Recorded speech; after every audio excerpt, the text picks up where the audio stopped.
continuously we are continuously engaging. We are continuously engaging with the stakeholders on this, and whenever there is a situation, whenever there might be a situation when this is there, we from the ministry are taking action. And I will give you other examples also. During Kumbh Mela we have done it. During Pahalgam incident we have done it. During COVID also we have done it. So whenever there might be a situation when the airfares might rise, the ministry is acting upon it and taking the necessary action. Fifth supplementary, Shriman Pramod Tiwari ji.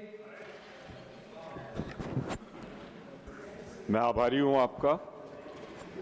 माननीय मंत्री जी के जवाब से उपजा हुआ एक सवाल और एक सुझाव। इधर मोनोपोली की वजह से इंडिगो में पैसेंजर्स के साथ, अब मेंबर पार्लियामेंट यहाँ बोले ना बोलें, पर इंडिगो का बर्ताव, उनके क्रू का बर्ताव, उनकी सर्विस का बर्ताव सामान्यता, चूँकि उनकी हिस्सेदारी बहुत ज़्यादा हो गई तो उसकी वजह से उनका बर्ताव उतना संतोषप्रद नहीं होता जितना होना चाहिए पैसेंजर के साथ। मैं सिर्फ यही कहना चाहूँगा आपसे, क्या एक एडवाइजरी जारी करेंगे सामान्य पैसेंजर के साथ, और जो सांसद अपनी पार्लियामेंट अटेंड करने या अपनी दायित्वों को सांसद लोग निर्वाहित करते हैं उस समय उनका बर्ताव और स्वभाव थोड़ा बेहतर होगा, ये मैं कहना चाहता हूँ। दूसरा, इसी से जुड़ा हुआ, जो चूँकि आपने जवाब दे दिया है कि ये जो लूट होती है त्यौहार पर, या अभी जब इंडिगो का क्राइसिस आई थी तो दूसरे पैसेंजर से 5 गुना 6 गुना किराया था, 50-50, 60-60 हज़ार, 80 हज़ार। तो इस पर महाकुंभ के दौरान बेंगलोर से 65,000 रुपये का टिकट था। मैंने उठाया था सवाल, तो मैं आग्रह करूंगा, क्या आप नियंत्रित करेंगे इस किराए की लूट को और बेहतर सेवा के लिए एक सर्कुलर जारी करेंगे आप इस कंपनी को जिसका नाम इंडिगो है? चेयरमैन सर, ये सवाल काफ़ी सांसदों के मन में भी रहा होगा और ख़ास करके जनता में भी, और इसके संबंध में मैं इतना कहना चाहूँगा, एयरलाइंस की जो फ्रंटलाइन स्टाफ ही नहीं, एयरलाइंस पे आप एयरपोर्ट पे भी अगर देखेंगे या फिर एयर ट्रैवल के संबंध में अगर देखेंगे तो बहुत सारे ऐसे स्टेक होल्डर्स हैं जिसमें जो इन्वॉल्व हैं एयर ट्रैवल में। आपके एयरलाइंस के स्टाफ हो गए, ग्राउंड हैंडलिंग के स्टाफ हो गए, बैगेज के संबंध में स्टाफ हुए, CISF जो बहुत ही इम्पॉर्टेंट विंग है हमारे एयरपोर्ट में सेफ ऑपरेशंस के लिए। और हमारे तरफ से ये प्रयास रहता है कि जो भी टच पॉइंट्स है, एक पैसेंजर को जो भी टच पॉइंट्स यहाँ पे एयरपोर्ट पे होते हैं, CISF के साथ या फिर चेक इन काउंटर के पास या सिक्योरिटी गेट के पास, बोर्डिंग गेट के पास या एयरलाइंस के संबंध में हमारे यहाँ से प्रयास होता है कि हर चेक पॉइंट पे वो सब पैसेंजर को किस तरह से वो कम्युनिकेट करें, किस तरह से उनको रिलैक्स्ड मोड में एयर ट्रैवल तक चलाएं, ये सब हमारा प्रयास रहता है। और काफ़ी हद तक ट्रेनिंग भी उसी संबंध में चलती है। और आपका जो जिस तरह से आपने सुझाव भी दिया है, डेफिनेटली हम उसी मैं कहना चाहता हूँ कि हमारा ऑलरेडी एक प्रयास इसी संबंध में रहता है। अगर कोई स्पेसिफिक सिचुएशन ऐसा हुआ हो और कार्रवाई भी करते हैं, अगर कहीं पे ऐसा होता है कि सिचुएशन एग्रीवेटेड है किसी के बिहेवियर की वजह से या बात करने के तरीके के वजह से, तो डेफिनेटली हम उनके ऊपर एक्शन भी लेते हैं, क्योंकि हमारे इस संबंध में पैसेंजर्स को सही तरह ट्रीट करना चाहिए। ये सारे चेक पॉइंट्स पे होना चाहिए, सिर्फ एयरलाइंस की तरफ से ही नहीं, जितने भी चेक पॉइंट्स ओरिजिनेट होते हैं उन सब का होना चाहिए। और दूसरा विषय जो एयर फेयर्स के बारे में, आयु में 18 अगस्त 2025 को बैतूल में हुआ। प्रोफेसर सलाउद्दीन अविभाजित बिहार और अब झारखंड के गोंडा संसदीय निर्वाचन क्षेत्र से 8वीं लोकसभा के सदस्य थे। प्रोफेसर सलाउद्दीन का निधन 79 वर्ष की आयु में 10 अक्टूबर 2025 मधुपुर झारखंड में हुआ। श्री बालकृष्ण चौहान उत्तर प्रदेश के घोसी संसदीय निर्वाचन क्षेत्र से 13वीं लोकसभा के सदस्य थे। वे शहरी और ग्रामीण विकास संबंधी संसदीय समिति के सदस्य भी रहे। श्री बालकृष्ण चौहान का निधन 78 वर्ष की आयु में 16 नवंबर 2025 को नई दिल्ली में हुआ। ये सभा अपने पूर्व सहयोगियों के निधन पर गहरा शोक व्यक्त करती है और शोक संतप्त परिवारों के प्रति अपनी गहरी संवेदना व्यक्त करती है। अब ये सभा दिवंगत आत्माओं के सम्मान में मौन रहेगी।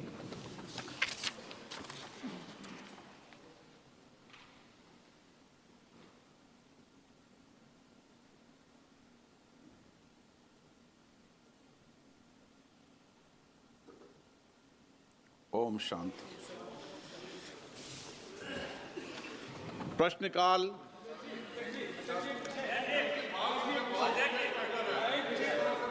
हम लोग सब इस सदन का सदस्य है, अलग अलग पार्टी से।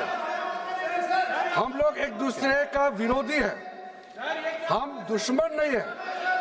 आप बात को सुनो, गंभीरता से सुनो बात को। हम लोग एक दूसरे के दुश्मन नहीं है, हम एक दूसरे के विरोधी हैं। 2014 में बीजेपी का एक एमपी ने एक गलत शब्द प्रयोग किया था विरोधियों के ऊपर। प्रधानमंत्री मोदी जी ने तुरंत अपना एमपी को माफी मांगने के लिए कहा और उन्होंने माफी मांगी, क्योंकि हम इस सदन में लोगों के द्वारा चुने हुए प्रतिनिधि के हिसाब से काम करते हैं। कल कांग्रेस के रैली में प्रधानमंत्री मोदी जी का कब्र खोदने के लिए बात कहा गया है।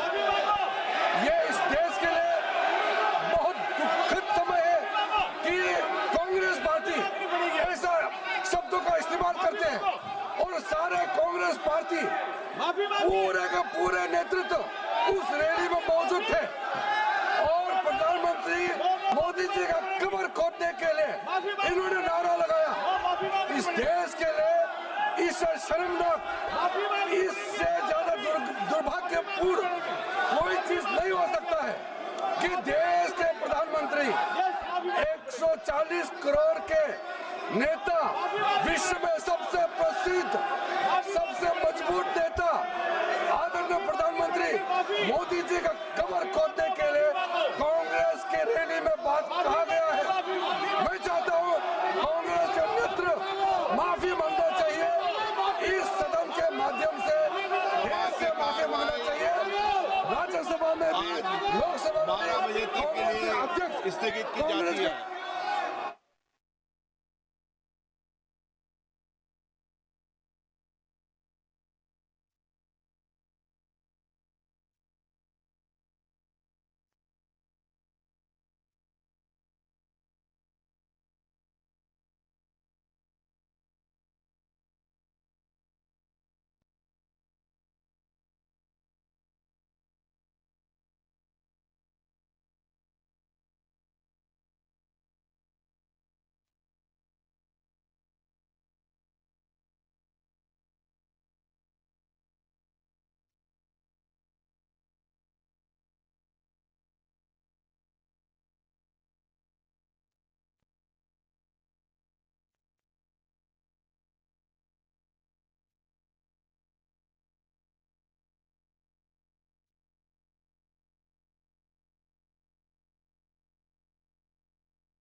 कहना चाहूंगा कि राजनीति का स्तर कांग्रेस पार्टी ने इतना गिरा दिया है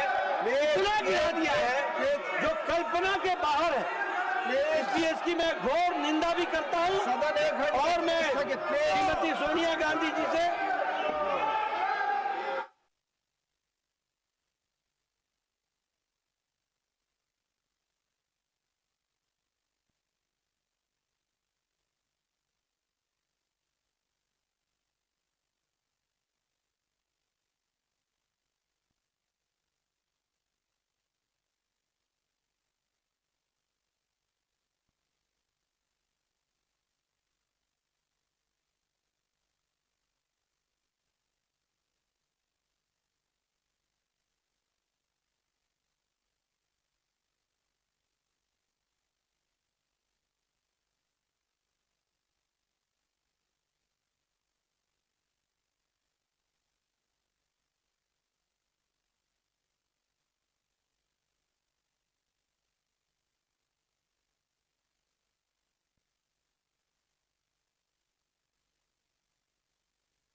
जनता पार्टी आणि महायुती म्हणून मी सांगतो की आम्ही याचं स्वागत करतो।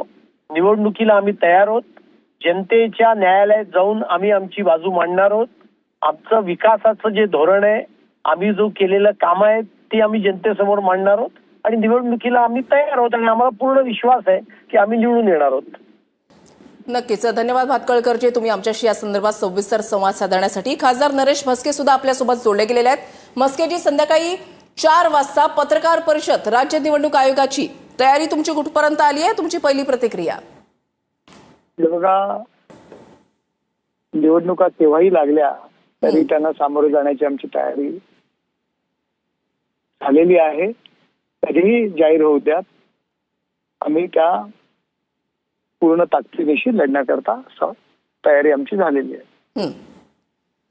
म्हस्केजी, एक प्रकारे विरोधकांकडून जो सातत्याने आक्षेप घेतला जातो म्हणजे मतदार याद्यांमध्ये प्रचंड घोळ आहे, दुबार नावांचा अजूनही कुठल्याही प्रकारे सॉर्टिंग जे आहे ते झालेलं नाही, असा आक्षेप विरोधकांकडून घेतला जातोय।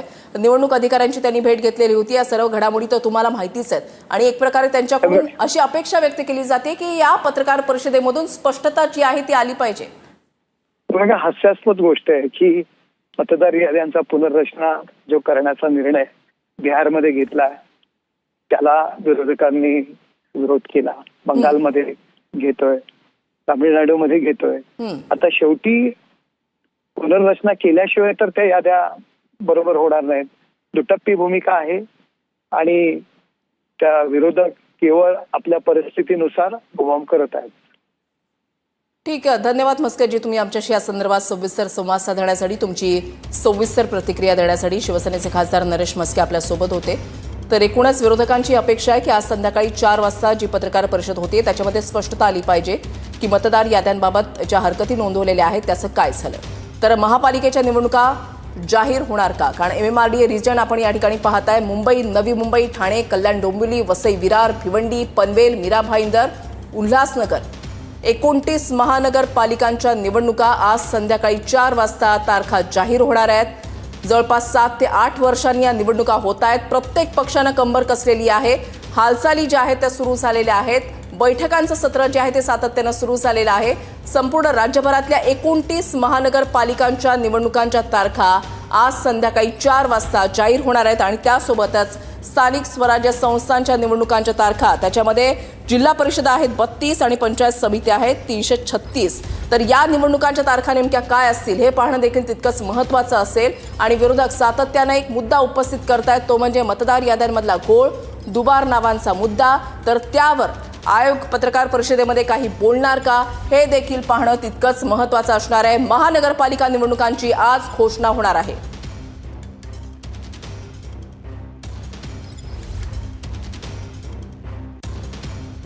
राष्ट्रवादीच्या राखी जाधव आपल्या सोबत आहेत. राखी जाधवजी, स्वागत आहे तुमचं TV9 मराठीमध्ये. 4 वाजता राज्य निवडणूक आयोगाची पत्रकार परिषद, तुमची पहिली प्रतिक्रिया. मुंबई महानगरपालिकेच्या निवडणुका या येत्या पुढच्या महिन्यामध्ये होण्याची शक्यता आहे असे समजते. कदाचित त्या कारणास्तव आज ही इलेक्शन आयोगाची ही जी काही प्रेस कॉन्फरन्स होणार आहे तर त्याच्यामध्ये ते डिक्लेरेशन असू शकतं.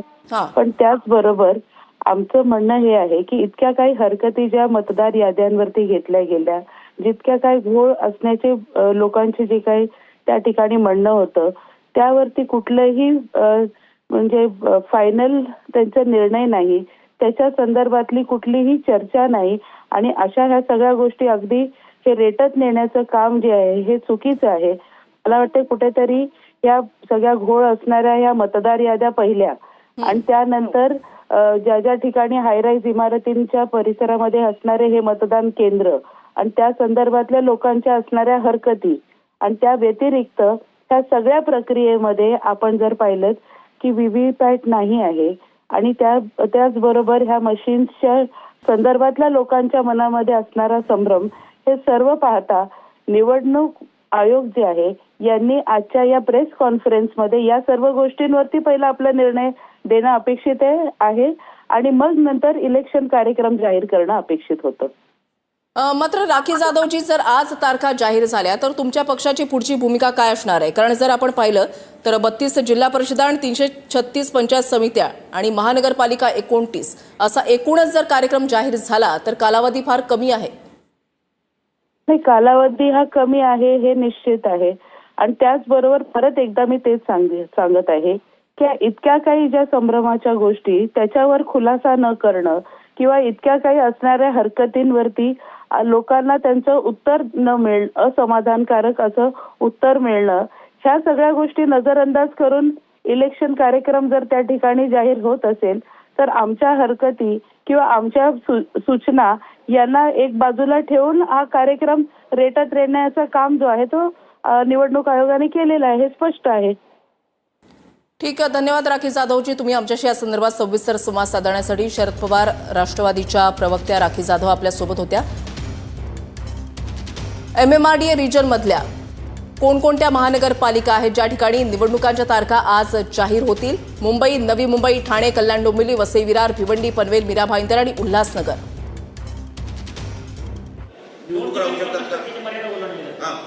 आहेत 2% आमच्या नागपूर महानगरपालिकेमध्ये सुद्धा काढलेले आहेत. मग त्यांनी त्या पद्धतीने निवडणुका घ्याव्यात आणि याच्यातनं एक मुद्दा हा पण दिसून येतो की कोर्टाला हे का करावं लागलं तर BJPशी या बीजेपीला या जनतेशी, ओबीसी जनतेशी काही घेणं देणं नाही. आम्ही म्हटलं होतं की तुम्ही जनगणना करा महाराष्ट्राने आणि एक मतानं आपण ठराव संसदेला पाठवू. आपलं डबल इंजिनचं सरकार आहे, नव्या शेड्यूलमध्ये टाकून घ्या. 65% 75% जे काही होईल, ज्याची लोकसंख्या असेल ओबीसीची, त्या सर्वांना न्याय भेटला असता. जास्तीत जास्त लोक या स्थानिक स्वराज्यांच्या निवडणुकीत लढू शकले असते, पण तसं केलं नाही. या मुद्द्यावर काँग्रेस पूर्ण ताकदीने सरकारसोबत उभी आहे ओबीसींना न्याय देण्यासाठी. त्यांनी तसा ठराव केला नाही. 50%च्या वरती जाता येत नाही. इंद्रसानी केसचा निकाल आहे आणि या अडचणी जे आहे ते पकडून ठेवलेलं आहे सगळ्या जनतेला आणि ओबीसी जनतेचा घात जो आहे तो बीजेपीनं केलेला आहे. काँग्रेसची तयारी एकदम चांगली आहे, पण बीजेपीची तयारी निवडणूक आयोगाने केलेली आहे. हा जनतेचा कौल दिसतोय का? जे आम्ही 11 लाख बोगस वोटर मुंबई महानगरपालिकेतले दाखवलेले आहे पुराव्यानिशी, ते काढले पाहिजेत. मतदार याद्या ज्या आहे, तुम्ही SR म्हणता, मग तुम्हाला जर साफसफाई करायची आहे तर त्याचं प्युरिफिकेशन योग्य पद्धतीने झालं पाहिजे. ते होत नाही ना. तुम्ही निवडणूक महाविकास आघाडी म्हणून लढणार आहात का स्वतंत्र लढणार आहात? कारण अनेक ठिकाणी सोबळाचा नारा दिला जातो. असं आहे, स्पष्टपणे या निवडणुकांसाठी अधिकार हे स्थानिक नेत्यांना दिलेले आहे. नगरपालिकेमध्ये जर सोबत जायचं असेल महाविकास आघाडी म्हणून तर हरकत नाही, आणि नसेलही जायचं तर तो तिथल्या स्थानिक नेत्यांचा निर्णय आहे.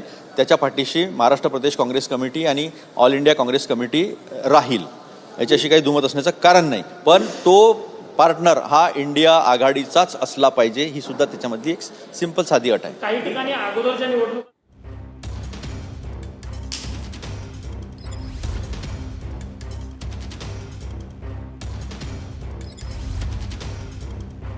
आनंद परांजपे आपल्या सोबत आहेत. आपण त्यांच्यासोबत आता संवाद साधणार आहोत. परांजपेजी, 4 वाजता राज्य निवडणूक आयोगाची पत्रकार परिषद होतीये. तुमची पहिली प्रतिक्रिया?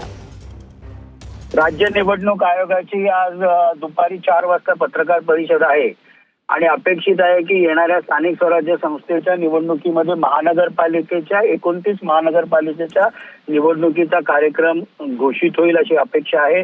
राष्ट्रवादी काँग्रेस पार्टी या संपूर्ण निवडणूक प्रक्रियेवर लक्ष ठेवून आहे आणि राज्य निवडणूक आयोग जो काही निवडणुकांचा कार्यक्रम जाहीर करेल, राष्ट्रवादी काँग्रेस पार्टी या निवडणुकीला सामोरं जायला किंबहुना आम्ही कारण गेले 5 वर्ष 6 वर्ष काही ठिकाणी 8-8 वर्ष निवडणुका झालेल्या नाहीत. त्यामुळे जर निवडणुका महानगरपालिकेच्या लागत असतील तर त्याचं आम्ही राजकीय पक्ष म्हणून स्वागतच करतो. विरोधकांकडून सातत्यानं मतदार याद्यांमधल्या घोळाबाबत आक्षेप जो आहे तो सातत्यानं घेतला जातोय आणि आता सुद्धा आम्ही ज्या वेळेला प्रतिक्रिया जाणून घेतल्या त्यावेळेला त्यांचं असं म्हणणं आहे की निवडणूक आयोगानं आजच्या पत्रकार परिषदेमध्ये स्पष्टता दिली पाहिजे की ज्या आम्ही हरकती नोंदवलेल्या आहेत त्याचं नेमकं काय झालं. असं आहे की निवडणुका जवळ आल्या की कायमच राजकीय आरोप विरोधी पक्ष करत असतात. दुबार मतदारांसाठी 2 स्टार ज्या काही मतदार याद्या आहेत त्याच्यामध्ये असणार आहेत, त्याच्याबद्दलचं हमीपत्र देखील त्या मतदाराकडनं घेण्यात येणार आहे की तो दुबार मतदार करत नाहीये ना. अपेक्षा हीच आहे की ज्या पद्धतीने काही चुका राज्य निवडणूक आयोगाकडनं नगरपालिका नगर परिषदेच्या वेळेला झाल्या की जवळजवळ 24 नगरपालिका नगर परिषदेच्या निवडणुका ज्या 2 डिसेंबरला मतदान होतं, अगदी प्रचार संपायच्या 1 दिवस आधी त्या पुढे ढकलल्या गेल्या. त्याबद्दलची नाराजी दस्तूरखुद्द राज्याचे मुख्यमंत्री देवेंद्र फडणवीस साहेबांनी देखील व्यक्त केली. अशा प्रकारचं महानगरपालिकेच्या निवडणुकीला काही होऊ नये, ठरलेल्या कार्यक्रमानुसारच तो कार्यक्रम झाला पाहिजे. नाहीतर अनेक ठिकाणी आपण नगरपालिका नगरपंचायतीनं बघितलं की मतदान 2 दिवस आधी निवडणुका पुढे येतात. अशा प्रकारच्या चुका या राज्य निवडणुका आयोगाकडनं होऊ नये तेवढंच अपेक्षित. धन्यवाद परांजपेजी, तुम्ही आमच्याशी या संदर्भात सविस्तर संवाद साधण्यासाठी.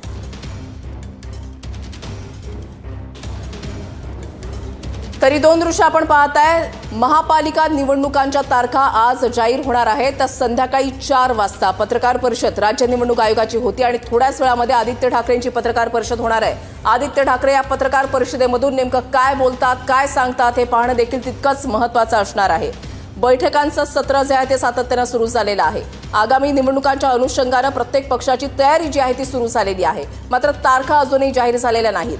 जानेवारीच्या 3ऱ्या आठवड्यामध्ये महानगरपालिकांच्या निवडणुका होऊ शकतात अशा चर्चा होत्या. मात्र आज ज्या वेळेला संध्याकाळी 4 वाजता राज्य निवडणूक आयोग ही पत्रकार परिषद घेतेय त्यावेळेला तारखा नेमक्या कोणत्या असतील हे पाहणं महत्त्वाचं असणार आहे. महापालिकेच्या निवडणुका जाहीर होणार. MMRDA region Mumbai, Navi Mumbai, Thane, Kalyan Dombivli, Vasai Virar, Bhiwandi, Panvel, Meera Bhayandar, Ulhasnagar. पश्चिम महाराष्ट्र, पुणे, पिंपरी चिंचवड, कोल्हापूर, सांगली, सोलापूर, इचलकरंजी. उत्तर महाराष्ट्र, नाशिक, अहिल्यानगर, धुळे, जळगाव, मालेगाव. मराठवाडा, छत्रपती संभाजीनगर, लातूर, नांदेड, वाघाळा, परभणी, जालना. विदर्भ, नागपूर, अकोला, अमरावती, चंद्रपूर.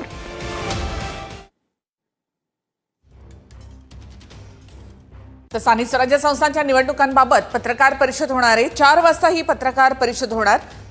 यामध्ये महापालिका निवडणुकांची घोषणा होणार का याकडे सगळ्यांचं लक्ष असेल. तर दुसऱ्या बाजूला आपण पाहतो काही वेळातच आदित्य ठाकरे यांची पत्रकार परिषद होणार आहे.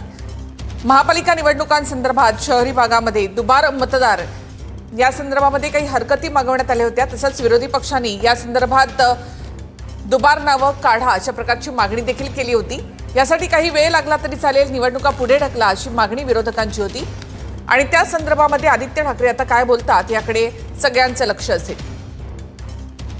तर दुपारी 4 वाजता राज्य निवडणूक आयोगाची पत्रकार परिषद आणि आता काही वेळातच आदित्य ठाकरे यांची पत्रकार परिषद होणार आहे. मुंबईमध्ये सुद्धा 11 लाख दुबार नावं जे ते आढळलेली होती. अशा वेळेला त्यामध्ये निवडणूक आयोगानं काय केलं असा सवाल देखील विरोधी पक्षांकडून विचारण्यात आला होता. विरोधी पक्षांनी यासाठी राज्य निवडणूक आयोगाची भेट देखील घेतलेली होती. राज्य निवडणूक आयोगाकडून दुपारी 4 वाजता पत्रकार परिषद. यामध्ये महापालिका निवडणुका जाहीर होण्याची शक्यता आहे. 29 महानगरपालिकांच्या निवडणुका यामध्ये जाहीर होण्याची शक्यता आहे. 31 जानेवारी ही सुप्रीम कोर्टानं दिलेली तारीख आहे. त्याआधी निवडणुका आटपा असे आदेश सुप्रीम कोर्टाकडून देण्यात आले. त्यानुसार जानेवारीच्या 31 तारखेपर्यंत या सगळ्या निवडणुका घ्यायच्या आहेत. त्यामध्ये जिल्हा परिषद, पंचायत समितीच्या निवडणुका आहेत आणि महानगरपालिकांच्या निवडणुका आहेत. तर आधी महानगरपालिकांच्या निवडणुका होऊन त्यानंतर जिल्हा परिषद, पंचायत समितीच्या निवडणुका होणार की मग आधी जिल्हा परिषद आणि पंचायत समिती आणि त्यानंतर महानगरपालिकांच्या निवडणुका होणार हे पाहणं महत्त्वाचं असेल. तर कोणत्या महानगरपालिका आहेत त्या देखील आपण पाहूयात की ज्या ठिकाणी निवडणुका होणार आहे. महापालिकेच्या निवडणुका जाहीर होणार.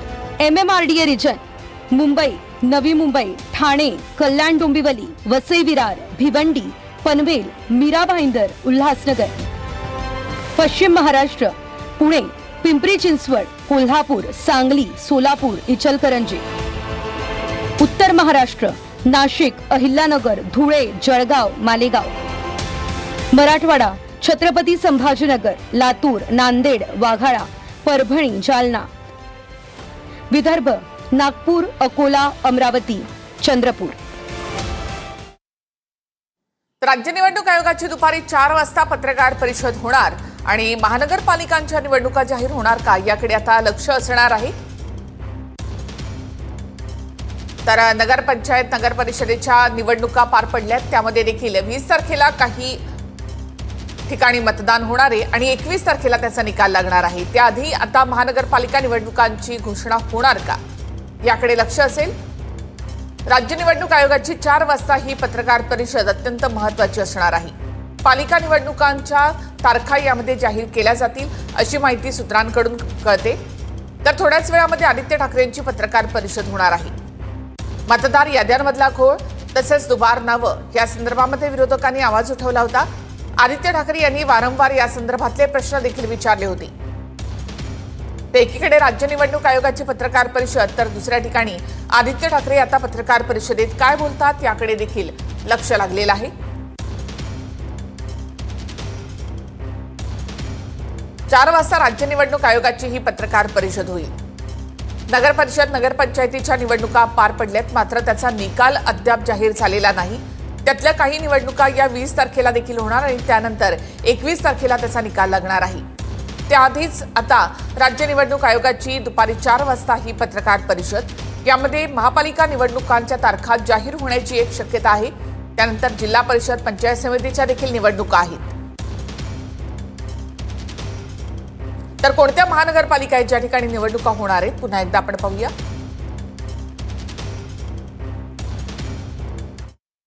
महापालिकेच्या निवडणुका जाहीर होणार.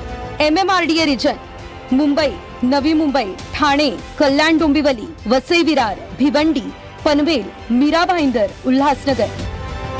पश्चिम महाराष्ट्र, पुणे, पिंपरी चिंचवड, कोल्हापूर, सांगली, सोलापूर, इचलकरंजी. उत्तर महाराष्ट्र, नाशिक, अहिल्यानगर, धुळे, जळगाव, मालेगाव. मराठवाडा, छत्रपती संभाजीनगर, लातूर, नांदेड, वाघाळा, परभणी, जालना. विदर्भ, नागपूर, अकोला, अमरावती, चंद्रपूर. तर 29 महानगरपालिकांच्या निवडणुका आज जाहीर होण्याची शक्यता आहे. या निवडणुका एकाच टप्प्यामध्ये होणार की मग 2 टप्प्यांमध्ये होणार हे देखील पाहणं महत्त्वाचं असणार आहे. थोड्याच वेळामध्ये आदित्य ठाकरे यांची देखील पत्रकार परिषद होणार आहे. तर मतदार याद्यांमधला घोळ, त्यामध्ये दुबार नावं, या संदर्भात विरोधी पक्षांनी जो आक्षेप घेतलेला होता, तर आता निवडणूक आयोगाची 4 वाजता पत्रकार परिषद असेल. तर त्यावेळेला आदित्य ठाकरे आता या पत्रकार परिषदेमध्ये काय बोलतात याकडे लक्ष असणार आहे. जे मुद्दे, जे प्रश्न विरोधी पक्षांनी उपस्थित केले होते त्याला अजूनही राज्य निवडणूक आयोगाकडनं उत्तर देण्यात आलेलं नाही. त्याआधीच महापालिका निवडणुकांच्या तारखा या ठिकाणी जाहीर होणार आहेत. विरोधी पक्ष या सगळ्यामध्ये काय स्टँड घेणार, त्यांची नेमकी भूमिका काय असणार हे आता पाहणं महत्त्वाचं असेल. तर काही वेळातच ही पत्रकार परिषद आदित्य ठाकरे यांची होणार आहे. 2 दृश्य आपण या ठिकाणी पाहतो. एक राज्य निवडणूक आयोगाची पत्रकार परिषद 4 वाजता आणि थोड्याच वेळामध्ये आदित्य ठाकरे यांची पत्रकार परिषद.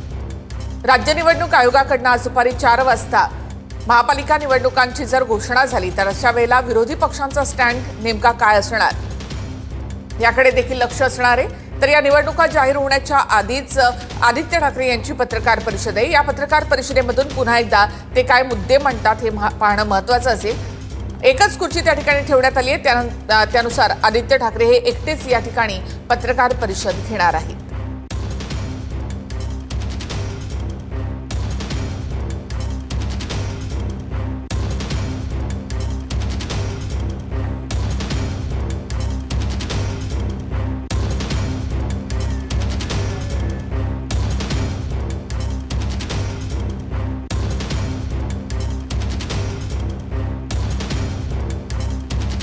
तर मुख्यमंत्री देवेंद्र फडणवीस आज सांगलीच्या दौऱ्यावर आहेत. माता की, भारत माता की, छत्रपती शिवाजी महाराज की, धर्मवीर छत्रपती संभाजी महाराज की, पुण्यश्लोक लोकमाता अहिल्या देवी की. हिंदवी स्वराज्याचे सरसंस्थापक छत्रपती शिवरायांना मानाचा मुजरा करतो. भारतीय राज्यघटनेचे शिल्पकार भारतरत्न डॉक्टर बाबासाहेब आंबेडकर यांना मानवंदना अर्पित करतो. आणि ज्यांनी खऱ्या अर्थानं लोकप्रशासन काय असतं हे आपल्याला दाखवून दिलं, त्या लोकमाता पुण्यश्लोक अहिल्यादेवी होळकर यांच्या अश्वारूढ पुतळ्याच्या लोकार्पण सोहळ्याच्या निमित्ताने आणि त्यासोबत महावितरणच्या उपकेंद्राच्या भूमिपूजन समारोहाच्या निमित्ताने मंचावर उपस्थित असलेले आपले पालकमंत्री चंद्रकांत दादा पाटील, सन्माननीय खासदार श्री विशालजी पाटील, सन्माननीय आमदार श्री सदाभाऊ खोत, श्री इद्रिसजी नायकवाडी, सन्माननीय आमदार श्री सुधीर दादा गाडगीळ, जयंतराव पाटील, सुरेशजी खाडे, गोपीचंदजी पडळकर, सत्यजितजी देशमुख, विश्वजित कदम, सुमनताई पाटील, अशोक काकडे या ठिकाणी उपस्थित माननीय अण्णासाहेब डांगे, विशाल नरवाडे, सत्यम गांधी, संदीप घुगे, दिनकर पाटील, नितीन शिंदे, पृथ्वीराज देशमुख, रमेश शेंडगे, जयश्रीताई पाटील, सम्राट महाडिक, समित कदम, नीताताई केळकर, मकरंद देशपांडे, शेखर इनामदार, प्रकाश ढंग, मनगू सरगर, संतोष पाटील, संजय बजाज, स्वातीताई शिंदे, रोहिणीताई पाटील, पृथ्वीराज पवार, मनोज सरगर, पद्माकर जगदळे, अतुल माने, पृथ्वीराज पाटील, सिद्धार्थ गाडगीळ, दीपक शिंदे, अतुल माने, सचिन सरगर, दत्तात्रय ठोंबरे, राहुल पुजारी, भूपाल सरगर या ठिकाणी उपस्थित सर्व माझ्या माता भगिनी आणि बंधूंनो, आजचा दिवस हा माझ्याकरता अतिशय महत्त्वाचा दिवस आहे. आज सकाळी मी इचलकरंजीला होतो. त्या ठिकाणी पहिल्यांदा छत्रपती शिवाजी महाराजांच्या पुतळ्याचं दर्शन घेतलं. त्यानंतर धर्मवीर छत्रपती संभाजी महाराजांच्या पुतळ्याचं अनावरण केलं आणि तिथून सांगलीला पुण्यश्लोक अहिल्यादेवी होळकर यांच्या पुतळ्याचं उद्घाटन करण्याकरता आलो आणि इथनं पुन्हा पुण्याला जाऊन त्या ठिकाणी छत्रपती शिवाजी महाराजांच्या एका नवीन पुतळ्याचं उद्घाटन करणार आहे. मला असं वाटतं की ज्यांनी आपल्याला स्वाभिमान दिला, ज्यांनी आपल्याला लोकप्रशासन दिलं, ज्यांनी न्याय आधारित व्यवस्था काय असते हे आपल्याला शिकवलं, अशा प्रकारच्या या महान व्यक्तिमत्वांचं दर्शन घेणं आणि त्यांच्या पुतळ्याचं उद्घाटन करणं हा माझ्या जीवनातला एक महत्त्वाचा क्षण मी समजतो. खरं म्हणजे हे वर्ष देखील अत्यंत महत्त्वाचे. पुण्यश्लोक लोकमाता अहिल्यादेवी होळकर यांच्या 300व्या जन्मशताब्दीचं हे वर्ष आहे आणि अशा या वर्षामध्ये सांगली महानगरपालिकेतील या भव्य अशा चौकामध्ये महाराष्ट्रातला सर्वात मोठा पुतळा हा लोकमातांचा या ठिकाणी लावला. मी त्याबद्दल सांगली महानगरपालिका आणि मंचावरील सर्व नेते मंडळींचं अतिशय मनापासून अभिनंदन करतो, त्यांचे आभार मानतो. आपण जर मध्यम युग बघितला तर मध्यम युगामध्ये अनेक शासक झाले, पण छत्रपती शिवाजी महाराज असतील, पुण्यश्लोक अहिल्या माता असतील, यांचा जो राज्यकारभार आपल्याला पाहायला मिळतो यामध्ये खऱ्या अर्थानं लोकशाहीची तत्व, समतेची तत्व या राज्यकारभारात आपल्याला पाहायला मिळतात. आणि म्हणून या भारताच्या इतिहासामध्ये जर कुठल्या शासकाला पुण्यश्लोक ही उपाधी मिळाली असेल तर ती अहिल्यादेवींना मिळाली, हे देखील या ठिकाणी अत्यंत महत्त्वपूर्ण आहे. आपल्याकरता अभिमानाची गोष्ट आहे की पुण्यश्लोक अहिल्यादेवी यांचा जन्म आपल्याच महाराष्ट्रातल्या नगर जिल्ह्यातल्या चोंडीमध्ये झाला. त्यांची जन्मभूमी महाराष्ट्र आणि कर्मभूमी हा माळवा प्रांत होती. आपल्याला माहिती आहे मराठा साम्राज्याच्या विस्तारामध्ये ज्यांनी अत्यंत महत्त्वाची भूमिका निभावली ते सुभेदार मल्हारराव होळकर, की ज्यांनी खऱ्या अर्थानं तळपत्या तलवारीचं तेज काय असतं हे आपल्या विविध लढायांमध्ये दाखवून दिलं. त्यांच्या सुनबाई म्हणून ज्यावेळी पुण्यश्लोक अहिल्या माता गेल्या, सुभेदार मल्हाररावने त्यांना कधी सून समजलं नाही, त्यांना आपल्या पोरीचा दर्जा दिला आणि त्या माध्यमातनं आपल्याला कल्पना आहे की पुढच्या काळामध्ये पतीच्या निधनानंतर ज्यावेळी त्यावेळच्या अतिशय अनिष्ट अशा प्रकारच्या प्रथेप्रमाणे त्यांनी सती जाण्याचा निर्णय घेतला, त्यावेळी मल्हारबांनी त्यांना सांगितलं की या राज्याची जबाबदारी तुला सांभाळायची आहे. या जनतेची जबाबदारी तुला सांभाळायची आहे, या जनतेला उत्तरदायी तुला व्हायचं आहे. आणि म्हणून आता शोक त्यागून दे, शोकात न राहता आता इतरांच्या चेहऱ्यावर हास्य कसं फुलवता येईल याचा प्रयत्न तू कर. आणि त्यातनं प्रेरणा घेऊन आपल्याला कल्पना आहे की पुण्यश्लोक अहिल्यादेवींनी 28 वर्ष सतत राज्यकारभार चालवला आणि एखादा राजा एखादी राणी ही कशी असू शकते याचं प्रचंड मोठं उदाहरण हे आपल्याला पाहायला मिळालं. सगळ्यात महत्त्वाचं आपल्याला माहिती आहे की मुघलांच्या आक्रमणामध्ये आमच्या संस्कृतीची पाळंमुळं मिटवण्याचं काम हे मुघलांनी केलं. राम मंदिर तोडलं, काशी विश्वेश्वराचं मंदिर तोडलं, गयेचं मंदिर तोडलं.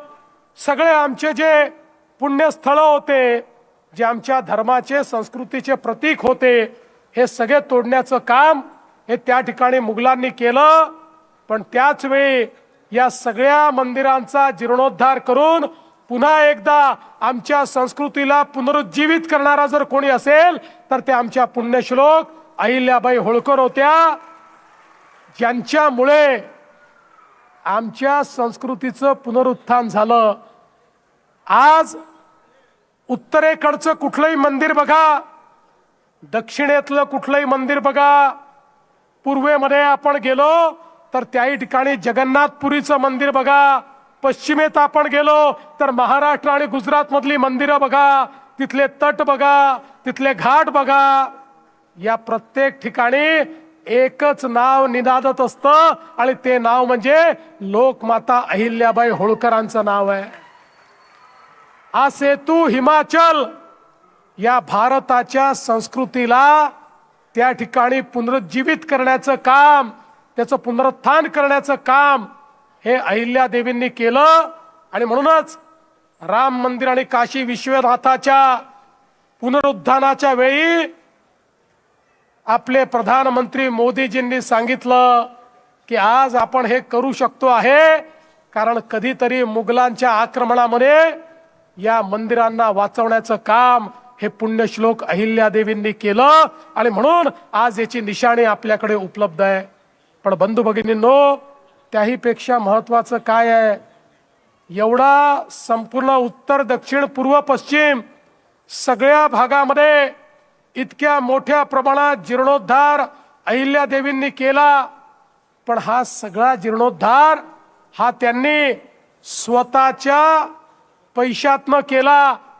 जो माहेश्वरचं त्यांचं राज्य होतं, माळव्याचं जे राज्य होतं, त्या राज्याच्या तिजोरीतून एकही पैसा त्यांनी घेतला नाही. तर वैयक्तिक त्यांचं जे इन्कम होतं, वैयक्तिक त्यांच्याकडे जो निधी होता, त्या निधीतनं लाखो लाखो रुपये खर्च करून संपूर्ण देशामध्ये त्यांनी जीर्णोद्धाराचं काम केलं. आणि आपल्या राज्यातला पैसा मात्र राज्यातल्या सामान्य गोरगरीब जनतेच्या हिताकरता वापरण्याचं काम त्यांनी केलं. खऱ्या अर्थानं न्यायप्रिय राजा म्हणून, राणी म्हणून त्यांच्याकडे पाहिलं जातं, कारण त्यांनी विधवांच्या संपत्तीचा अधिकार बहाल केला. त्या काळामध्ये एखादी महिला विधवा झाली की तिची संपत्ती जप्त होत होती. त्या ठिकाणी पतीची संपत्ती तिला मिळत नव्हती, ती संपत्ती तिला मिळेल हा त्यांनी निर्णय केला. महिलांना शिक्षण मिळेल हा त्यांनी निर्णय केला. महिलांना अधिकार मिळेल हा त्यांनी निर्णय केला. आणि त्यासोबत गरीब आणि महिलांकरता वेगवेगळ्या प्रकारे शिक्षण असेल, रोजगार असेल, अशा अनेक गोष्टी त्यांनी केल्या. आपल्याला माहिती आहे माहेश्वरमध्ये त्यांनी साडीचा आणि विणण्याचा व्यवसाय आणला, विणकर आणले, त्यातनं अतिशय तलम कापड तयार केलं. आणि माहेश्वरचं कापड आणि माहेश्वरच्या साड्या केवळ भारतामध्ये नाही तर भारताबाहेरही जायला लागल्या. आणि मोठ्या प्रमाणात रोजगाराची निर्मिती करणाऱ्या अहिल्यादेवी होत्या. एवढंच नाही तर आपलं राज्य हे सुरक्षित राहिलं पाहिजे म्हणून पहिल्यांदा 17 प्रकारचे कारखाने त्या माहेश्वर राज्यामध्ये उघडणाऱ्या अहिल्यादेवी होत्या. त्या माहेश्वर राज्याला किंवा माळवा प्रांताला सुरक्षित ठेवण्याकरता जो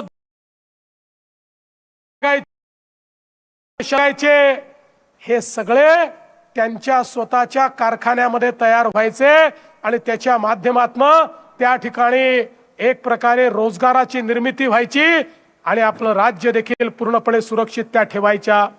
त्या काळामध्ये घाटामध्ये ज्यावेळी दरोडेखोरांचा सुळसुळाट झाला त्यावेळी रानावनात राहणाऱ्या भटक्या आदिवासी सगळ्यांना एकत्रित करून त्यांची सेना तयार करून त्यांना त्या ठिकाणी प्रशिक्षित करून त्यांच्या हातामध्ये शस्त्र देऊन त्यांनाच त्या घाटाची रानावनाची सुरक्षा दिली आणि लोकांना लुटणारे जेवढे लुटारू होते त्या लुटारूंवर कारवाई करण्याचं काम हे अहिल्यादेवींनी केलं। एवढंच नाही तर पहिल्यांदा महिला सैनिकांची तुकडी तयार करणाऱ्या देखील अहिल्यादेवी होळकर होत्या, ज्यांच्याकडे स्वतंत्र आमच्या महिलांची सैनिकांची तुकडी होती आणि स्वतः लोकमाता अहिल्यादेवी लढाईमध्ये समोर असायच्या, हत्तीवर बसून लढाईचं नेतृत्व करणाऱ्या अशा प्रकारच्या वीरांगना आमच्या लोकमाता अहिल्यादेवी होत्या। न्यायालयाची स्थापना केली। आपण आज जी न्यायालयाची पद्धत पाहतो तसं ग्राम न्यायालयापर्यंत प्रत्येक ठिकाणी न्यायालय त्यांनी तयार केले आणि सगळ्या न्यायाधीशांना सांगितलं गरीबाला न्याय मिळाला पाहिजे।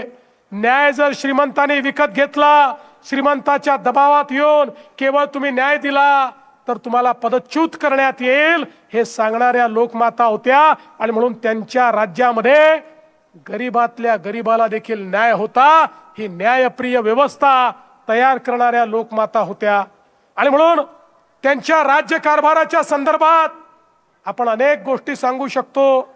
मध्यंतरीच्या काळामध्ये त्यांच्या 300व्या जयंतीच्या निमित्ताने या ठिकाणी आपण एक अतिशय सुंदर अशा प्रकारचं एक फोटो बुक तयार केलं ज्याच्यामध्ये सुंदर असे त्यांच्या इतिहासाचे फोटोग्राफ आणि त्याचा इतिहास लिहिला आणि मला सांगताना आनंद वाटतो हे जे पुस्तक आहे ते महाराष्ट्र शासनाच्या वतीनं भारतातल्या सगळ्या मुख्यमंत्र्यांना आणि सगळ्या गव्हर्नरला मी पाठवलं आणि त्यांना सांगितलं की राज्यकारभार कसा चालला पाहिजे हे लोकमातेकडनं शिकण्याकरता हे पुस्तक मी तुम्हाला देतो आहे। आणि खऱ्या अर्थानं चोंडीचा विकास आराखडा आज अण्णासाहेब डांगे या ठिकाणी आहेत। अण्णासाहेबांनी चोंडीमध्ये पहिल्यांदा त्या ठिकाणी आमच्या लोकमातेचं जे स्मारक आहे ते स्मारक तयार करण्याचं काम हातामध्ये घेतलं। आता एक मोठा आराखडा आपण तिथे करतोय आणि त्यांच्या या जन्मशताब्दीच्या निमित्ताने आपण त्यांनी जे बावड्या तयार केल्या, जे तलाव तयार केले, त्या ठिकाणी जे मंदिरं तयार केली, या सगळ्यांचं पुनरुज्जीवन करण्याचं काम आता आपल्या हातामध्ये घेतलेलं आहे। खरं म्हणजे त्यांच्या कार्याबद्दल मी कितीही वेळ बोललो तरी तो कमी पडेल। इतकं मोठं कार्य म्हणजे एकीकडे शौर्य होतं, दुसरीकडे धर्मप्रियता होती, तिसरीकडे प्रशासन होतं आणि चौथीकडे समता होती, न्यायाचं राज्य होतं। अशा सगळ्या गोष्टी या त्या राज्यामध्ये त्यांनी प्रस्थापित करून दाखवल्या आणि म्हणून मी एवढंच सांगतो जोपर्यंत चंद्र आणि सूर्य आहे तोपर्यंत लोकमाता अहिल्यादेवींचं नाव हे आपण घेतच राहू हा विश्वास या निमित्ताने व्यक्त करतो। आणि म्हणूनच आज हा अतिशय सुंदर पुतळ्याचं उद्घाटन आपण या ठिकाणी केलंय। त्यासोबत आपण 5 उपकेंद्र देखील दिली आहेत। खरं म्हणजे महाराष्ट्राच्या इतिहासात पहिल्यांदा झालं की एखाद्या शहराला एकाच वेळी 5 उपकेंद्र मिळाले आणि यामुळे मोठ्या प्रमाणात विजेची जी आपली क्षमता आहे ती वाढणार आहे। त्यासोबत मला याही गोष्टीचा आनंद आहे की आज जिल्हा प्रशासनाने झोपडपट्टीमध्ये पट्टे वाटप सुरू केलेलं आहे। संपूर्ण महाराष्ट्रात झोपडपट्टीत राहणाऱ्या गरिबांना मालकी हक्काचे पट्टे देण्याचा आपला उपक्रम आहे। त्यात आज सांगली, मिरज, कुपवाडमध्ये देखील ही व्यवस्था सुरू झाली। त्याबद्दल देखील आपलं मी मनापासून अभिनंदन करतो आणि पुढच्या काळामध्ये आपल्याला कल्पना आहे की आपण फ्लड डायव्हर्शनच्या माध्यमातून 500 कोटी रुपयाची कामं सुरू केलेली आहेत, ज्यामुळे सांगली आणि कोल्हापूरमध्ये जे पुराचा धोका सातत्याने तयार होतो लोकांची घरं बुडतात, लोकांची शेती त्या ठिकाणी बुडत असते, मोठं नुकसान गावांमध्ये आणि शहरामध्ये होते. या संदर्भात वर्ल्ड बँकेच्या माध्यमातून आपण पूर नियंत्रणाचं 500 कोटी रुपयाचं काम हे आता सुरू केलेलं आहे आणि हे काम झाल्यानंतर हा पुराचा फटका देखील या ठिकाणी पडणार नाही. पुढच्या काळामध्ये शेरी नाल्याचं काम आपल्याला हातामध्ये घ्यायचं आहे. या ठिकाणची अनेक कार्य आहेत, ही सगळी कार्य आपल्याला करायची आहेत. आज मी त्याबद्दल जास्त बोलणार नाही, कारण आजचा दिवस हा लोकमाता अहिल्या देवींना समर्पित अशा प्रकारचा दिवस आहे आणि म्हणून आज आपण सगळे मिळून हा संकल्प करू की हयात त्यांनी दाखवलेला मार्ग, छत्रपती शिवाजी महाराजांनी दाखवलेला मार्ग आणि डॉक्टर बाबासाहेब आंबेडकरांनी दाखवलेला संविधानाचा मार्ग, या मार्गानेच आम्ही चालत राहू अशा प्रकारचा संकल्प या ठिकाणी घेतो आणि माझं बोलणं संपवतो. धन्यवाद. जय हिंद, जय महाराष्ट्र. अतिशय उत्तम पुतळा करणाऱ्या गजानन सरगरांचा सन्मान होत्या ते स्पष्ट आहेत आणि त्याच मागण्या ह्या पागडी मधल्या टेनंट्सच्या आहेत. पहिली गोष्ट जी आमची मागणी आहे आणि तीच त्यांची आहे ती म्हणजे सगळ्या टेनंट्सना तुम्ही लीगल संरक्षण द्या, ऑक्युपंट्स म्हणून जाहीर करा आणि त्यांना संरक्षण द्या. कारण झालं असं आत्ता कुठेतरी बिल्डिंग मोडकळीस आली दाखवून जे जागा मालक आहेत ह्या पगडीमध्ये राहणाऱ्या लोकांना बाहेर काढण्याचा प्रयत्न करतात. तर पहिली आमची मागणी होती तुम्ही त्यांना ऑक्युपंट्स म्हणून जाहीर करा आणि जे काही तांत्रिक आणि लीगल संरक्षण असतं ते द्या. दुसरी गोष्ट म्हणजे हा जो तिढा निर्माण झालेला आहे कोर्टामध्ये, एक सक्षम प्राधिकरण कोण आहे हा लवकर सोडवा. कोर्टामध्ये तुमचा इगो बाजूला ठेवा आणि सांगा कोर्टाच्या समोर की म्हाडाच हे सक्षम प्राधिकरण आहे. का अजून ते अडले, का राज्य सरकारकडून पुढे काही कारवाई झाली नाही त्याच्यात कोणास ठाऊक. आणि तिसरी गोष्ट आणि सर्वात महत्त्वाची गोष्ट जी मी मागणी केली होती अधिवेशनात ती हीच होती की ज्या काही उपकर प्राप्त इमारती आहेत किंवा सेस प्रॉपर्टीज असतील किंवा पागडीवाले प्रॉपर्टीज असतील ह्यांना तुम्ही स्पष्टपणे एक ट्रिगर द्या की मोडकळीस बिल्डिंग आली असेल किंवा नसेल, पण 60 वर्षाची एकदा बिल्डिंग झाली तर पुनर्विकासाची संधी पहिली जागा मालकाला आणि मग तिकडच्या टेनंट्सना हे तुम्ही शक्य करून द्या. पण झालंय असं, एका बाजूला हे सगळं न होता जे काही गृहनिर्माण मंत्र्यांनी घोषणा केली ती फक्त आणि फक्त जागा मालकांसाठी होती आणि बिल्डरांसाठी होती आणि म्हणून त्यांनी जे होर्डिंग लावलेत पागडी मुक्त मुंबई, त्याचा अर्थ हाच होतो की पागडीमध्ये सगळे राहणारे जे मुंबईकर आहेत, जे लाखो मुंबईकर आहेत त्यांना मुंबईतून बाहेर घालवायचं किंवा मग ते अदानीचे कसे धारावीमधले लोक देवना डम्पिंग ग्राउंडवर न्यायचं तसं तिथे देवना डम्पिंग ग्राउंडवर नेण्याचा प्रयत्न हा कदाचित एकनाथ मिंदेंचा असू शकतो. पण बघा ना, जे मी फेकनाथ मिंदे एवढ्यासाठीच बोलतोय कारण सगळ्या गोष्टी तर फेक आहेतच, पण ही घोषणा देखील अशी फेक आहे त्यांची घोषणा काय जर मी नीट ऐकलं असेल आणि तुम्ही पण नीट ऐका, ते त्यांच्या स्क्रीन व्हिडिओग्राफ पण आहे.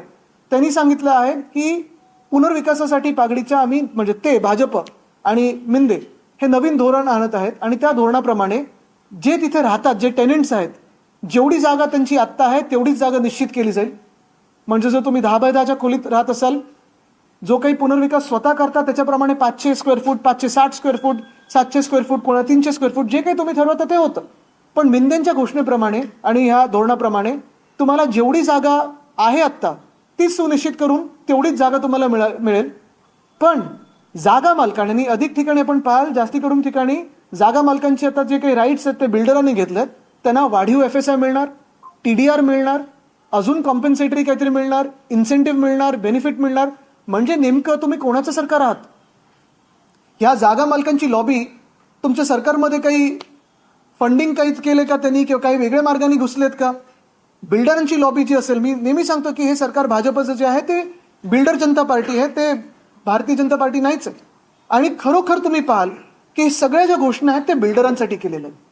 तर ही पागडीची घोषणा आणि आज आपल्याच माध्यमातून सगळ्या पागडीमध्ये राहणाऱ्या मुंबईकरांना मी विनंती करत आहे की हे जे काही पागडी मुक्त मुंबई जे बोलत आहेत, मिंदे बोलत असतील, भाजप बोलत असतील, फसवी घोषणा आहे, बळी पडू नका आणि जे सत्य आहे ते जाणून घ्या. त्यांना तुम्हाला मुंबईतून बाहेर काढून टाकायचं आहे, ही खरी गोष्ट आहे आणि खरी परिस्थिती आहे. दुसरी जी काही बातमी मी तिथे असताना पाहिली, कारण ही परत मागणी आमची सतत राहिलेली आहे, जी आमची मागणी आहे ती हीच आहे की 2 गोष्टी ह्याच्यात. पोलीस हाऊसिंगबद्दलचा जो विषय येतो, पोलीस हाऊसिंग जे पोलीस आमचे सगळे कर्मचारी आहेत, पोलीस ऑफिसर्स आहेत, त्यांना मुंबईमध्ये जिथे आत्ता पोलीस कॅम्प्स आहेत तिथे चांगल्या राहण्यासाठी चांगल्या जागा झाल्या पाहिजेत.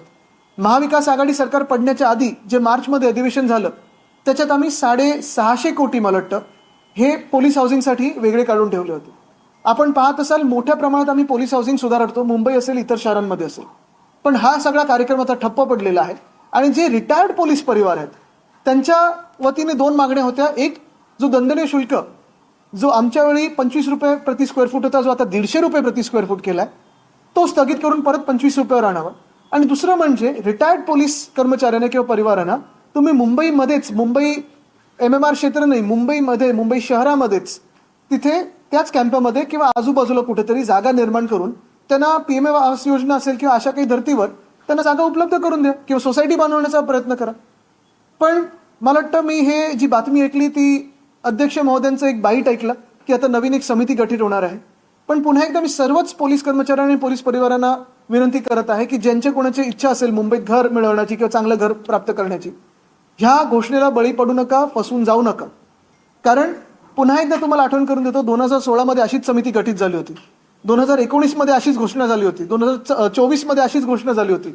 आणि कलानगरच्या बाजूला आमच्याकडे जिथे गव्हर्नमेंट हाऊसिंग आहे, गव्हर्नमेंट कॉलनी आहे, आमचा निर्णय होता की तिकडच्या शासकीय कर्मचाऱ्यांना तिकडेच परमनंट हक्काची घरं देण्याची. पण हा निर्णय बदलून तिथे हायकोर्टासाठी ह्यांनी जागा निर्माण करून दिली. ठीक आहे, काही प्रॉब्लेम नाही. अवतीभोवती जी जागा आहे तिथे आपण शासकीय कर्मचाऱ्यांसाठी जागा निर्माण करू शकतो का? तर तिथे 10 महिन्यापूर्वी एक समिती बसली, अशीच समिती गठीत केली गेली. समिती बसलेली आहे, एकदाच भेटलेली आहे, पुढे बसूनच आहे. 10 महिने झाले, पुढे काही कारवाई झाली नाही. तर पुन्हा एकदा मी तुम्हाला सगळ्यांना सांगतोय की फसून घेऊ नका. हे सगळं जे आहे हे निवडणुकीपूर्वीचं भाजपच्या फसव्या घोषणा आहेत, ह्याला बळी पडू नका. तिसरं आणि सगळ्यात महत्त्वाचं म्हणजे उपनगरामध्ये साधारणपणे दहिसर आणि जुहू ह्या परिसरामध्ये आपल्या सर्वांना माहिती आहे हाय फ्रिक्वेन्सी रेडार आहे, काही डिफेन्स लँड्स आहेत. आणि वर्षानुवर्ष तिथे आपण प्रयत्न करतोय, सगळेच प्रयत्न करतायत की इथे पुनर्विकासाला कशी चालना मिळू शकते. आमचं सरकार असताना देखील आम्ही पर्याय जागी शोधून तिथे पुढे काम सुरू करत होतो. पण हे सरकार जे आता भाजपचं सरकार आहे, गेले 2-2.5 वर्ष राज्यात आहे, 1 वर्ष देवेंद्र फडणवीस साहेब पुन्हा एकदा मुख्यमंत्री आहेत. पण पुन्हा करत आपण जर पाहिलं तर गेले 12 वर्ष भाजपचं सरकार केंद्रामध्ये, गेले 12 वर्षातून 2 वर्ष जर आमची सोडली, 2-2.5 वर्ष जर आमची सोडली, तर भाजपचंच सरकार इथे राज्यात आहे. आणि तरी देखील जुहू परिसर असेल किंवा दहिसर परिसर असेल, अंधेरीचा परिसर असेल, DN नगरचा, ह्या खोट्या घोषणा पुन्हा भाजप तिथे जाऊन करत असतं. तिकडच्याच मी एक स्लम सोसायटीचा उल्लेख केला. जुहू एरोड्रोमच्या बाजूला एक नेहरू नगर नावाची स्लम सोसायटी आहे. तिथे 2017 साली फडणवीस साहेब मुख्यमंत्री असताना निवडणुकीच्या काळात जाऊन घोषणा केली होती की तिकडच्या तिकडे भाजप सरकारमुळे त्यांना इन-सिटू रिडेव्हलपमेंट मिळेल. 9 वर्ष होऊन गेलेली आहेत. केंद्रात पण त्यांचंच सरकार आहे, इथे पण त्यांचंच सरकार आहे. गेले 3 वर्ष प्रशासक देखील मुंबई महानगरपालिकेचे त्यांचे आहेत. कुठे एक वीट हललेली नाही. तसंच आता ही घोषणा बघा, जी आम्ही मागणी केली होती त्याच्यावर उत्तर बघा काय घाईघाईत दिलं त्यांनी. मी मागणी केली होती की जुहू परिसरात असेल, DN नगरच्या परिसरात असेल आणि अर्थात दहिसरचा परिसर असेल, या हाय फ्रिक्वेन्सी रेडार आणि मिनिस्ट्री ऑफ डिफेन्सच्या जागेंमुळे पुनर्विकास होत नाहीये. तर मी विचारलं होतं की याच्यावर पुढे काही कारवाई झाली आहे का? आता उत्तर बघा, मुख्यमंत्र्यांच्या निवेदनातून काय आलंय. दहिसर आणि जुहू येथे उंच वारंवारता रेडार केंद्र आहे, हाय फ्रिक्वेन्सी रेडार आहे. सदर रेडार केंद्राच्या आजूबाजूला परिसरात पुनर्विकास करताना इमारतींचा वगैरे जे काय उंचीवर बंधनं येते. आता उत्तर आहे का, ही हाय फ्रिक्वेन्सी रेडार केंद्रात तांत्रिकदृष्ट्या योग्य असलेल्या इतर ठिकाणी स्थलांतरित करण्याचा निर्णय शासनाने घेतलेला आहे. कधी घेतलाय, कसा घेतलाय, कोणी घेतलाय? फसून जाऊ नका. खोटं बोलतात, खोटं ऐकून घेऊ नका. नागरी विमान वाहतूक मंत्रालय, भारत सरकार आणि airport authority of India AAI ने दहिसर येथील रेडार गोराईला स्थलांतरित करण्याची सहमती दर्शवलेली आहे. ही सहमती कधी आली? आधी आली असेल तर त्याच्यावर पुढे काही कारवाई झाली आहे का? आणि तुम्ही आत्ता मी प्रश्न विचारल्यानंतर काय फोन करून विचारलं का त्यांना सहमती आहे का? म्हणजे तुम्ही फसवता ना. तसंच जुहूसाठी उत्तर बघा, अजून हास्यास्पद आहे. त्याच वेळी महाराष्ट्र सरकारने airport authority of India AAI च्या तांत्रिक पथकाला जुहू येथील रडारची पर्यायी जागा सुचवलेली आहे. कुठची जागा सुचवलेली आहे? पर्यायी जागा म्हणजे कुठची हे जर आम्हाला स्पष्ट करून सांगा. सदर जागा AAI च्या तांत्रिक पथकाला पाहणी करण्याकरता निमंत्रित केलेले आहे. पाहणी करण्याकरता निमंत्रित केले. कधी निमंत्रण पाठवलं तुम्ही? कधी त्यांना बोलवलं? काय तारखेला पाठवलं? बरं, पर्यायी जागा जर असेल तर तुमच्या कॅबिनेटमध्ये मंजुरी असेल किंवा केंद्राच्या कॅबिनेटमध्ये मंजुरी असेल, काहीतरी दाखले असायला पाहिजेत. एकदा हा तांत्रिक अभ्यास पूर्ण झाला आणि पर्यायी जागा निवडली गेली की जुहू येथील उच्च वारंवारता रेडार केंद्र स्थलांतरित करण्याची मंजुरी प्रक्रिया सुरू होईल. ह्याचाच अर्थ हा आहे की दहिसर असो किंवा जुहू असो, आम्ही वर्षानुवर्ष, मग 2014 पासून आम्हाला वाटलं होतं की NDA सरकार आमचं येत आहे, काहीतरी बदल घडेल. आम्ही शिवसेना उद्धव बाळासाहेब ठाकरे पक्ष म्हणून हा विषय सातत्याने मांडत आलेलो आहे. तसाच हा विषय पुन्हा एकदा मी ह्याच अधिवेशनात मांडला की जुहू येथील हाय फ्रिक्वेन्सी रेडार आहे, दहिसर इकडचं हाय फ्रिक्वेन्सी रेडार असेल, तिकडचं एअरपोर्टचं असेल किंवा इतर काही गोष्टी असतील, ह्या सगळ्या अडचणींमुळे तिकडचा पुनर्विकास जो अडलेला आहे त्याच्यावर पुढे काय झालं. आणि मुख्यमंत्र्यांकडून असं हास्यास्पद उत्तर आलेलं आहे की दोन्ही ठिकाणी सहमती दर्शवलेली आहे. एका ठिकाणी आम्ही पथक निमंत्रित केलेलं आहे. हे आमंत्रण गेलं कधी, कुठची जागा दाखवलेली आहे, कधी ही फाईल गेली, कोणाला तुम्ही कोणाशी बोललात, हे सत्य देखील त्यांनी लोकांसमोर आणावं.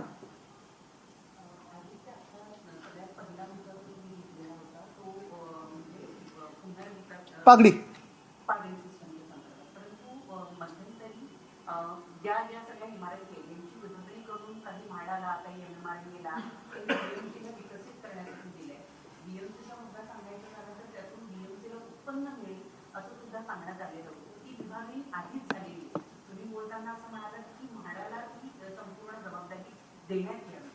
नाही, माझं म्हणणं हे आहे, सक्षम प्राधिकरण म्हणून जेव्हा आपण बोलतो की ही बिल्डिंग डिलॅपिडेटेड आहे की नाही, जो काही कायदा 79 आणि 79B अमेंडमेंट आली त्याच्यात म्हाडा हे सक्षम प्राधिकरण असेल हे सांगितलं होतं. आधी BMC होती डिलॅपिडेटसाठी, पण आता उपकर प्राप्त जे इमारती आहेत ह्या अमेंडमेंटमुळे म्हाडाच करते असं सगळ्यांची एक सहमती सरकारमध्ये आहे. पण जी केस झाली आहे ती कॉम्पिटंट अथॉरिटी नेमकी कोण आहे ह्याच्यावरनं झाली आहे. तर हा तिढा जो काही आहे तो राज्य सरकारने सोडवावा. आणि ह्याच्यात घुसायचंच नसेल, राज्य सरकारला ह्या तिढ्यात जायचंच नसेल तर पर्यायी मार्ग हा आहे. जर आता तुम्ही हीच इकडे पूर्ण रांग बघाल, इथे शिवसेना भवनाला येताना आजूबाजूला दोन्ही बाजूला उपकरप्राप्त इमारतीच आहेत. जवळपास दक्षिण मुंबई आणि दक्षिण मध्य मुंबई या सगळ्या इमारती उपकरप्राप्त आहेत जास्तीत जास्त. आणि जवळपास सगळ्या इमारती 60, 70, 80, 90, काही काही 100 वर्षाच्या पुढच्या आहेत, काही चाळी आहेत. आता जी घोषणा सरकारने केली की तेवढीच तुम्हाला जागा मिळेल टेनंट्सना, ज्या चाळींमध्ये 10 बाहेरची खोळी आहे किंवा कॉमन टॉयलेट आहे, मग तेवढंच तुम्हाला मिळणार का? जे पगडीवाले मागतात ना त्या 3 गोष्टी आहेत. एक, त्यांना संरक्षण द्या टेनंट्स म्हणून. दुसरी गोष्ट म्हणजे ट्रिगर नेमानं 60 वर्षाची बिल्डिंग असेल, 30 वर्षाची बिल्डिंग असेल, वय तुम्ही ठरवा काय पाहिजे ते, पण मोडकळीस यायलाच पाहिजे असं कशाला, लोकांचे हाल झालेच पाहिजेत असं कशाला.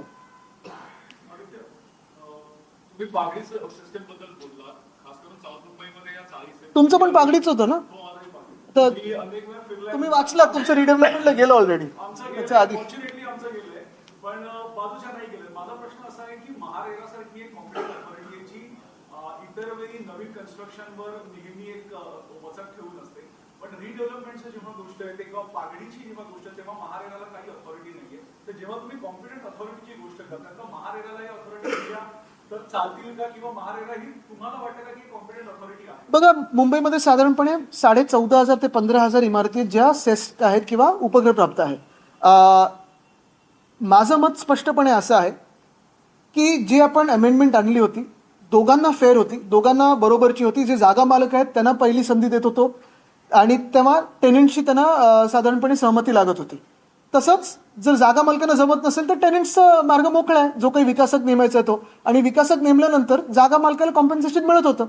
तर म्हणणं एवढं साधं सोपं आहे की सगळं काही भार एकाच अथॉरिटीवर टाकण्यापेक्षा, एकाच प्राधिकरणावर टाकण्यापेक्षा तुम्ही जे चालू आहेत त्याला थोडा मार्ग सोपा करून द्या. आता रेराचा पण जो विषय, मी आपल्याला आठवत असेल अधिवेशनात ह्याच मांडलं होतं की SRA पण रेरासारखी एक अथॉरिटीची जरूर आहे. कारण रेरामध्ये आता किती वर्ष केसेस काही काही पेंडिंग आहेत.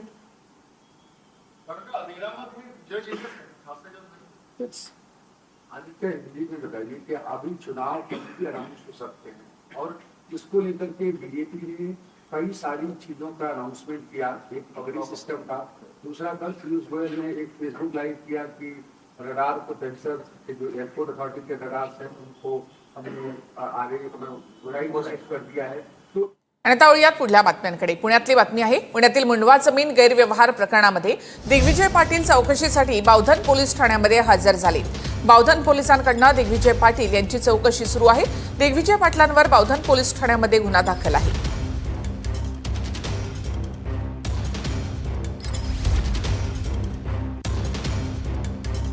दिग्विजय पाटील यांना चौकशीसाठी हजर राहण्याचे पुणे पोलिसांनी आदेश दिलेले आहेत. दिग्विजय पाटील हजर न राहिल्यास पुणे पोलीस त्यांना नोटीस पाठवणार आहे. चौकशीला हजर राहणार असल्याचं दिग्विजय पाटील यांनी याआधी सांगितलंय.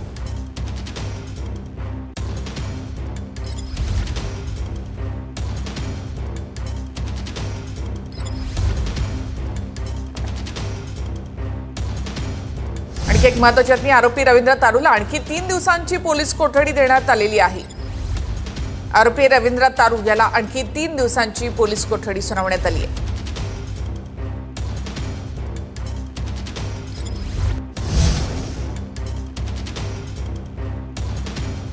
आरोपी रवींद्र तारूला आणखी 3 दिवसांची पोलीस कोठडी. पार्थ पवारांचं पुण्यातील जमीन गैरव्यवहार प्रकरण, यामध्ये रवींद्र तारूला आणखी 3 दिवसांची पोलीस कोठडी सुनावण्यात आली. नागपूरच्या आयुक्तांना माझ्या विरोधामध्ये निवडणूक लढवायची आहे असं वाटतं. गडकरींनी मिश्कील वक्तव्य केलंय. शहरातील अतिक्रमणावरून डॉक्टर अभिजित चौधरींवर त्यांनी हे मिश्कील वक्तव्य केलं. महापालिका आयुक्त हे नितीन गडकरींनी त्यांना टोला लगावलाय. माझ्यावर दबाव आणायची कोणाच्या बापाची हिंमत नाही असं गडकरी म्हणाले. महानगरपालिकेचे कमिशनर या ठिकाणी उपस्थित आहेत.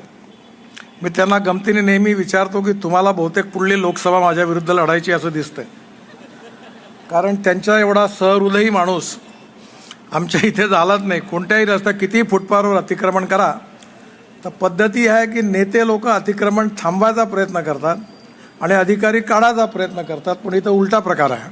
माझं बारकाईने लक्ष आहे आणि बारकाईने लक्ष असल्यामुळे कोणी कुठे किती अतिक्रमण केलं हे मला आता पूर्णपणे माहिती आहे आणि माझ्यावर दबाव टाकणारा कोणी पैदा नाही झाला आहे, कारण मी या जनतेशी प्रामाणिक आहे. निवडणुकीच्या माध्यमातून राजकीय पक्ष संपवले जात आहेत असं प्रकाश आंबेडकर यांनी म्हटलं. पक्ष संपल्यानंतर सत्ताधाऱ्यांची हुकुमशाही सुरू होईल असं प्रकाश आंबेडकर यांनी म्हटलं आहे. विरोधी पक्ष संपल्यानंतर हुकुमशहा पाहिजे ते करतो असं देखील आंबेडकर म्हणाले. इलेक्शन आता जिंकण्यासाठी जसं वापरलं जातंय तशाच रीतीने इथला असणारा राजकीय पक्ष सुद्धा संपवण्यासाठी वापरल्या जात आहेत हे आपण लक्षात. इथले राजकीय पक्ष संपले किंवा त्यांची असणारी ताकद क्षीण झाली ते एकच पक्षाची हुकुमशाही चालू होते हे लक्षात घ्या आणि मग तो हुकुमशहा पाहिजे ते करायला लागतो अशी असणारी परिस्थिती. महत्त्वाची बातमी. जुन्नर तालुक्यामध्ये बिबट्याचा 12 वर्षाच्या चिमुकल्यावर हल्ला. बिबट्याच्या हल्ल्यामध्ये या चिमुकल्याचा मृत्यू झालेला आहे. बिबट्याचा धुमाकूळ अद्यापही सुरूच आहे. जुन्नर तालुक्यातील पारगाव मंगळूर इथली ही घटना आहे. 12 वर्षाच्या चिमुकल्यावर बिबट्यानं हल्ला केला. यामध्ये या चिमुकल्याचा मृत्यू झालेला आहे. इथे एक छोटासा ब्रेक घेऊयात, लगेच परत येऊया. TV9 मराठी, एकमेव. तेजस्वी घोसाळकरांचा ठाकरेंच्या शिवसेनेला जय महाराष्ट्र. तेजस्वी घोसाळकरांचा भाजपमध्ये प्रवेश. भाजपचे मुंबई अध्यक्ष अमित शहा आणि भाजप नेते प्रवीण दरेकरांच्या उपस्थितीमध्ये प्रवेश. दिवाळी अधिवेशन संपताच राज्यामध्ये पालिका निवडणुकांच्या तयारीला वेग. पालिका निवडणुकांच्या तयारीमध्ये रहा. राज्य निवडणूक आयोगाचे राज्यातील 29 महानगरपालिका आयुक्तांना आदेश. राज्यातील सर्व 29 महापालिकांची निवडणूक एकाच टप्प्यामध्ये होणार. जानेवारीच्या 3ऱ्या आठवड्यामध्ये मतदान घेतलं जाणार अशी माहिती. नाशिकमध्ये आज पहिल्या टप्प्यामध्ये 1000 नवीन वृक्षारोपण सुरू. मंत्री गिरीश महाजन आखाड्यांच्या प्रमुखांच्या उपस्थितीमध्ये वृक्षारोपणाला सुरुवात. आपलं नाशिक हरित नाशिक योजनेअंतर्गत वृक्षारोपण. भाजपचं आज पुण्यामध्ये शक्ती प्रदर्शन. मुख्यमंत्री फडणवीसांच्या हस्ते 3000 कोटींच्या प्रकल्पांचं उद्घाटन होणार. भाजप आज पुण्यातील निवडणुकीची दिशा स्पष्ट करणार. रवींद्र दंगेकरांचा भाजपच्या जाहिरातींवर आक्षेप. पुणे पालिका आयुक्तांना प्रोटोकॉल कळला नाही. पालिकेच्या माध्यमातून जाहिरात घ्यायला हवी होती. मी पालिका आयुक्तांना प्रोटोकॉल विचारेन, दंगेकरांचं वक्तव्य. सांगलीमध्ये आज मुख्यमंत्री देवेंद्र फडणवीस यांच्या हस्ते पुण्यश्लोक अहिल्यादेवी होळकर यांच्या पुतळ्याचं अनावरण होणार. उद्घाटनाच्या तयारीची आमदार गोपीचंद पडळकर यांच्याकडून पाहणी. मुंबईसह 13 महापालिकांना 74 कोटींचा निधी. निवडणुकीच्या पार्श्वभूमीवर नगरविकास विभागाकडून निधीचं वितरण. मुंबई महापालिकेसाठी स्वतंत्र 36 कोटींच्या निधीची तरतूद.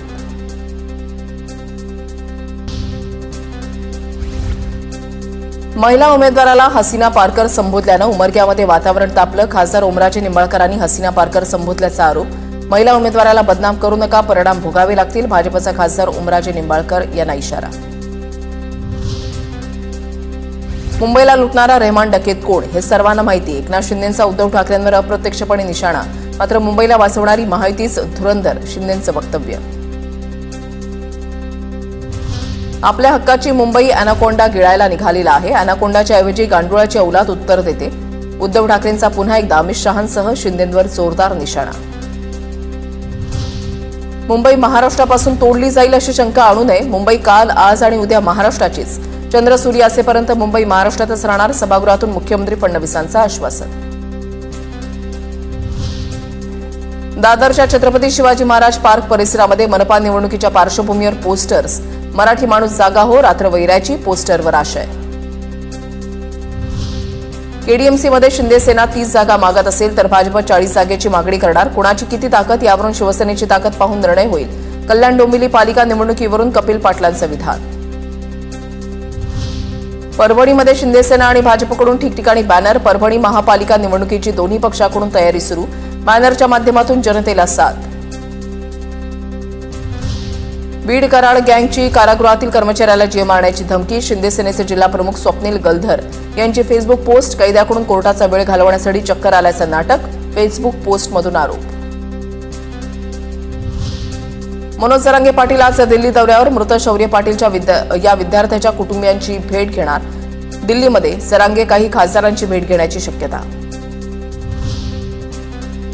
आता पाहूया टॉप 9 महत्वाच्या बातम्या. पहलगाम दहशतवादी हल्ल्याप्रकरणी एनआयए आज आरोपपत्र दाखल करणार. जम्मू कोर्टामध्ये एनआयए आरोपपत्र दाखल करणार. लाडक्या बहिणींच्या ई-केवायसीसाठी अंगणवाडी सेविका घरोघरी जाणार. बोगस लाभार्थी वगळण्यासाठी ई-केवायसी बंधनकारक. 31 डिसेंबरपर्यंत ई-केवायसी न केल्यास लाभार्थ्यांना योजनेतून वगळण्यात येणार. रोहित आर्या प्रकरणामध्ये फॉरेन्सिक सायन्स लॅबोरेटरीकडून अहवाल सादर. मुंबई गुन्हे शाखेकडे अंशतः अहवाल सादर केल्याची माहिती. आरोपीकडून जप्त केलेल्या कपड्यांची तपासणी पूर्ण. रोहितकडे सापडलेल्या पिस्तूलसारख्या वस्तूबाबत स्पष्टता नाही. पुण्यातल्या राजगुरुनगरमध्ये खासगी क्लासेसमध्ये विद्यार्थ्यांमध्ये गँगवॉर. विद्यार्थ्यांकडून इतर विद्यार्थ्यांवर चाकू हल्ला. एकाचा मृत्यू. शिक्षक शिकवत असतानाच विद्यार्थ्याचा गळा चिरल्याची घटना. हल्ल्याचं कारण अस्पष्ट. दादरच्या मीनाताई ठाकरे फुल मार्केट समोर रास्ता रोको. रस्त्यावर बसून मासे विकण्यास स्थानिकांसह भाजपचा.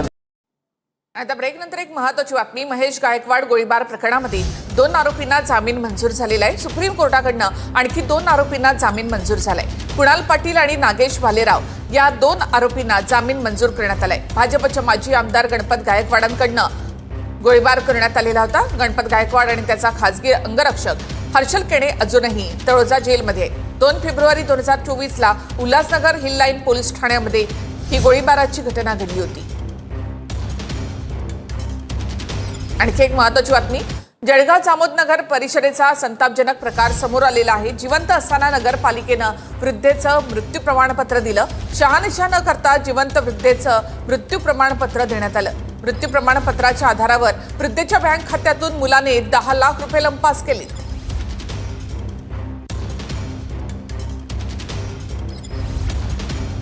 या बातमीसह बुलेटिनमध्ये आपण इथेच थांबूयात. नमस्कार. TV9 मराठी एकमेव. तेजस्वी घोसाळकर यांचा ठाकरेंच्या शिवसेनेला आता जय महाराष्ट्र. तेजस्वी घोसाळकर यांचा भाजपमध्ये प्रवेश. भाजपचे मुंबई अध्यक्ष अमित शहा आणि भाजप नेते प्रवीण दरेकर यांच्या उपस्थितीमध्ये हा प्रवेश. काम करायचे ते लोक भाजपमध्ये येणार. तेजस्वी घोसाळकर यांच्या भाजप प्रवेशानंतर आशिष शेलार यांची ही प्रतिक्रिया समोर.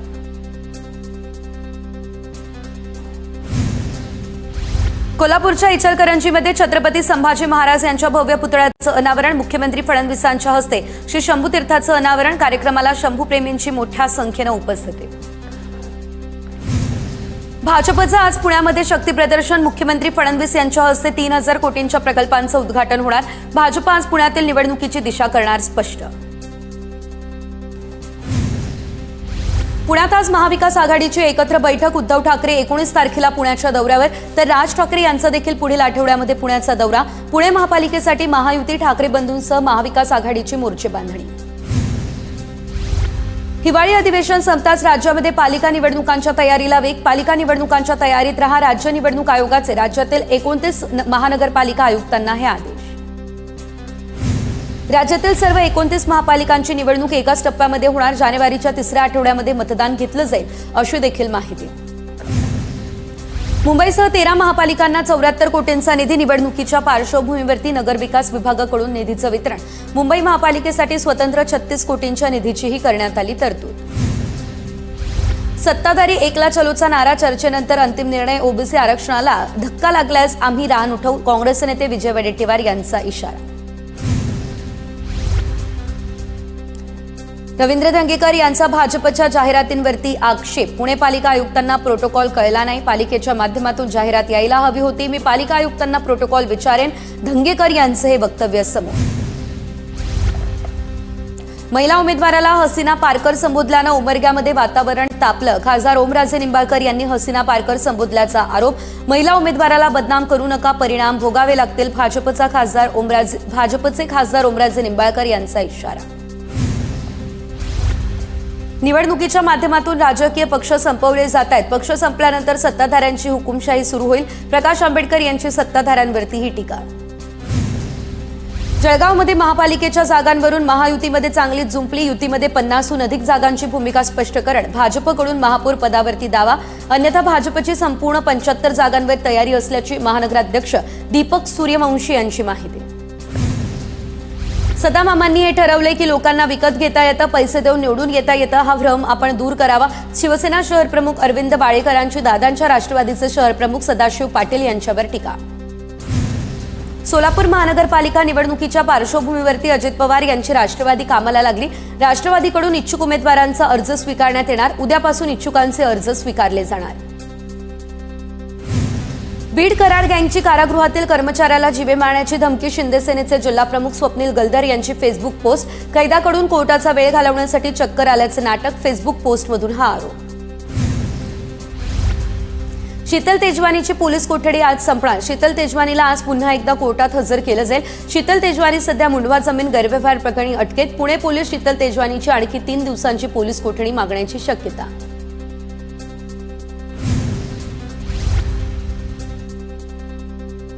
रोहित आर्या प्रकरणामध्ये फॉरेन्सिक सायन्स लॅबोरेटरीकडून आता अहवाल सादर. मुंबई गुन्हे शाखेकडे अंशतः अहवाल सादर केला अशी माहिती. आरोपीकडून जप्त केलेल्या कपड्यांची तपासणी पूर्ण. रोहितकडे सापडलेल्या पिस्तूलसारख्या वस्तूबाबत मात्र अद्याप काही स्पष्टता नाही. मनोज जरांगे पाटील दिल्ली दौऱ्यावर. मृत शौर्य पाटीलच्या विद्यार्थ्याच्या कुटुंबियांची भेट घेणार. तर दिल्लीमध्ये काही खासदारांची देखील ते भेट घेणार असल्याची माहिती. पहलगाम दहशतवादी हल्ला प्रकरणी एनआयए आज आरोपपत्र दाखल करेल. जम्मू कोर्टामध्ये एनआयए आरोपपत्र दाखल करणार. आजपासून पंतप्रधान मोदी 4 दिवसांच्या इथिओपिया दौऱ्यावर. द्विपक्षीय संबंध मजबूत करण्यासोबत व्यापाराला चालना देण्याच्या अनुषंगानं हा दौरा असणार. संसदेच्या हिवाळी अधिवेशनाचा आजपासून शेवटचा आठवडा. भाजपचं राज्यसभेतील सर्व खासदारांसाठी व्हीप जारी. 15 ते 19 डिसेंबर दरम्यान उपस्थित राहण्यासाठी हा व्हीप. आदित्य ठाकरे यांची आज पत्रकार परिषद. शिवसेना भवनात दुपारी 1 वाजता पत्रकार परिषद. आदित्य ठाकरे नक्की काय बोलणार याकडे लक्ष. घाटकोपरच्या राजावाडी या रुग्णालयाचा कायापालट होणार. भव्य सुसज्ज आणि आता बातमी अहिल्यानगरच्या संगमनेरमधून. अहिल्यानगरच्या संगमनेरमध्ये जनाक्रोश आंदोलन करण्यात आलेलं आहे. यामध्ये सत्यजित तांबे आणि जयश्री थोरात यांनी प्रांत कार्यालयासमोर ठिय्या मांडला. जयश्री थोरात आपल्या लेकराला कडेवर घेऊनच या आंदोलनात सहभागी झाल्या होत्या. दरम्यान बिबट्या मुक्त संगमनेर करा अशी या आंदोलकांची मागणी आहे. संगमनेर तालुक्यात बिबट्याच्या हल्ल्यात 4 वर्षाच्या चिमुकल्याचा मृत्यू झालाय. आपण पाहतोय ही 2 दृश्य. सत्यजित तांबे आणि जयश्री थोरात हे प्रांत कार्यालयासमोर ठिय्या मांडून बसलेले आहेत. बिबट्या मुक्त संगमनेर करा अशी त्यांची मागणी आहे. दुसरीकडे जयश्री थोरात या आपल्या बाळाला कडेवर घेऊनच या आंदोलनामध्ये सहभागी झाल्याचं आपण पाहतोय. एका लेकराला त्या कडेवर घेऊन या आंदोलनामध्ये सहभागी झालेले आहेत. एका 4 वर्षाच्या चिमुकल्याचा मृत्यू झाल्यानंतर हे आंदोलन केलं जात आहे. त्यांची संख्या वाढली पाहिजे. त्यांना त्या ठिकाणी सापडलं पाहिजे. जर नरभक्षक असतील तर त्यांना ठार मारण्याचे आदेश दिले पाहिजे. जसं कोपरगावमध्ये आता आपण पाहिलं 2-3 दिवसापूर्वी एक बिबट्याला ठार मारण्यात यश आलं. असे आपल्याला कठोर निर्णय आता घ्यावा लागतील. शेवटी माणूस जगला पाहिजे ही सगळ्यात महत्वाची भूमिका आहे. आणि बिबट्यांची संख्या आता इतकी मोठी झालेली आहे की तो शेड्यूल 1 मधला प्राणी आता राहिलेलाच नाहीये. शेड्यूल 1 मधला प्राणी म्हणजे कोणता, जो दुर्मिळ आहे. त्याची संख्या वाढवण्यासाठी वाघ असतील यांच्या संख्या वाढवण्यासाठी प्रयत्न होत असतात. पण आता बिबटे इतके झालेत की आमच्याच तालुक्यात किमान 100-150 बिबटे असतील अशी प्राथमिक अंदाज आमचा आहे. त्याच्यापेक्षा जास्तच असतील. तर यावर आता कधी उपाय निघतो ते पाहणं महत्त्वाचं असणार आहे. आता वळूयात हेडलाईन्सकडे. In association with Birla offers, एका वर्षात पेंटला काही झालं तर पेंटिंग पुन्हा करून देणार. बँक ऑफ बरोडा कडून लोन घेणं एक मास्टर स्ट्रोक आहे. Good home aroma air fresheners, tiger balm, वेदना जेथे परिणाम तेथे. प्रस्तुत करता राजयोग पेंट्स. आनंद तुमचा, रंग आमचा. राज्य निवडणूक आयोगाची आज संध्याकाळी 4 वाजता पत्रकार परिषद. महानगरपालिका निवडणुकांच्या तारखा जाहीर होणार. मतदार याद्यांमधील घोळ कोण सोडवणार? आदित्य ठाकरेंचा सवाल. निवडणुकीपूर्वीच्या भाजपच्या फसव्या घोषणांना बळी पडू नका, आदित्य ठाकरेंचं आवाहन. निवडणुकांसाठी आमचा विरोध नाही, मात्र मतदार याद्या पहिल्या दुरुस्त करा, मगच निवडणुका घ्या, किशोरी पेडणेकरांची मागणी. मतदार याद्यांसंदर्भात काही प्रश्न असल्यास पुराव्यांसह कोर्ट आणि निवडणूक आयोगात जावं, फक्त पत्रकार परिषद घेऊन प्रश्न सुटत नाहीत, मुनगंटीवारांची विरोधकांवर टीका. मतदार याद्यांमधील दुबार नावांसंदर्भात काय कारवाई केली निवडणूक आयोगानं हे सांगावं, हरकतींवर स्पष्टीकरण द्यावं, सुषमा अंधारेंची मागणी. निवडणुका जवळ आल्या की विरोधकांचे आरोप सुरू होतात. आनंद परांजपेंची प्रतिक्रिया. तर निवडणुकीसाठी तयार, आम्हीच जिंकणार, अतुल भातखळांनीही व्यक्त केला विश्वास. राज्यात पालिका निवडणुकांच्या तयारीला वेग. प्रत्यक्ष निवडणुकीच्या तयारीत राहा. आयोगाचे 29 मनपा आयुक्तांना आदेश. आचारसंहिता, अर्ज भरणं, आवश्यक कागदपत्रांसाठी सज्ज राहण्याच्याही सूचना. मुंबई महापालिका निवडणुकीच्या आधी ठाकरेंना धक्का. माजी नगरसेविका तेजस्वी घोसाळकर भाजपात. विकासाची कामं करण्यासाठी भाजपात प्रवेश. तेजस्वी घोसाळकरांची प्रतिक्रिया. निवडणुकीपर्यंत असे अनेक पक्षप्रवेश भाजपात होतील. कामं करायचंय ते आता लोक भाजपात येणार. प्रवीण दरेकरांचा आशिष शेलार यांची प्रतिक्रिया. फडणवीसांच्या हस्ते कोल्हापुरातील इचलकरंजीमध्ये छत्रपती संभाजी महाराजांच्या पुतळ्याचं अनावरण. सांगलीमध्ये सुद्धा अहिल्यादेवी होळकरांच्या पुतळ्याचं अनावरण. महापालिका निवडणुकीच्या तोंडावर मुंबईसह 13 महानगरपालिकांना 74 कोटींचा निधी. मुंबईसाठी अतिरिक्त 36 कोटींच्या निधीची तरतूद. पुणे महापालिकेसाठी महायुती, ठाकरे बंधूंसह महाविकास आघाडीची मोर्चे बांधणी. भाजप आज पुण्यामध्ये शक्ती प्रदर्शन करणार, तर महाविकास आघाडीची एकत्र बैठक. उद्धव ठाकरे 19 तारखेला पुणे दौऱ्यावर येणार. ओमराजे निंबाळकरांनी महिला उमेदवाराला हसीना पारकर संबोधल्यामुळे उमरग्यात वातावरण तापलं. महिला उमेदवाराला बदनाम करू नका, परिणाम भोगावे लागतील, भाजपचा निंबाळकर यांना इशारा. नाशिक शहरात 15,000 झाडांच्या लागवडीचा शुभारंभ. पहिल्या टप्प्यात आज 1,000 नवीन झाडांची लागवड, तर आपलं नाशिक हरित नाशिक या योजनेअंतर्गत वृक्षारोपण. पुण्यामध्ये राजगुरुनगरात खासगी क्लासेसमध्ये विद्यार्थ्यांमध्ये गँग वॉर. शिक्षक शिकवत असतानाच विद्यार्थ्याचा गळा चिरल्याची धक्कादायक घटना. विद्यार्थ्याचा यात मृत्यू, तर हल्लेखोर विद्यार्थी पसार. शिवी दिल्यामुळे बारामतीमध्ये एकाची निर्घृण हत्या. हत्या करणारे दोन्ही आरोपी यांना पोलिसांकडून अटक, तर अविनाश उर्फ माऊली लोंढे असं हत्या झालेल्या तरुणाचं नाव. नागपूरमध्ये सख्या भावांचा शेतातील वाद आता विकोपाला. दरम्यान मोठ्या भावाकडून लहान भावाची गोळ्या झाडून हत्या. हत्येनंतर मृतदेह पेट्रोल टाकून जाळला. लाडक्या बहिणींच्या ई-केवायसी साठी अंगणवाडी सेविका घरोघरी जाणार. बोगस लाभार्थी वगळण्यासाठी ई-केवायसी बंधनकारक. 31 डिसेंबरपर्यंत ई-केवायसी न केल्यास योजनेतनं वगळण्यात येणार. आजपासून पंतप्रधान मोदी 4 दिवसांच्या विदेश दौऱ्यावर, तर द्विपक्षीय संबंध मजबूत करण्यासोबतच व्यापाराला चालना देण्याच्या अनुषंगानं हा दौरा असणार. म्हाडानं घर शोधताना नागरिकांची होणारी वणवण आता थांबणार. म्हाडा लवकरच स्वतःचं पोर्टल लॉन्च करणार. सर्वसामान्यांच्या बजेट आणि पसंतीनुसार म्हाडा भाड्यानं घरं सुद्धा उपलब्ध करून देणार. पुण्याच्या बुरसेवाडीमध्ये बिबट्याचा लोकवस्तीतील पाळीव कुत्र्यावर हल्ला. मात्र कुत्र्यानं बिबट्याला पळवून लावलं. थरार सीसीटीव्ही कॅमेऱ्यात कैद. उत्तर भारतातून येणाऱ्या वाऱ्यांमुळे राज्यभर पुन्हा थंडीचा जोर वाढला. मुंबईमध्ये किमान तापमान आता 17.2 अंश सेल्सिअस, तर गारठा आता वाढण्याची शक्यता. दिल्लीमध्ये दाट धुक्याची चादर. अनेक ठिकाणी व्हिजिबिलिटी 100 मीटरपेक्षा सुद्धा कमी, तर धुक्यांचा हा विमान सेवेवर सुद्धा परिणाम. दिल्लीमध्ये येणारी 4 विमानं जयपूरला वळवली. ऑस्ट्रेलियाच्या सिडनीमध्ये जूनच्या उत्सवादरम्यान समुद्रकिनारी अंधाधुंद गोळीबार, 16 जणांचा यात मृत्यू तर 1 जण ताब्यात.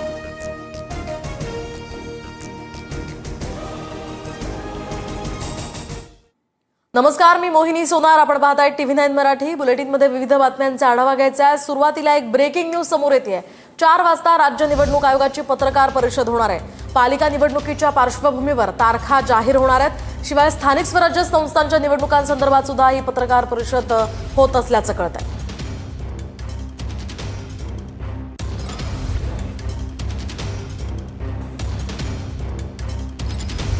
आपण पाहतोय सध्याची महत्त्वाची आणि मोठी बातमी. राज्य निवडणूक आयोगाची आज दुपारी 4 वाजता पत्रकार परिषद होणार आहे. महापालिका निवडणुकांची घोषणा या पत्रकार परिषदेमध्ये होऊ शकते. त्यामुळे कोणकोणत्या निवडणुका जाहीर होऊ शकतात ते आपण पाहणार आहोत. मात्र सध्याच्या या 2 घडामोडी आपण पाहतोय. 4 वाजता राज्य निवडणूक आयोगाची पत्रकार परिषद होणार आहे. दुसरीकडे त्या पार्श्वभूमीवर आता खरं तर सगळीकडून तयारी सुरू झालेली आहे. सगळ्या पक्षांची तयारी सुरू आहे. पालिकेच्या निवडणुका जाहीर होणार. MMRDA region, Mumbai, Navi Mumbai, Thane, Kalyan Dombivli, Vasai Virar, Bhiwandi, Panvel, Meera Bhayandar, Ulhasnagar. पश्चिम महाराष्ट्र, पुणे, पिंपरी चिंचवड, कोल्हापूर, सांगली, सोलापूर, इचलकरंजी. उत्तर महाराष्ट्र, नाशिक, अहिल्यानगर, धुळे, जळगाव, मालेगाव. मराठवाडा, छत्रपती संभाजीनगर, लातूर, नांदेड, वाघाळा, परभणी, जालना. विदर्भ, नागपूर, अकोला, अमरावती, चंद्रपूर. ज्या निवडणूक आयोगाच्या इलेक्टोरल रोल्सवर, ड्राफ्ट रोल्सवर आम्ही आक्षेप घेतले होते, लाखोमध्ये आक्षेप घेतले होते, त्याचं उत्तर अजून तरी आलेलं नाही आहे. आत्तापर्यंत म्हणजे साधारणपणे 12:30 पर्यंत तरी त्यांच्या मुख्य निवडणूक कार्यालयातून फायनल रोल कोणाच्या हाती गेलेला नाही. म्हणजे हे फायनल रोल येणार कधी? आणि आज निवडणुका घोषित झाल्यानंतर फायनल रोलमध्ये देखील लाखो चुका असतील तर नेमकं सोडवणार कोण? हा एक विषय झालाच, तो आम्ही मार्गी लावू. अनेक वर्षांपासून या सगळ्या निवडणुका प्रलंबित आहेत. नवी मुंबई सारख्या तर महापालिकांचं तर अशी परिस्थिती आहे की 5-5, 6-6 वर्ष झालेली आहेत की त्या निवडणुका प्रलंबित आहेत. आणि प्रशासक राजमध्ये शहरांचं कसं नुकसान होतं हे आपण सातत्याने पाहिलेलं आहे. आणि म्हणून लवकरात लवकर निवडणुका झाल्या पाहिजे आणि लवकरात लवकर लोकांमधून निवडून आलेले नगरसेवक, महापौर हे सगळे लोक त्या ठिकाणी बसले पाहिजे, जेणेकरून शहरांचा कारभार चांगल्या पद्धतीने होऊ शकतो. हे होत असताना एवढीच एक माफक अपेक्षा आहे का निवडणूक आयोगाने नवीन काही त्याच्यामध्ये परिपत्रकं काढून गोंधळ अजून निर्माण करू नये. आज कदाचित फक्त उनके राइट्स को लेकर क्या कोई सरकार ने कदम उठाया है और प्रभुत्ता से वो राइट्स डिस्प्ले हो सकें, चाहे वो ऐप के माध्यम से या उनकी सीट के पीछे? क्योंकि एयर क्रूज को तो अपने राइट्स पता है, लेकिन बहुत सारे फर्स्ट टाइम फ्लायर्स हैं जिनको अपने राइट्स नहीं पता है और वो उनको भाषा का भी प्रॉब्लम रहती है. तो क्या उन लोगों के लिए कि उनके क्या अधिकार है, क्या वो पानी मांग सकते हैं, वॉशरूम जा सकते हैं, उनको क्या टिकट रिफंड मिलेगा कि नहीं, इसके बारे में क्या सरकार की क्या नीति? धन्यवाद. चेयरमैन सर, सबसे पहले में तो मैं आदरणीय सांसद जी का मैं धन्यवाद देना चाहूँगा कि बहुत ही अहम सवाल इन्होंने पूछा है. क्योंकि एयर सेवा एक ग्रीवेंस रिड्रेसल पोर्टल है कि अगर कभी किसी पैसेंजर को कोई असुविधा होती है या कोई ग्रीवेंस होता है तो उसके तहत वो कर सकते हैं. बट हमारे मंत्रालय से, DGCA से हमने सिविल एविएशन रिक्वायरमेंट्स, जो कार से जाना जाता है, तो कार्स ऑलरेडी बने हुए हैं जो पैसेंजर को अपने राइट्स बताते हैं. बट ये कार सारे बहुत ही टेक्निकल डॉक्यूमेंट्स हैं और बहुत सारे पैसेंजर्स ये इनकी जानकारी नहीं होती. तो ये अहम सवाल उठता है कि हम कैसे अवेयर करें पैसेंजर्स को कि अपने राइट्स ये हैं, या कोई भी एक सिनारियो बनता है तो उस सिनारियो में या उस डिस्ट्रेस में या उस दिक्कत वाली सिचुएशन में उनको क्या क्या राइट्स अवेल कर सकते हैं वो पैसेंजर को. इसी के तहत DGCA ने जो कार बनाए हैं पैसेंजर्स के हिसाब से कि अगर डिले होता है तो पैसेंजर के राइट क्या है, अगर कैंसिलेशन होता है तो किस तरह से एयरलाइंस उनको रिफंड करना चाहिए, अगर डिले ओवरनाइट होता है या कुछ लंबे समय तक होता है तो उनको होटल अकोमोडेशन किस तरह प्रोवाइड करना चाहिए, ये सब ऑलरेडी लिस्टेड आउट कार्स में है. But for this same initiation की इसको और पैसेंजर्स के पास हम पहुंचाएं, हमारे मंत्रालय से हमने पैसेंजर चार्टर, एक डॉक्यूमेंट अलग से जो पब्लिकली अवेलेबल है, इसको भी हमने बनाया है, पैसेंजर चार्टर डॉक्यूमेंट. इसमें क्लियरली ये बहुत ही अच्छा डॉक्यूमेंट है. इस सदन के माध्यम से मैं देश की जनता को भी मैं बताना चाहूँगा जो एयर ट्रैवल से जुड़े हैं, और इसके बनाने का भी एक ही मकसद था कि जो कार है वो जनरली जो टेक्निकल डॉक्यूमेंट के हिसाब से देखा जाता है और पैसेंजर्स उसमें जाते नहीं है। तो ये इसके लिए बना है क्योंकि हमारे देश में काफ़ी फर्स्ट टाइम फ्लायर्स भी है और फर्स्ट टाइम फ्लायर्स में वो एंग्जाइटी, वो नर्वसनेस भी रहता है। तो उनको अगर हम कार्स वो पहले से ही अगर बताएं, उनके राइट्स वो पहले से ही अगर बताएं, तो उनकी जो जर्नी है वो काफ़ी हद तक रिलैक्स्ड हो सकती है।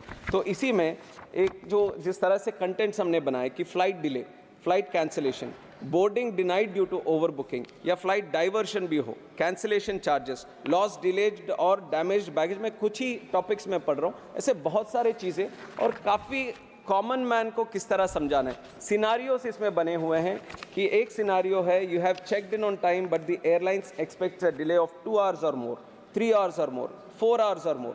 Then what is your right? Your right is you must be offered free of charge meals and refreshments in relation to the waiting time. तो ना केवल कार को हमने दिखाया है, सिनारियोस भी हमने बना के एक्सप्लेन किया कि किस सिनारियो में आपको किस तरह के राइट्स अवेल कर सकते हैं। और हमारा प्रयास यही रहता है कि जो ये पैसेंजर चार्टर डॉक्यूमेंट है, हर कस्टमर, हर पैसेंजर ये एयर ट्रैवल करने से पहले इसको पढ़े और हमारी तरफ से जो भी कार में अपडेट करते रहते हैं उस कार के अपडेट्स को भी इस पैसेंजर इसमें भी अपडेट करके ये अपडेट करें। तो इस माध्यम से मैं कहना चाहूँगा कि इसके संबंध में ऑलरेडी मिनिस्ट्री ने अच्छा डॉक्यूमेंट बनाए हैं। ये जितना हो सके ये हम पैसेंजर्स को अवेयर करें, ये हमारी तरफ से एक प्रयास कंटिन्यूसली चलता रहेगा। Fourth supplementary Shriman Santosh Kumar P. Thank you, sir. Recently, on 6th of December, there was an order issued by the Civil Aviation Ministry, so to regulate the airfares. So, para number 1 speaks about the fare limit. This order will be applicable for travel till the fare stabilizes. So, what do you mean by the stable price in airfare? Number 1. 2. Will this order applicable Onam and other seasons also? Onam, Christmas and other seasons also? Sir, ये airfare से संबंधित एक प्रश्न है। This is a question related to the airfares and specially when you talk about airfares, the surge in air prices that you see is generally because it is a deregulated sector when there is a mismatch in the demand and supply. When the demand becomes too high, then the seats that you can supply in the market, that is when the airlines, with their models of the air pricing, they tend to rise, and that is why exactly the honorable member was also mentioned during Onam or during the festivals, not only in Kerala, but you observe this in North India during Diwali also. And when it comes back to this capping of prices, airfares during the 6th of December. We all are aware with the Indigo crisis that has happened, and we all know how much distress it has caused. And one major thing that has happened during that time is the capacity constraint at which Indian aviation was operating. Indigo being the major airline and their operations being curtailed, there was a huge disruption, huge cancellation of the regular flights that were there. So the capacity has come down. The seats that people can use to travel has come down. So generally, the other side of the trend would be the airfares would rise. That is exactly why we have to keep the cap, to keep the airfare at a very reasonable and affordable way. We have capped the prices. And regarding the other seasons that might come up, other times when the airfares might rise, the ministry is closely observing all these seasons. We are continuously engaging. We are continuously engaging with the stakeholders on this, and whenever there is a situation, whenever there might be a situation when this is there, we from the ministry are taking action. And I will give you other examples also. During Kumbh Mela we have done it, during Pahalgam incident we have done it, during COVID also we have done it. So whenever there might be a situation when the airfares might rise, the ministry is acting upon it and taking the necessary action. Fifth supplementary, Shriman Pramod Diwari ji. मैं आभारी हूं आपका। माननीय मंत्री जी के जवाब से उपजा हुआ एक सवाल और एक सुझाव। इधर मोनोपोली की वजह से इंडिगो में पैसेंजर्स के साथ, अब मेंबर पार्लियामेंट यहाँ बोले ना बोलें, पर इंडिगो का बर्ताव, उनके क्रू का बर्ताव, उनकी सर्विस का बर्ताव सामान्यतः, चूँकि उनकी हिस्सेदारी बहुत ज़्यादा हो गई, तो उसकी वजह से उनका बर्ताव उतना संतोषप्रद नहीं होता जितना होना चाहिए पैसेंजर के साथ। मैं सिर्फ यही कहना चाहूँगा आपसे, क्या एक एडवाइजरी जारी करेंगे सामान्य पैसेंजर के साथ, और जो सांसद अपनी पार्लियामेंट अटेंड करने या अपनी दायित्वों को सांसद लोग निर्वाहित करते हैं उस समय उनका बर्ताव और स्वभाव थोड़ा बेहतर होगा, ये मैं कहना चाहता हूँ। दूसरा, इसी से जुड़ा हुआ, जो चूंकि आपने जवाब दे दिया है कि ये जो लूट होती है त्यौहार पर, या अभी जब इंडिगो का क्राइसिस आई थी तो दूसरे पैसेंजर से 5 गुना 6 गुना किराया था, 50-50, 60-60 हजार, 80 हजार। तो इस पर महाकुंभ के दौरान बेंगलोर से 65,000 रुपये का टिकट था, मैंने उठाया था सवाल। तो मैं आग्रह करूंगा, क्या आप नियंत्रित करेंगे इस किराए की लूट को और बेहतर सेवा के लिए एक सर्कुलर जारी करेंगे आप इस कंपनी को जिसका नाम इंडिगो है? चेयरमैन सर, ये सवाल काफ़ी सांसदों के मन में भी रहा होगा और ख़ास करके जनता में भी, और इसके संबंध में मैं इतना कहना चाहूँगा, एयरलाइंस की जो फ्रंटलाइन स्टाफ ही नहीं, एयरलाइंस पे आप एयरपोर्ट पे भी अगर देखेंगे या फिर एयर ट्रैवल के संबंध में अगर देखेंगे तो बहुत सारे ऐसे स्टेक होल्डर्स हैं जिसमें जो इन्वॉल्व हैं एयर ट्रैवल में। आपके एयरलाइंस के स्टाफ हो गए, ग्राउंड हैंडलिंग के स्टाफ हो गए, बैगेज के संबंध में स्टाफ हुए, CISF जो बहुत ही इम्पॉर्टेंट विंग है हमारे एयरपोर्ट में सेफ ऑपरेशंस के लिए। और हमारे तरफ से ये प्रयास रहता है कि जो भी टच पॉइंट्स हैं, एक पैसेंजर को जो भी टच पॉइंट्स यहाँ पे एयरपोर्ट पे होते हैं, CISF के साथ या फिर चेक इन काउंटर के पास या सिक्योरिटी गेट के पास, बोर्डिंग गेट के पास या एयरलाइंस के संबंध में हमारे यहाँ से प्रयास होता है कि हर चेक पॉइंट पे वो सब पैसेंजर को किस तरह से वो कम्युनिकेट करें, किस तरह से उनको रिलैक्स्ड मोड में एयर ट्रैवल तक चलाए, ये सब हमारा प्रयास रहता है। और काफ़ी हद तक ट्रेनिंग भी उसी संबंध में चलती है। और आपका जो जिस तरह से आपने सुझाव भी दिया है, डेफिनेटली हम उसी, मैं कहना चाहता हूँ कि हमारा ऑलरेडी एक प्रयास इसी संबंध में रहता है। अगर कोई स्पेसिफिक सिचुएशन ऐसा हुआ हो और कार्रवाई भी करते हैं, अगर कहीं पे ऐसा होता है कि सिचुएशन एग्रीवेटेड है किसी के बिहेवियर की वजह से या बात करने के तरीके के वजह से, तो डेफिनेटली हम उनके ऊपर एक्शन भी लेते हैं, क्योंकि हमारे इस संबंध में पैसेंजर को सही तरह ट्रीट करना चाहिए। ये सारे चेक पॉइंट्स पे होना चाहिए, सिर्फ एयरलाइंस की तरफ से ही नहीं, जितने भी चेक पॉइंट्स ओरिजिनेट होते हैं उन सब का होना चाहिए। और दूसरा विषय जो एयर फेयर्स के बारे में उठाया गया था, और ये भी मिनिस्ट्री बहुत सीरियसली इसको ले रही है। जो टैरिफ मॉनिटरिंग यूनिट हमारे DGCA में है, उसको भी और सशक्त करके और सारे रूट्स हम मॉनिटर कर रहे हैं। इंटरनेशनल रूट्स भी अब मॉनिटर करने का किया है, क्योंकि हम वो दबाव एयरलाइंस पे भी हम डालना चाहेंगे, लाना चाहेंगे कि इस तरह से जो अपॉर्चुनिटी से प्राइसिंग के सिचुएशंस कभी कभी जो बन जाते हैं वो ना हो।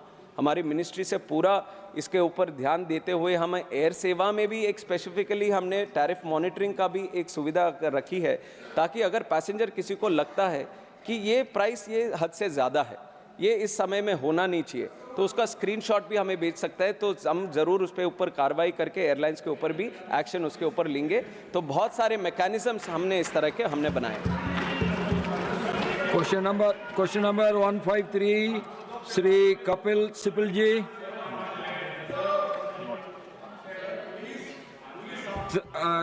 Third supplementary, honourable minister. का उत्तर पटल पे लग दिया गया है। थर्ड सप्लीमेंट्री, श्री सतपाल शर्मा जी।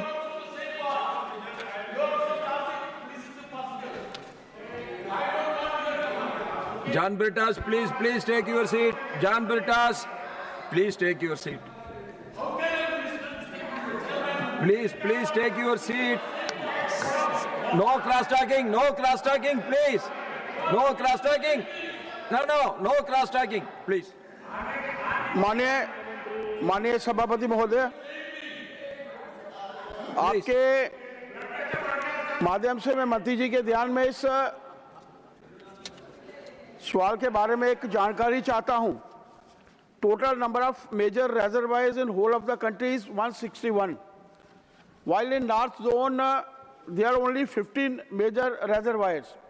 मैं मंत्री जी के ध्यान में ये लाना चाहता हूँ आपके माध्यम से कि how you define major reservoirs one thing, और जम्मू कश्मीर और लद्दाख जैसे क्षेत्र यहाँ पर भी फसलों को लेकर पानी की शॉर्टेज रहती है, किल्लत रहती है, तो वो जो मेजर रेजरवायर्स हैं उनको डेफिनेशंस को लेकर और वो छोटे क्षेत्रों में वो उनकी अवेलेबिलिटी को लेकर माननीय मंत्री जी इसका जवाब दें।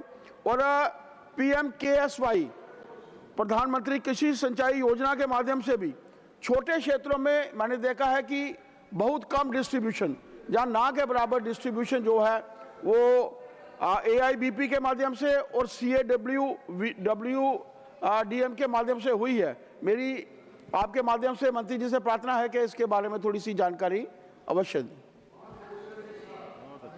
महोदय, आपके माध्यम से सम्मानित सांसद जी को कहना चाहते हैं कि जो स्पेसिफाइड डैम्स है या मेजर डैम्स है उसको डिफाइन करने के लिए कहा जाता है कि जो 15 मीटर से टॉल है, ज़्यादा बड़ा है, या 10 से 15 मीटर हाइट है, विथ स्पेसिफिक चैलेंजिंग फीचर जैसे लॉन्ग क्रेस्ट है, लार्ज रिजर्वायर्स है, डिफ़िकल्ट फाउंडेशन है, हाई फ्लड डिस्चार्ज है, तो ऐसे डैम्स को हम स्पेसिफाइड डैम या मेजर डैम्स कहते हैं।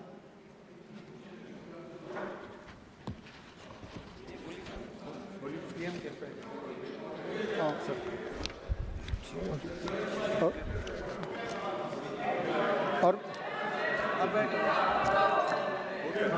अध्यक्ष जी, PMKSY के बारे में जो आपने जो प्रश्न उठा नहीं, वो जवाब बाकी अधूरा है। हाँ भाई, नहीं मैं कर रहा हूँ, उनको भी कोशिश कर रहे हैं तो। श्रीमान इराना कडाडे जी। धन्यवाद महोदय, आपने मुझे पूरक प्रश्न पूछने का अवसर दिया। महोदय, कर्नाटक में वर्तमान में 200 से अधिक बड़े बांध हैं। एक मुख्य समस्या इन सभी बांधों में तलछट जमा होने की है, जिससे सभी बांधों की भंडारण क्षमता प्रभावित होती है। मेरा प्रश्न है कि सरकार ने नदियों, जल निकायों और बांधों की तलछट साफ करने के लिए राष्ट्रीय नदी संरक्षण योजना के अंतर्गत कोई योजना बनाई है क्या, और कर्नाटक में कितनी नदियों और बांधों की तलछट साफ करने का कार्य सरकार द्वारा किया जा रहा है क्या? माननीय मिनिस्टर CR पाटिल जी। माननीय अध्यक्ष जी, जो सदस्य ने प्रश्न उठाया गाद के बारे में, वो बहुत बड़ी समस्या हमारे लिए है। करीब 15 से 20% गाद की वजह से जो कैरिंग कैपेसिटी कम हो गई है और ये गाद निकालना अत्यंत आवश्यक है। और इसके लिए मंत्रालय की ओर से 2022 में एक नीति बनी है और नीति के जरिए वो गाद निकालना और राज्य सरकार के उसको सपोर्ट करते हुए, उनको टेक्निकल सहायता करते हुए ये योजना को अमल किया जा रहा है। और बहुत से जगह पर राज्य सरकार उसको टेंडरिंग कर भी अपनी गाद निकालने की कोशिश कर रहे हैं, मगर गाद निकालने के समय गाद निकालने के बजाय गाद कम हो, उसके लिए भी जो साइंटिफिक सिस्टम के ऊपर भी ध्यान दिया जा रहा है। और ये दोनों को साथ में मिलाकर गाद की समस्या को हल करने की कोशिश कर रहे हैं। स्पेसिफिक कर्नाटक में जो उन्होंने मांगा है डिटेल, वो अभी हमारे पास अवेलेबल नहीं है। The third supplementary, Shri Digvijay Singh ji.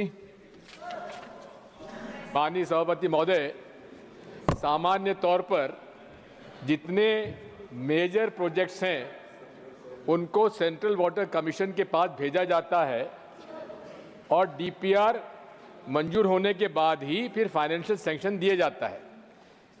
Madhya Pradesh में ऐसा अनेक प्रकरण मेरे पास हैं जहां मध्य प्रदेश सरकार ने बिना सेंट्रल वाटर कमीशन के मंजूरी के मेजर प्रोजेक्ट्स में भी मंजूरी दे दी गई। मैं आपके माध्यम से पूछना चाहता हूं मंत्री जी से, क्या major irrigation projects, water resources projects में सेंट्रल वाटर कमीशन की मंजूरी, DPR की मंजूरी बाध्य है कि नहीं है? इज इट मैंडेटरी और नॉट? Honorable Minister. माननीय अध्यक्ष जी, माननीय सदस्य जी ने बहुत ही अच्छा प्रश्न पूछा है। CWC की मंजूरी बिल्कुल ज़रूरी है, उसके बिना कोई भी स्टेट अपना काम नहीं कर सकता। वो अपने पैसे से काम कर सकता है, फिर भी वो DPR बनाकर CWC से सैंक्शन करवाने के बाद ही वो काम कर सकता है। तो ये जो अगर ऐसे कोई किस्से उनके ध्यान में होंगे, हमें बताए जाएंगे तो हम जरूर उसके ऊपर ध्यान देंगे। Question number 154, Shriman Samik Bhattacharya ji. Question number 154. Shriman Samik Bhattacharya. Sir, a statement is laid on the table of the House, sir. Now, first supplementary, Shri Samik Bhattacharya ji. Thank you, sir. My question is related Ashoknagar oil field in West Bengal, where Government of India has already invested more than 1,000 crore. So through you, I want to know from our Honorable Minister, can our Minister confirm whether the recent issue raised by the Government of West Bengal on stamp duty composition, despite a clear provision under the Petroleum and Natural Gas Rules 2025, is further delaying production and compromisation India's energy security?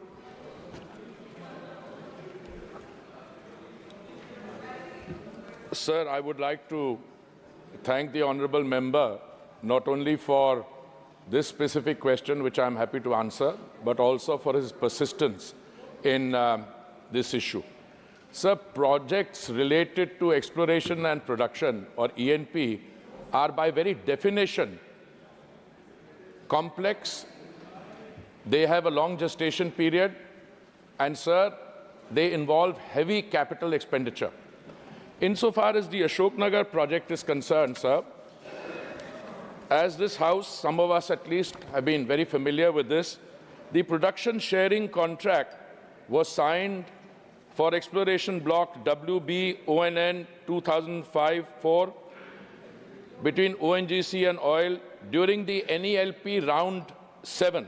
This was done, sir, in 2008, and ONGC was the contractor for this block.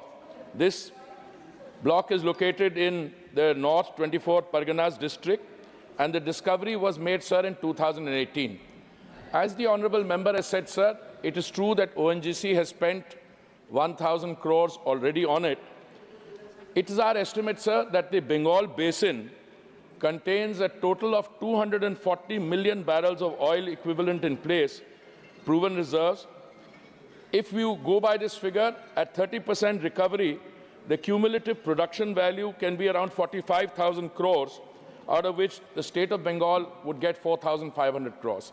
So the limited point I'm seeking to make here is that initially a lot of time is taken, long gestation, heavy capital expenditure, but once you begin to see the oil and gas being extracted, it's pure joy after that, because that expenditure is recovered. Now, the operator applied for a petroleum mining lease to the government of West Bengal in 2020. The provisional PML, petroleum mining lease, was received from the West Bengal government in February this year, February 2025. Sir, I've had the opportunity in June this year of convening an Urja Mantra, a meeting of all the states along with all the other stakeholders. And I'm very happy to say that there is a new enthusiasm, new spirit of cooperation, and everything is moving per head. I can understand the honorable member's anxiety. Are we going to get delayed further? Sir, the exchange of letters between ONGC and the West Bengal government has only taken place on December 10 and 12. I have copies of the letter with me. My reading, based on where we've reached so far, that in the light of the latest legislation which we have, the oil field development thing, which has come out after that date, I think it was notified only about 5-6 days ago, I don't see any problem. The situation is quite clear that stamp duty has to be paid on the duration of the entire lease. So if the lease in this case is 30 years, the stamp duty will be paid on the entire lease period. The issue is on royalty. Stamp duty will be paid on royalty as and when the royalty is received. I mean, the whole idea is to facilitate this both for the concerned state government and the operator. And I think the honorable member who's been pursuing this will also realize that there has been all-round movement on this. Personally, I'm not a soothsayer and I don't like to anticipate, but I think considering when we started, 50 years it's been going on. 2008, we had the production sharing agreement. 2018, we moved forward on the PML. Now we have everything in place, maybe another few weeks, and hopefully we can say that this is something that we have achieved and that production will go on. Sir, I'm very happy to tell you that states, when they cooperate with the exploration and production activity, they get revenue, sir. Sir, they get revenues from petroleum and diesel. I can just share with you the state of Andhra Pradesh is getting 16,000 crores, Gujarat 24,500 crores, Maharashtra 37,000 crores, Rajasthan 18,900 crores, Tamil Nadu 24,861 crores, Uttar Pradesh 31,200 crores, West Bengal 13,000. I'm sure once this is fructified and we have other discoveries, 1,000 crores has been invested and an area of 99 square kilometers are there. This is only one small area. When this began, I'm sure West Bengal's revenues will also go up as a result of this. So I'm reasonably confident, as I said, that based on the latest law, this business about stamp duty on lease rent and stamp duty on the royalty, which will be payable as and when the extraction takes place, and the royalty as a fixed amount accrues to the state government, this will be resolved. Thank you, sir. Second supplementary, Sriman Samik Bhattacharya ji. Sir, in view of the repeated delays by the state government, what remedial or security measures is the union government considering to ensure that the states do not hold national strategic energy projects hostage to procedural or revenue-related disputes? Honorable Minister. Sir, I think in a... BJP Minister is giving you the reply. Sir, I think, sir, in a normal seminar kind of discussion, this is a very valid question. But the thrust of my reply is that I think we've already reached the point where this deal is going to be finalized based on the exchange of letters on 10th and 12th December. However, I think the honorable member deserves to be commended for asking a question which is overall. If states do not cooperate, do they or do they not undermine the country's national, economic and energy security? That is a general point. Let me just say that I am particularly worried because I see a situation where we are producing, let's say, a total of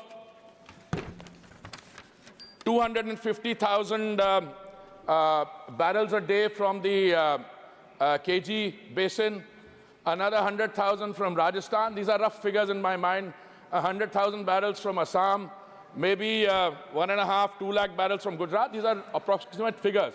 It is precisely for that reason that I convened an Urja Manthan with partnerships of the states, where these discussions have taken place, and as a result of which a large number of states have given clearances. I've already got 50 clearances after the Urja Manthan in June of 2025. So I think if states withhold clearances, my submission through you to the state, sir, is they are undermining their own economic well-being. I just read out how much states are earning from the revenue on petrol and diesel, and it'll be very clear that the states which have been slow will now have to recover. Some states are doing well. But, sir, overall, we have an economy growing at 8.2% in the last quarter. Our energy consumption, according to the Indian International Energy Association, is that in the next 20 years, we will be consuming more than 30% of the incremental demand. So the energy consumption is rising. So our imports are also rising, even though domestic production is going up. But today we are consuming, sir, 5.6 million barrels of crude a day. Our refining capacity is going up. I would like to have our state governments, in partnership with the central government, to get more and more of this revenue. And I think what the honorable member has asked is valid, but let the message go through this House that the states actually serve their own economic well-being and the welfare of their citizens when they grant these licenses expeditiously. I'm also confident, sir, that with ENP going up, we have the next 10th round of bids going to come up very shortly. Overall, with the new law in place, all the stakeholders will benefit from the far-reaching changes that the government under the Honorable Prime Minister has made in the last few years. The third supplementary, Dr. Fauziya Kanji. Sir, since the Lok Sabha reply dated 13th May 25 confirms that ONGC received the petroleum mining lease for the Ashok Nagar field on 24th February, and the minister also has just said that. And the FDP projections reported publicly indicate first oil within 10 months and gas within 17 months. So these timelines, sir, seem to be slipping. May I ask whether the mining ministry has assessed how this delay will affect the earlier realization of the 17,922 m³ of oil envisaged under the FDP, along with the associated revenue and local development benefits, and whether the ONGC has been directed, sir, to issue a revised time-bound production schedule. Honourable Minister. I want to thank the Honourable Member for referring to those timelines. And as she herself would have noted, that was a provisional petroleum mining lease. And, sir, the ministry concerned is not the mining ministry. Earlier, in 1948, we had a law which governed both mining, that is extraction of ores, and petroleum mining. But this latest act that we brought, sir, this separates the two. Now a petroleum mining lease has to be negotiated by the concerned state government or other entities with the central government. And the timeline starts only when the lease deed is signed. So when the Honourable Member refers to, say, 10 months or 15 months, that is a timeline from the date it starts. Because we are reasonably certain that the oil and gas are waiting to be extracted, but unless it is granted and signed, and I think the latest step in that direction, sir, I want to remind the Honourable Member that there has been an exchange of letters on 10th and 12th of December, just barely 3-4 days ago, and where the state government had referred to wanting, I think, stamp duty both on the lease period and the royalty. When we pointed out that latest law clearly stipulates, without any degree of ambiguity, that the lease stamp duty, which is a very small amount, will be paid for the entire duration, but the stamp duty on the revenue earned from the the oil which is extracted as a percentage, that I mentioned how much we have estimated, that will be paid as the extraction goes on. So I'm very clear that timelines haven't slipped. It's just that if the petroleum mining lease deed had been signed, say 2 months earlier, it would have started from there. But I'm reasonably confident that with these clarifications and the ongoing interaction between the ONGC and the state government of West Bengal, and I can tell you the same thing, sir, is happening with the other state government. The new law brings in a degree of clarity which leaves everyone clear and certain. It brings in predictability, and I think all these leases will now go forward. So the fourth supplementary, Sriman Sanilal Gracia.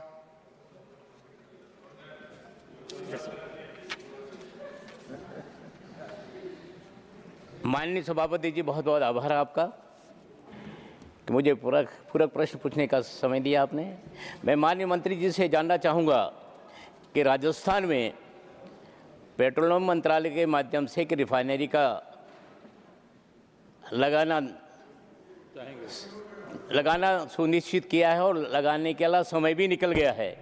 मैं आपके माध्यम से जानना चाहूँगा कि refinery आप समय सीमा निकलने के बाद भी अभी प्रारंभ नहीं हुई, कब तक प्रारंभ होगी? क्योंकि राजस्थान स्टेट का कि उसमें रेवेन्यू का अपना शेयर है, तो इसे मैं निवेदन करना चाहूँगा और जल्दी शुरू करने के लिए आप क्या अपनी तरफ से क्या स्टेप लेंगे कि जल्दी वह चालू हो? धन्यवाद। Sir, I have a feeling, sir, that the Honourable Member is as familiar with the details of the refinery he's referring to in Rajasthan, I think the Batmya refinery, as I am. But since he's asked a question, it gives me an opportunity to explain. Sir, this is a long pending project. It is a project which started well before the government headed by the Prime Minister took over in 2014. But it is a matter of great satisfaction that this very large refinery, I don't offhand remember the capacity, but it's one of the biggest refineries that India is going to have. And it's an integrated refinery which will have not only petroleum and diesel being refined, but it will also have an integrated petchem project. So we are now again at the point, today we are at 10th December, so the discussion going on with the state government is whether we'll be ready to cut the first crude has been brought, and whether we are ready to cut it in, say, 30 days' time, or a little less or a little more. So the good news is, and it needs to be shared here, most of the work has been completed. But, sir, I am one of those who believes in not coming forward till it's all ready. It's a refinery of which has, testing has already been done. It has, as I said, 9 million metric tons per annum capacity. And I believe, sir, that the crude has arrived there. Whether we do the cut, we need to test all the systems. Systems are functioning. And it's only a matter of a few days. Then I will accompany my colleague, the honorable member, who has been with me there many times. But since he chose to ask this in the context of the Ashoknagar question, I am very happy to oblige him. Thank you, sir. Fifth supplementary, Shriman Mohammad Nadimul Haq ji. So thank you very much. So despite the tone of the previous questions to the contrary, sir, the West Bengal government has requested the ONGC to provide specific details of the land areas to be explored in Ashoknagar, sir. And, sir, I am happy to say, and as confirmed by the minister, that the ONGC gave the details in 2024, and the government immediately gave the license. So I just want to confirm with him that the government of West Bengal is fully cooperating with the ONGC in this matter, sir. And initially, the land area for exploration was 5.88 kilometers, which was expanded to 90 square kilometers. Speak about your question. Sir, that is my question, sir. That don't give big lecture, please. Minister, come to the point. Let the minister please confirm that there is full cooperation specific about your question, please. With the government of West Bengal. Sir, I said initially, sir, I'm happy to repeat it. It is something which has been going on since 2008.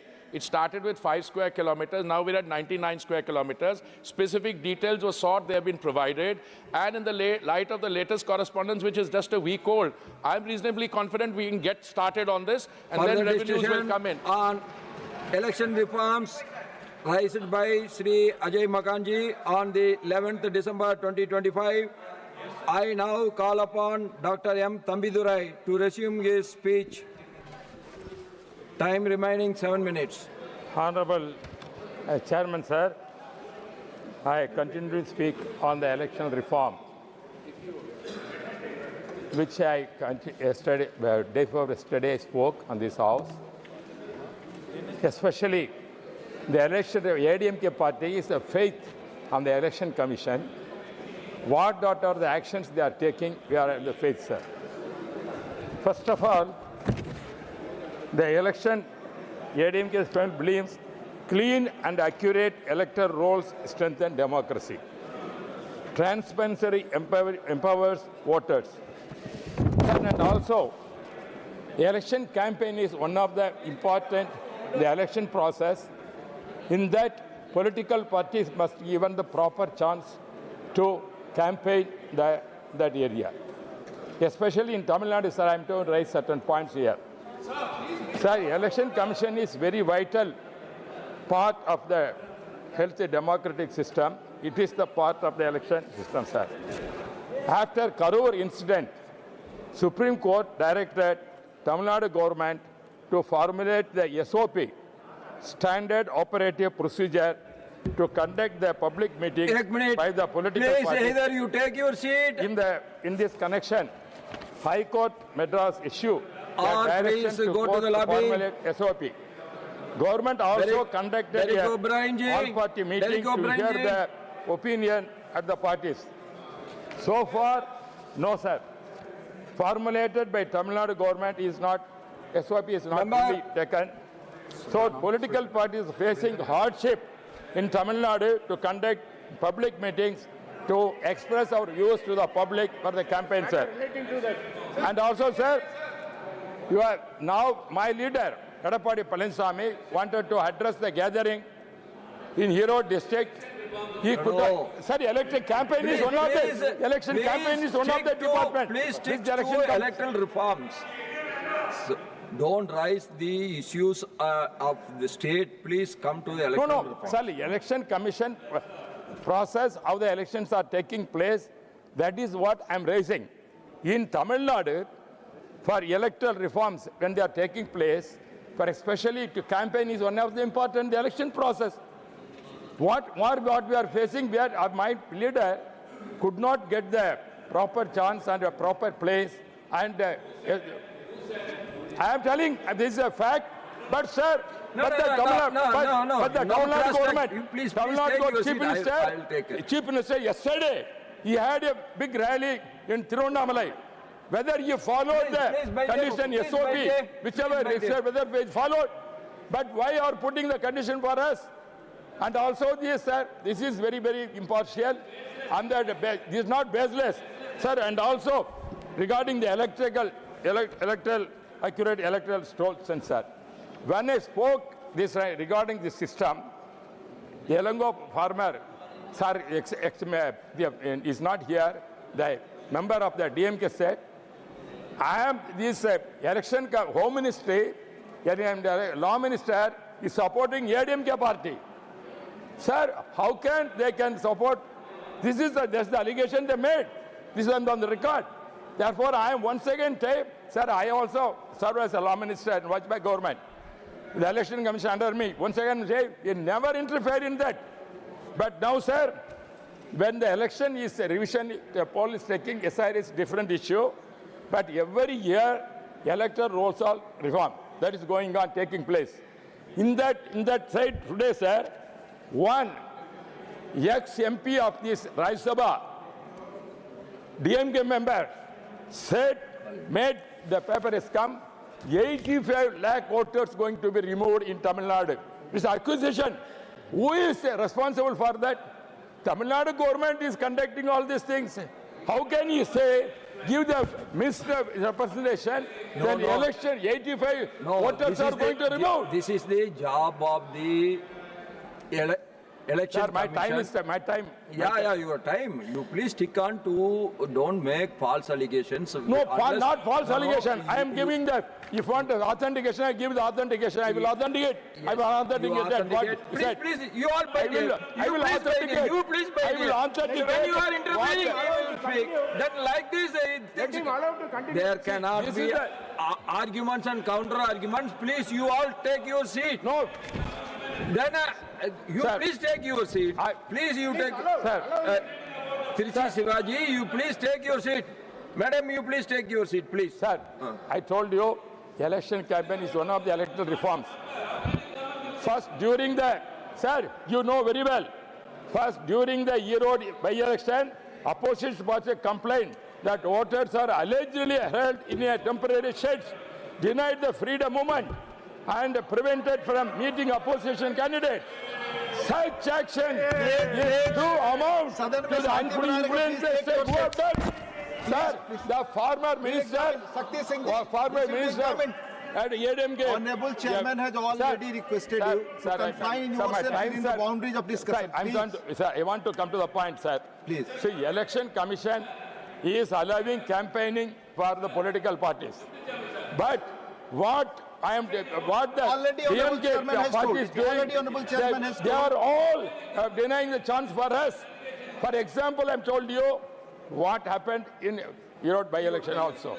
Please, it's I'm telling. See, instead of we are discussing I am as a candidate, I have every right to go and campaign and meet the voters. But the DMK government is not doing allowing that. They are taking all the voters and kept in a camp. And they are not allowing. This is the accusation. For or Already we against raised this issue to election commission. reforms, Therefore, I am requesting the electoral reforms when they are discussing that this kind of aspects is taken. Election, that is voters revision, everything is a process, regular process. I am not coming SIR. Every year the election commission is conducting, this is a part of thing. But the ruling party accusing 85 lakhs voters are going away means, till now how they can say, now why they are giving a misnomer to the public to see that they are going to lose the government election, coming election. For that, they are telling these 85 lakhs what are going away means, then this is already the planned, excusing their defeat they accepted. Please confine yourself to the subject. That is the thing what is going to happen. But the Only DMK that will go on unnecessarily giving wrong information to the public that the election, we are accusing election commission.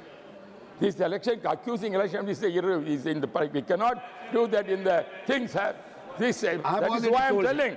That is why yesterday, last time when I spoke, he said, at that time what the member said, ADMK party is benefiting the home ministries and law ministry. He said, is the fact. You have to deny. Whether you're going to allow it in on the record. Therefore, I am denying that. Therefore, I am telling Tamil Nadu is a fair place where the election must take place. The ruling party, DMK, must not misuse the power and spoil the game. That is, they know they are going to lose the election. That is why creating this problem. Therefore, Honorable HD Devagola. No. Sri Eram Venkat Subba Reddy. Yes. Mr. Reddy, he has a point of order. Honorable Trichu Sivaji. Rule. I don't deny he has got the right to speak anything, sir. He quoted, he was reading out a newspaper and it was about a former member of parliament. Rule. He is not a member of this house. Rule.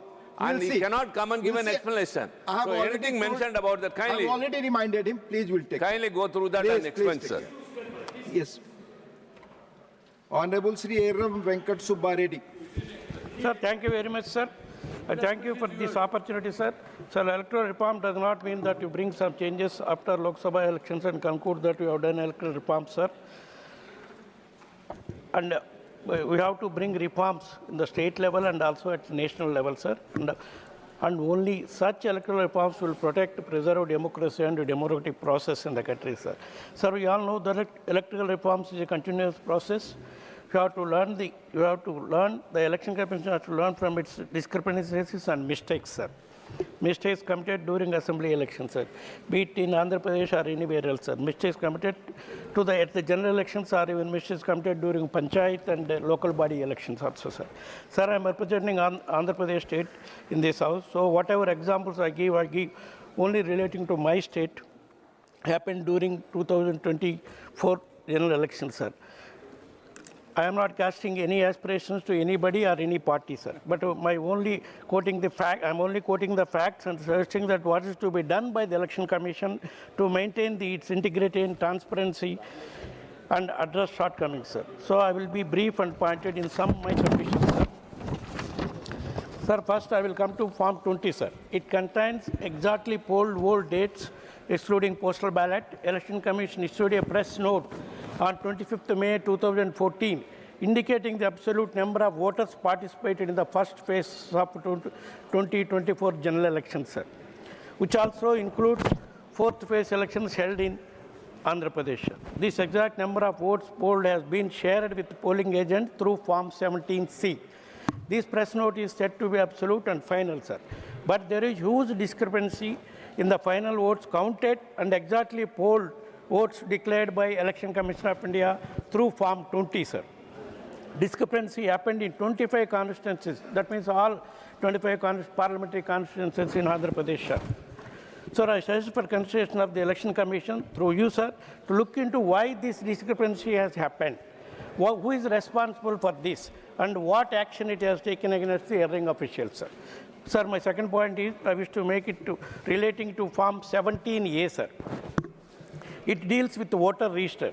Sir, simultaneous elections, Lok Sabha and Assembly were held in some states, including Andhra Pradesh is one of them, sir. We have common voter list. We have some polling stations, and polling is simultaneous, sir. In such a scenario, register of votes in Form 17A the accounts of the votes recorded in Form 17C and votes entered in EVM should be same for both Lok Sabha and Assembly elections, sir. And in any discrepancy has to be recorded in Form 17A under Rule number 490, sir. So if there is any mismatch between Lok Sabha and Assembly votes, it raises procedural and legal concerns, sir. But such lapses observed in 2024 general elections in Andhra Pradesh, sir. This indicates that votes data was altered or manipulated or deviation in the electoral procedures, sir. There are many examples, many constituencies, Raptadu, Dharmavaram, Rayadurgam, Kadipatri, Yalagadda, Kadapa, Pulivendala, etc.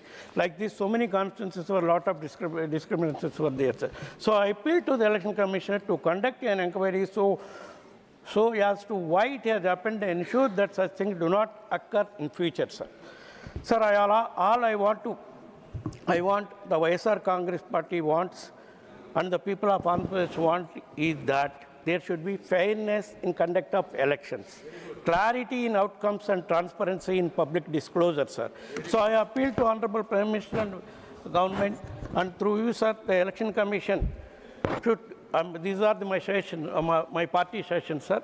Mandatory public release of CCTV footage from Form 17, Form 17C, 17A and 17C and presiding officers' diaries, sir. Number 2, statutory enforcement of Supreme Court mandated EVMs verification, sir. The most important them all is to replace EVMs, sir, with paper ballot is all future elections, sir, because electoral system that can't be audited cannot command trust, sir.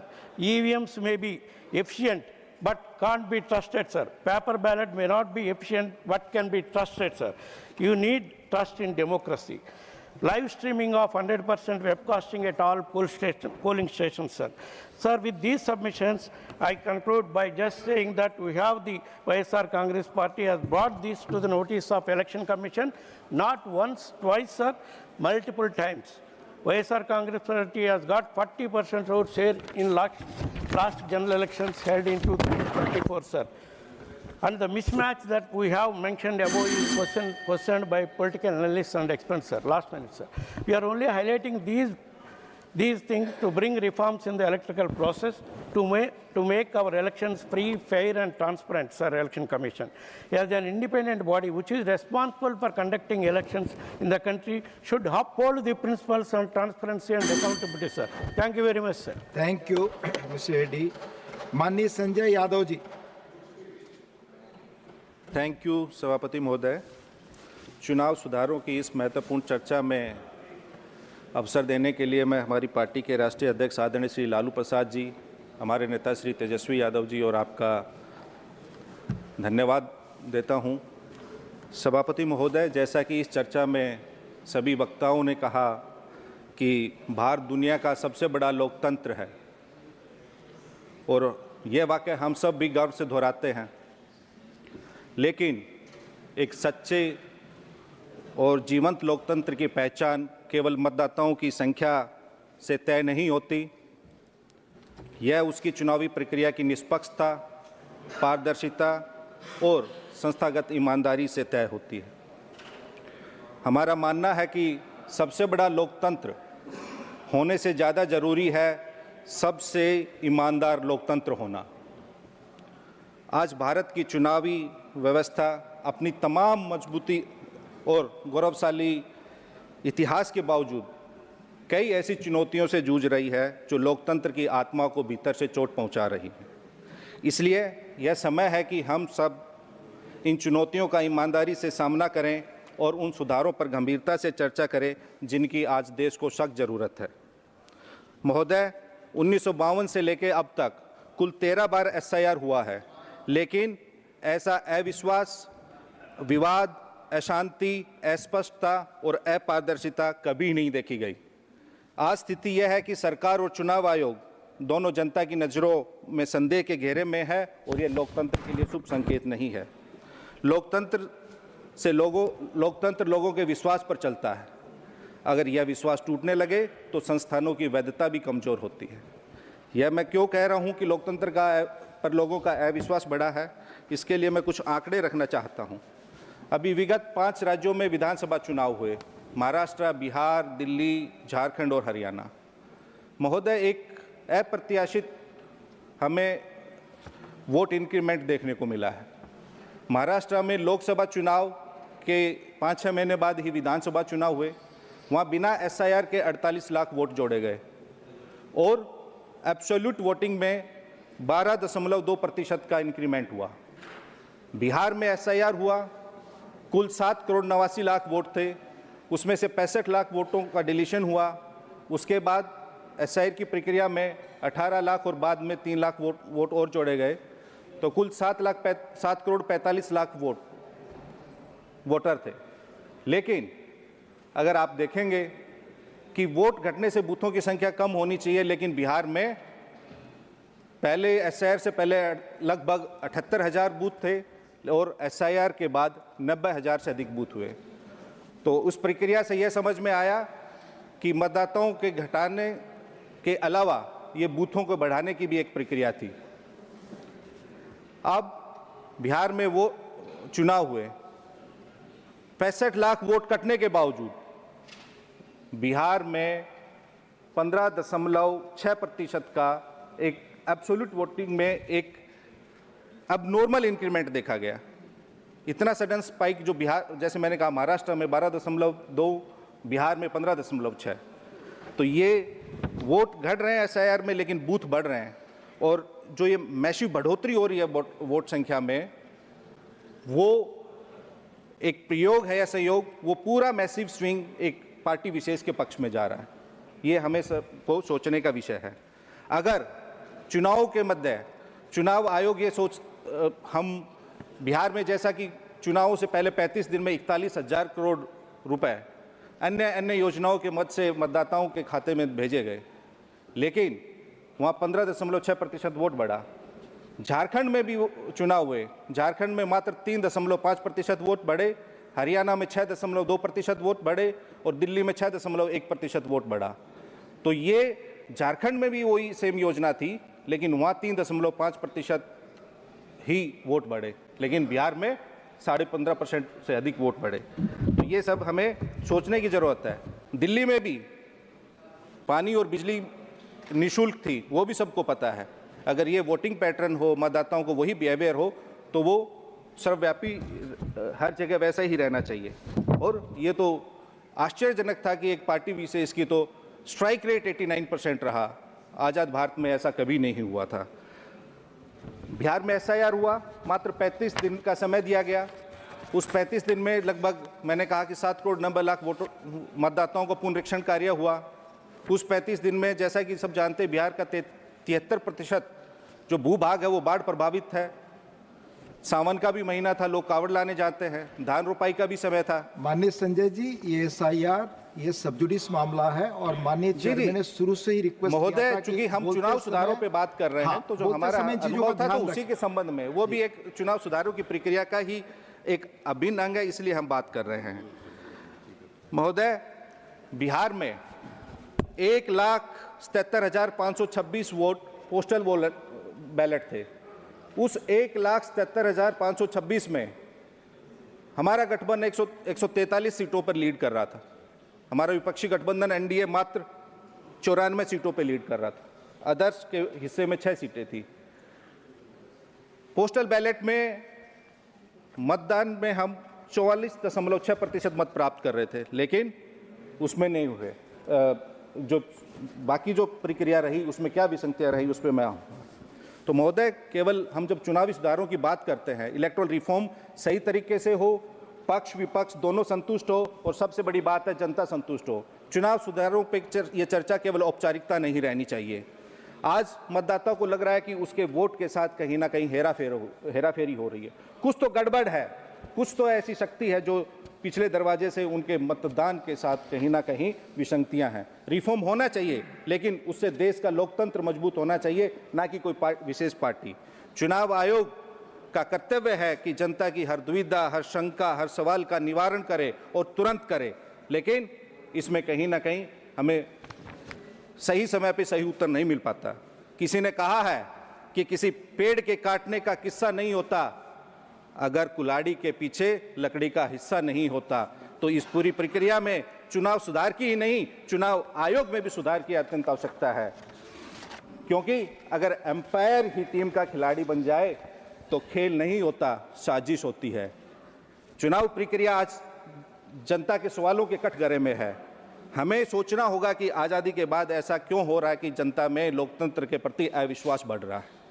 जब आयोग सवालों से भागता है और साफ साफ जवाब देने में आनाकानी करता है तो शक अपने आप जन्म लेता है। देश की जिस संस्था पर सबसे कम सवाल उठने चाहिए, आज उसी पर सबसे ज़्यादा सवाल उठ रहे हैं। ये लोकतंत्र के लिए अति खतरनाक है, हानिकारक है। आज चुनाव आयोग किसी सरकार का और पार्टी का पर्सनल एक्सटेंशन काउंटर नहीं बनना चाहिए। ये हम नहीं, जनता, सर ये हम नहीं, जनता कह रही है। ध्यान रखें, जब चुनाव आयोग का हर फैसला वही चीजें रिकॉर्ड पे जाएंगी, सत्ता के टाइम टेबल और उनके प्लान से मेल खाए तो सवाल और शक उठना स्वाभाविक है महोदय। हम इलेक्शन रिफॉर्म पे बात करिए सर, उसी पे कर रहे हैं। हमें सर चुनाव सुधार चाहिए, निष्पक्ष चुनावी प्रक्रिया का सफाया नहीं चाहिए, हमें सिलेक्टिव इनकरेक्ट रिवीजन नहीं चाहिए, बल्कि हमें ट्रांसपेरेंट इंटेंसिव रिवीजन चाहिए। ऐसा लगता है कि ये SIR नहीं, SPR स्पेशल पार्टी रिवीजन हो रहा है सर। सब जुडिस मामले पर ना बोले आप। SIR के SIR के जरिए गलतियां ठीक होनी चाहिए और जो ठीक हो उसे गलत करने की मंशा को रोका जाना चाहिए। अगर सुधार सच है तो डर किस बात का। लेकिन ये सरकार वोटर को जुटाकर नहीं बल्कि वोटर को हटाकर जीतना चाहती है। आप वोट सुधार नहीं, आप वोट मैनेज करना चाहते हैं। देश ने बिहार चुनाव में देखा कि कैसे 41,000 करोड़ रुपए मात्र मतदान की तिथि से 35 दिन पहले बांटा गया। क्या चुनाव आयोग को उसमें हस्तक्षेप करके उसको रोकना नहीं चाहिए? आपका एक राज्य के लिए अलग मापदंड होता है, दूसरे राज्य के लिए आपका अलग पैमाना होता है। आपको ऐसा नहीं होना चाहिए। अगर रेफरी ही विपक्षी टीम से मिलके नियम बदलने लग जाएगा तो सर खेल नहीं रहेगा, निष्पक्ष खेल नहीं होगा। सर मैंने स्वयं चुनाव आयोग को एक 4 पेज का लेटर लिखा कि कैसे कैसे धांधली हो रही है, लेकिन कभी कोई संज्ञान नहीं लिया गया। अब सर क्यों अविश्वास बढ़ रहा है, जनता क्यों सवाल उठा रही है? क्योंकि और मैं विगत कई चुनावों की, जो 6 चुनाव राज्यों के चुनाव का मैंने जिक्र किया, हम उसमें जनता इलेक्ट्रॉनिक मशीन पर सवाल उठा रही है। हम सिर्फ उनकी आवाज को, उनकी भावनाओं को, उनकी शंकाओं को आपके माध्यम से यहाँ सदन में रख रहे हैं। दुनिया की हर मशीन ऑडिट होती है महोदय, लेकिन ईवीएम पर ही ऐतराज क्यों? दुनिया में कोई टेक्नोलॉजी या चूक नहीं है, कोई भी। हमने देखा है हमारे देश में ही हमारी मिनिस्ट्री ऑफ डिफेंस की वेबसाइट पे साइबर अटैक होता है, उसे हैक करने की कोशिश होती है और किया भी गया है 2018 में। हमारी मिनिस्ट्री ऑफ होम अफेयर्स की वेबसाइट पे भी साइबर अटैक्स हुए हैं। तो कोई भी तकनीक अचूक नहीं है महोदय। दुनिया की सबसे सुरक्षित माने जाने वाली प्रणालियां भी हैक हुई हैं, तो ईवीएम को अवैध कहना तकनीकी रूप से सही नहीं लगता महोदय। ईवीएम पर सवाल लोकतंत्र को कमजोर नहीं, मजबूत करता है। अगर वोटर कहे कि मुझे ईवीएम पर भरोसा नहीं है तो क्या आप उसे अपराध मानेंगे? अगर वोटर कहेगा कि मेरे पास सब कागजात हैं और आप मेरा वोट डिलीट कर रहे हैं तो उसे क्या आप अपराध मानेंगे? नहीं महोदय। ईवीएम को बचाने से ज्यादा जरूरी है जनता के भरोसे को लोकतंत्र में बचाना, और जनता का भरोसा किसी मशीन में नहीं, निष्पक्ष प्रक्रिया और प्रणाली से ही संभव है। जब वोट कागज पे दिखता है तो गिनती में कागज क्यों नहीं? हम 5% मिलान भरोसा नहीं देता, 100% मिलान ही भरोसा देगा। लोग कह रहे हैं कि ईवीएम पारदर्शिता नहीं दे रही, और लोकतंत्र पारदर्शिता के बिना जिंदा नहीं रह सकता। अगर हम चुप रहेंगे तो सर मशीन जीत जाएगी, और हम बोलेंगे तो लोकतंत्र जीतेगा। अगर कहीं कोई शक है तो हम सबको बिल्कुल बोलना चाहिए, निडर होकर बोलना चाहिए। जब वोट की प्रक्रिया ही संदेहों से घिरी हो तो लोकतंत्र की आवाज साफ कैसे सुनाई देगी? महोदय, मशीन जीत जाए और हमारा मतदाता यानी मानव हार जाए तो ये लोकतंत्र और मानवता दोनों के लिए खतरनाक है। महोदय, मानव ने मशीन बनाई है, मशीन ने मानव नहीं बनाया। मतदाता मशीन से बड़ा होता है, और बिना मतदाता लोकतंत्र भी नहीं रहेगा। जनता को इलेक्शन चाहिए महोदय, सिलेक्शन नहीं चाहिए। महोदय, कई कामयाब और लोकतांत्रिक विचारधारा का सम्मान करने वाले विकसित देश पारदर्शिता के नाम पर इलेक्ट्रॉनिक वोटिंग को अस्वीकार किया है, और चुनाव सुधारों के लिए महोदय निष्पक्षता दिखानी पड़ती है, सिर्फ कहना ही काफी नहीं होता। रेफरी अगर नियम पूछने पर नाराज हो जाए तो मैच के नतीजों पर सवाल उठाना लाजमी है। दुनिया के अधिकांश लोकतंत्र अब बैलेट पेपर का ही प्रयोग करते हैं क्योंकि वह सत्यापन योग्य है और भरोसेमंद होता है और जनता को दिखता भी है। महोदय, बस मैं अपनी बात खत्म कर रहा हूं। चुनावी सुधार में कोई तकनीकी प्रक्रिया नहीं है। चुनाव सुधार यह उस लोकतांत्रिक संस्कृति का आधार है जो नागरिकों को विश्वास दिलाती है कि सत्ता उनकी इच्छा का प्रतिबिंब है, न कि धन, शक्ति और प्रभाव का परिणाम। भारत को चुनावी सुधारों की एक नई पीढ़ी की जरूरत है। ऐसे सुधार जो चुनाव आयोग को और मजबूत करे, राजनीतिक दलों को जवाबदेह बनाए, धन बल की अंधेरी सुरंगों को रोशन करे और मतदाता के विश्वास को पुनः केंद्र में स्थापित करे। लोकतंत्र की सबसे बड़ी शक्ति उसका विश्वास है और चुनाव सुधार वही रास्ता है जो इस विश्वास को भविष्य की पीढ़ियों के लिए सुरक्षित रख सकता है। आपका बहुत बहुत धन्यवाद महोदय। माननीय honourable Shri HD Deve Gowda ji.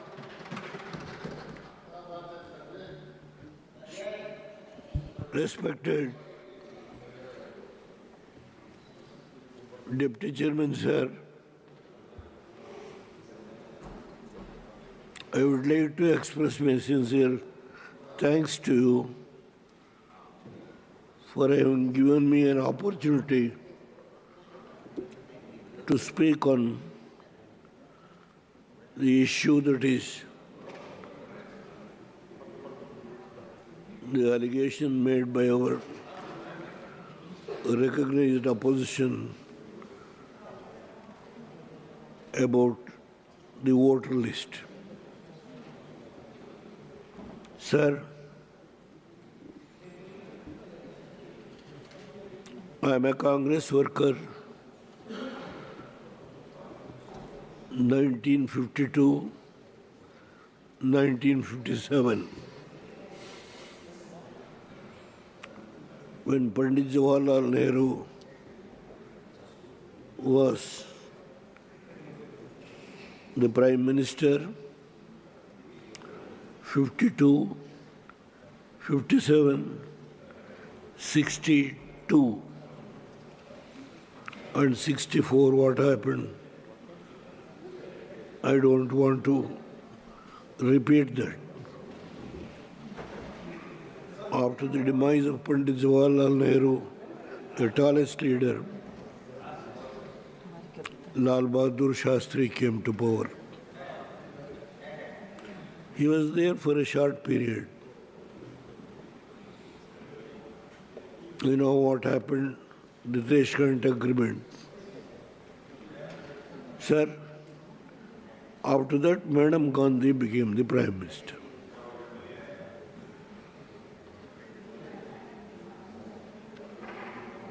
During her period,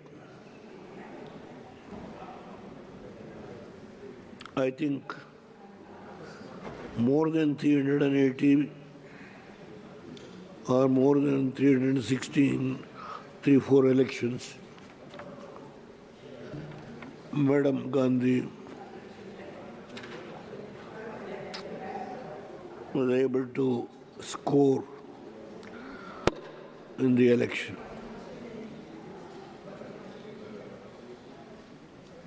When once there is a decline, then she thought of bifurcating the parliament and the assembly separately to fight the election. Even that, I fought the election when it is separated. I have never raised any objection. I was in the opposition. Earlier Samstha Congress, then Janata Dal.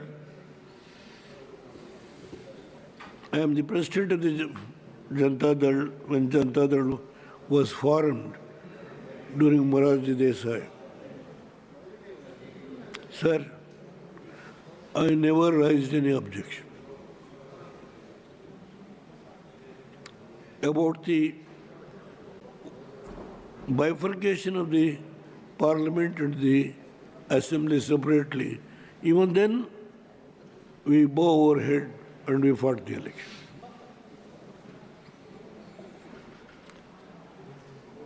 Sir, I was defeated once in the assembly.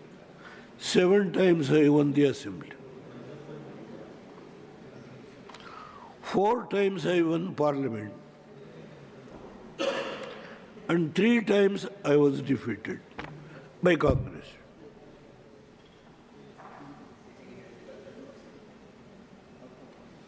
I never blamed the Congress has made me to defeat by manipulating the voter list. I never. Please take your seat. Please. Surjewala ji, nothing is going on record. Let him speak. I have not. Please, Surjewala ji, please take your seat. I have not made any. Honorable sir, please speak. Because please speak. Only that will go on record. Honorable H.D. Devegola ji, please speak. There is no other party. In Karnataka, Samstha Congress, Indira Congress. Janata Party, Congress. Please, if you know the history, from last 1952, then you would not have raised any objection. Please pardon me. I have not come to the language you have used, vote chori. I have not come. Manipulation of the voter list. That's all I have said. Sir, in 1991, I came to Lok Sabha. The lone member from Janata Dal. In 1994, I went back to Karnataka and I became the Chief Minister. I have not completed 2 years. I don't know what the sin I have committed in the past life. I am a believer in that.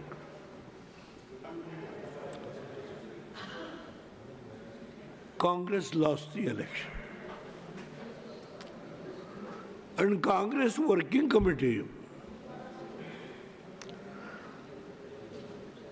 if my memory is correct, 12th May 1996,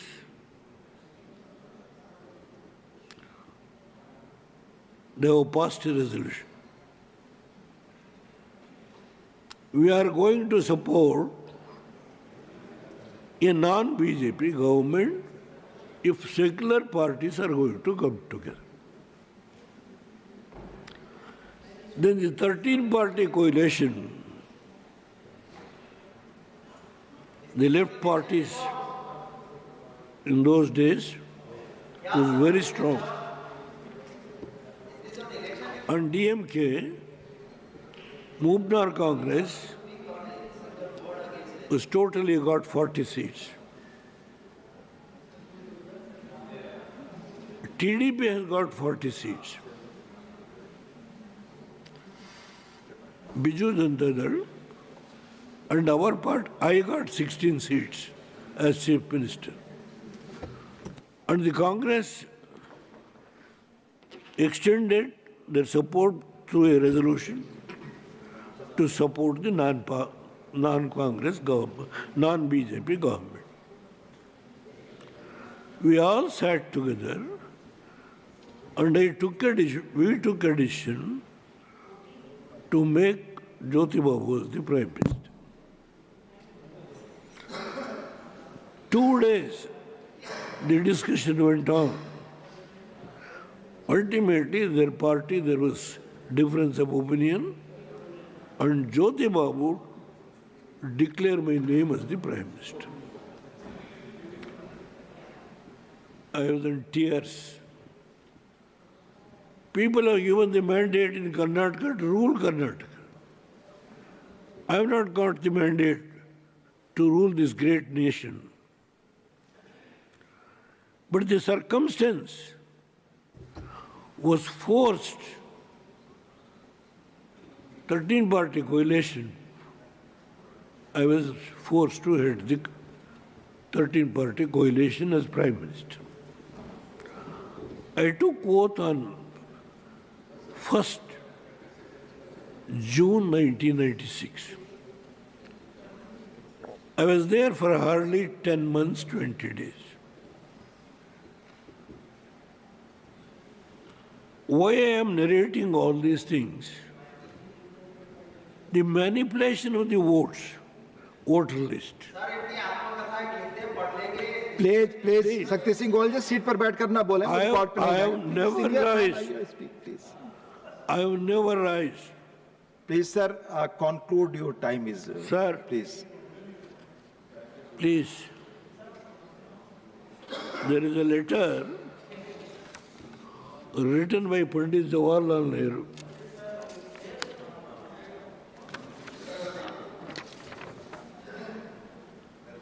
The letter is about inclusion of 18,000 votes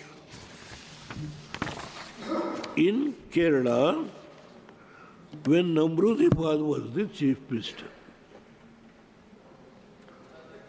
The letter is here. He asked Govinda Vallabha Pant, to then Home Minister, to verify.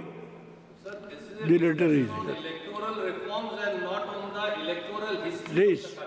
Please, sir. Please conclude. Please. Randeep Surjewala ji, please. I request please our honorable colleagues. Sir, please conclude. Your time is over. I may be aged. My memory is alert. Sir, please conclude. I will never irresponsibly. Please conclude, sir. Conclude. Sir, conclude. This is a letter written to Govinda Vallabha Pant. 18,000 votes during Namrudipad's period in Kerala as included. See that it is verified. Sir, your time is over. Please conclude. Why I am telling this? Yes. During Nehru's period also, there are certain lapses in the electoral system. That is what I am telling. Let's have a discussion on all the sins committed. Please, no, please. This is Please. not today. Please. Please take your seat. Let him speak. Please, sir. Please, sir. Please conclude, sir. He Please also conclude, written sir. a letter. Please. Randeep Singh Surjewala, you have no permission to speak. Please, it's not going on record. Please conclude, sir. Please conclude. They are little bit worried. What I am narrating. Sir, your time is over. Please conclude. Sir, I have requested the leader of the House and the Parliamentary Affairs Minister in presence of the Vice President and the Chairman of this country to give more time, to spare some time from their party. Whether the party has given time to Honorable That H.D. is what I have Devagowda? requested. Sir, I former hope Prime and Minister trust speaking, we will they give will some cooperate time with in me. our parties. Please. Sir, now let me come to the point. Bihar election, how much they fought about the electoral mistakes that has been committed by the Election Commission. And ultimately, the Election Commission reviewed nearly 62,000 votes were deleted and about 12,000 votes added. having done 65 lakhs, 60 Surjewala yes, ji sir. क्यों आप I will- I will- please आप बैठे, आपको I will- मौका आएगा, आप बोलिएगा please. Nothing is going I on, will आपको मौका correct, मिलेगा, sir. आपको बोलना I है, आप will बोलिएगा. correct. ये आपका जॉब नहीं है, प्लीज आपको जब मौका मिलेगा बोलिए. Sir, please do not disturb. they are very much perturbed. What happened afterwards? Even after so much of review, set right the voter list, what is the end result? Think yourself. You got, he got 6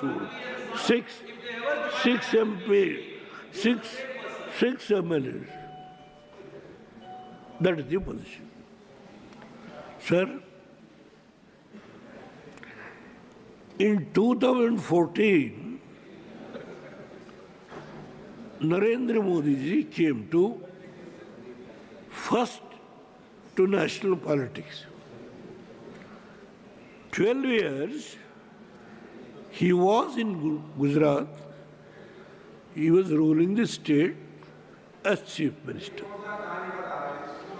When he comes to Delhi, in the first election, he got बैठकर टिप्पणी ना करें, आप बड़े senior member हैं, please.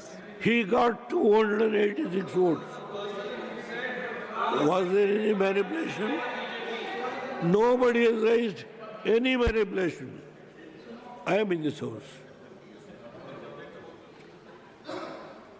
In 2019, please hear me, brother. Shakti Singh ji आप बैठे. Please hear me, brother. Please sir, conclude your time, please. Have patience. Please.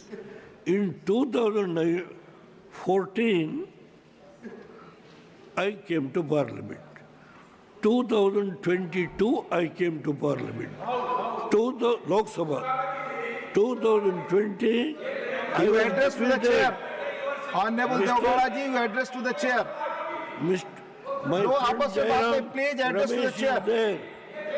2018, I won the election, Lok Sabha. 2020, I was defeated. 2022, I came to Lok Sabha.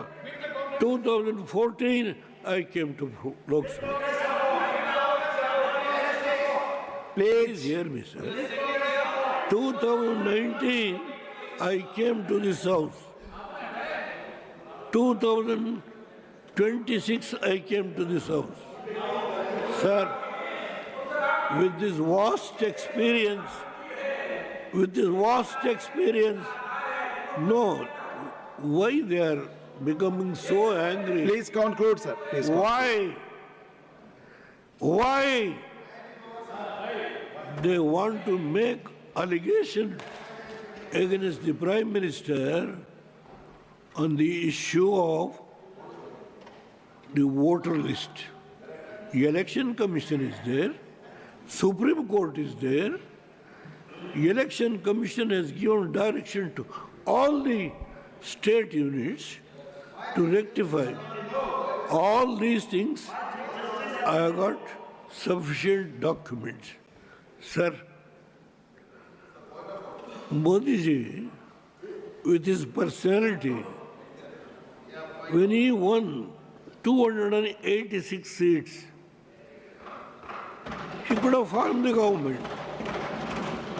But he thought over to get back those allies, those political parties who supported Vajpayee, and he took them to form an NDA. Though he has got the majority. In 2010, 2010, again the elections were held under the leadership of Modi Sahab. He got 306 seats. He could have formed the government on its own. He took all the coalition so that to give an opportunity to all those friends who supported Vajpayee, continued the coalition and gave a stable government, a strong government to implement so many programs. Sir, in 2025 or 24, he got 248 or 250 seats. Again, all those people who were earlier, they've all come together. Yes, at the last leg of my life, about 2 years back, I gave my support to ND. There is nothing to hide. Why? Please conclude, sir. Please. Why the Congress people who try to destroy Devagowda or the Janata Dal, Nothing is going on record.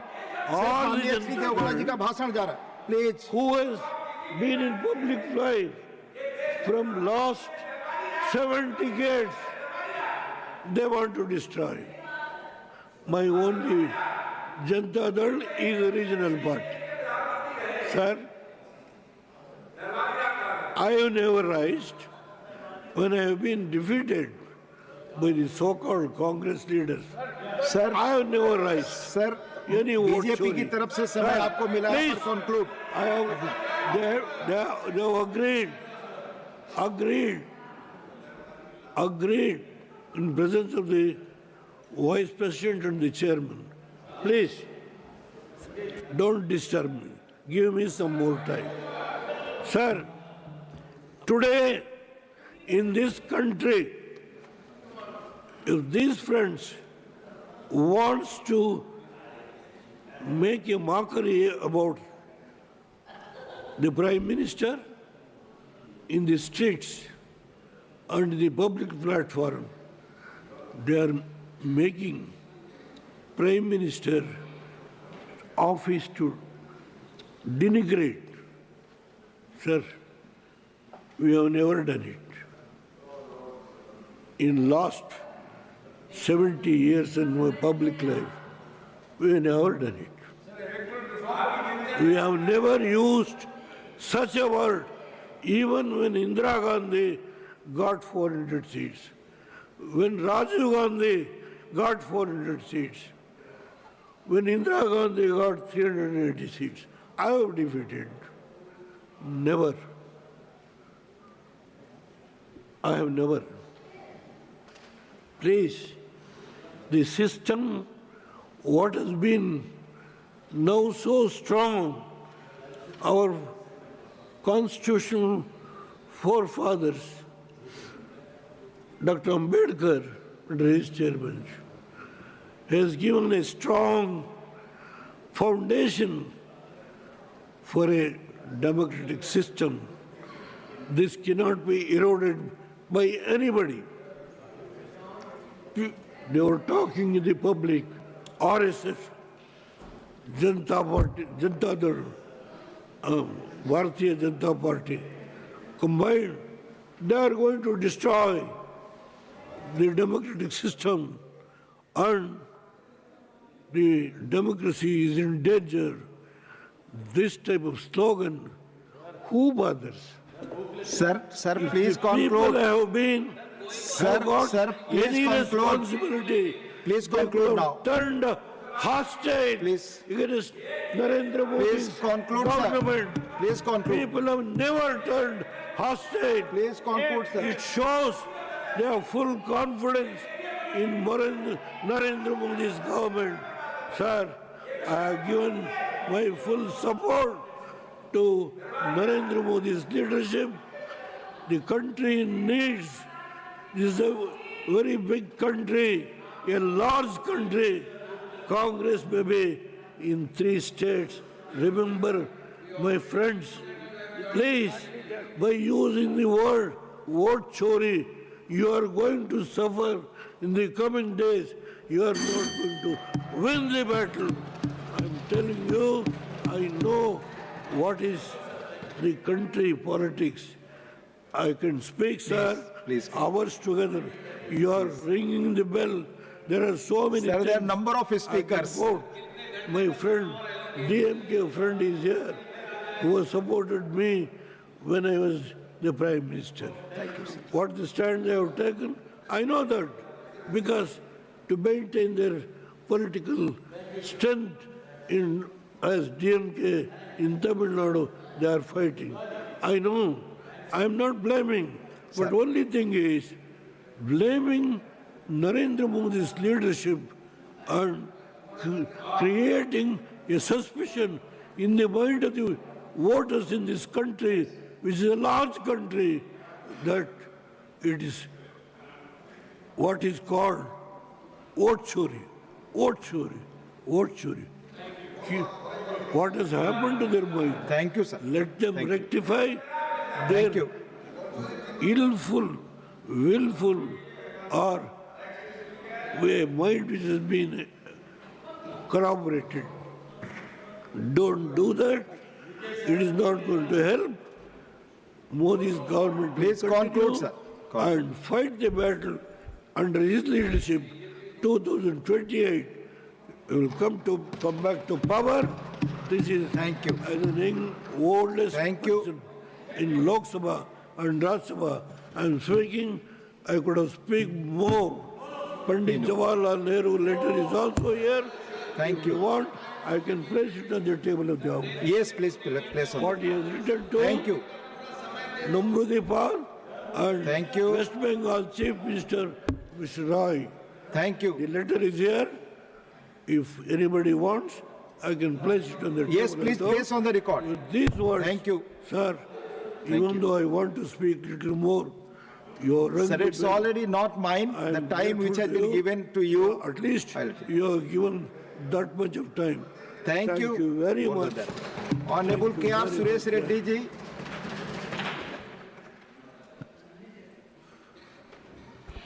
Thank you, Vice Chairman, sir. Deputy Chairman, sir, my apologies. After the Vande Mataram debate, the House taking up the debate on electoral reforms is most welcome, sir, as it is reassuring to speak about the health of our democracy, a legacy that was handed to us not easily, but the one that was forged in the fire of sacrifice by our freedom fighters. It is the solemn promise of our Constitution that every citizen remains the true master of this republic. Talking about electoral reforms and the power of the ballot, I would take this honor to present before this House our own experiences from Telangana.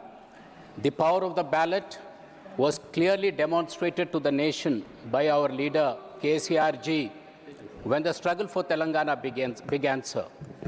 Our struggle for Telangana for the last 14 years, where an unprecedented kind of dharnas happened. The women, the farmers, students, employees, every person in the society of Telangana fought for it. But the only important thing which could awaken the government of India, which could bring a sense of responsibility, was the power of ballot.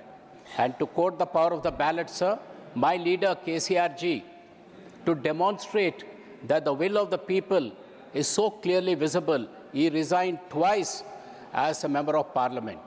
He resigned twice from different regions of Telangana, so that the country gets a sense that it is not one particular region or one particular area. He resigned when he was not in power. Our party was not ruling in Telangana, neither in center.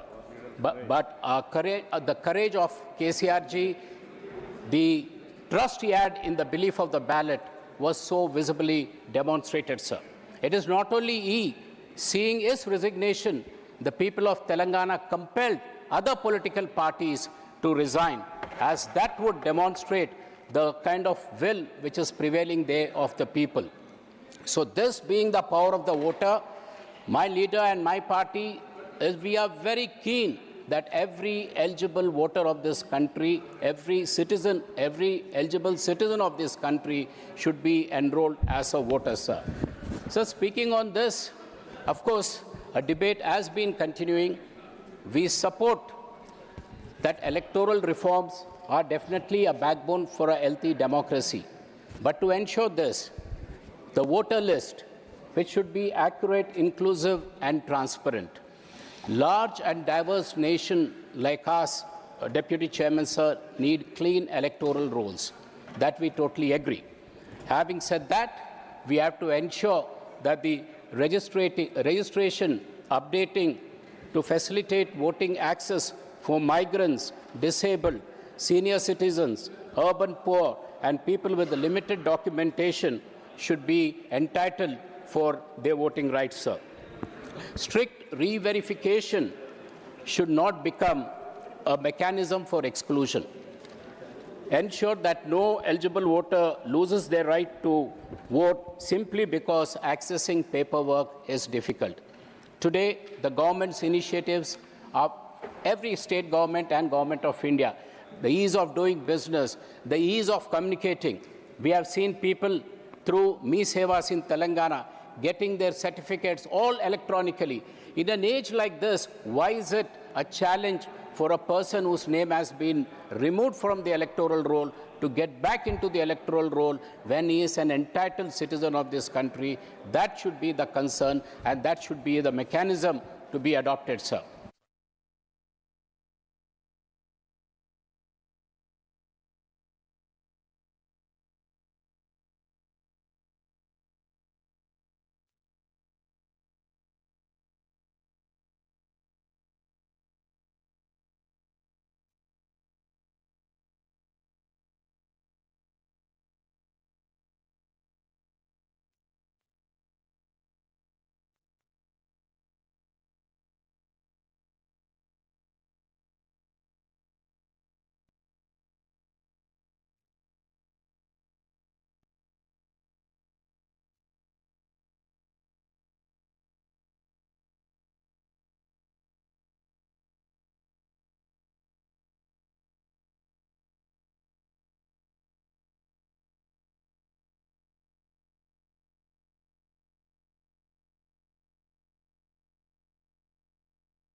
माननीय सभासदों, माननीय सभापति जी,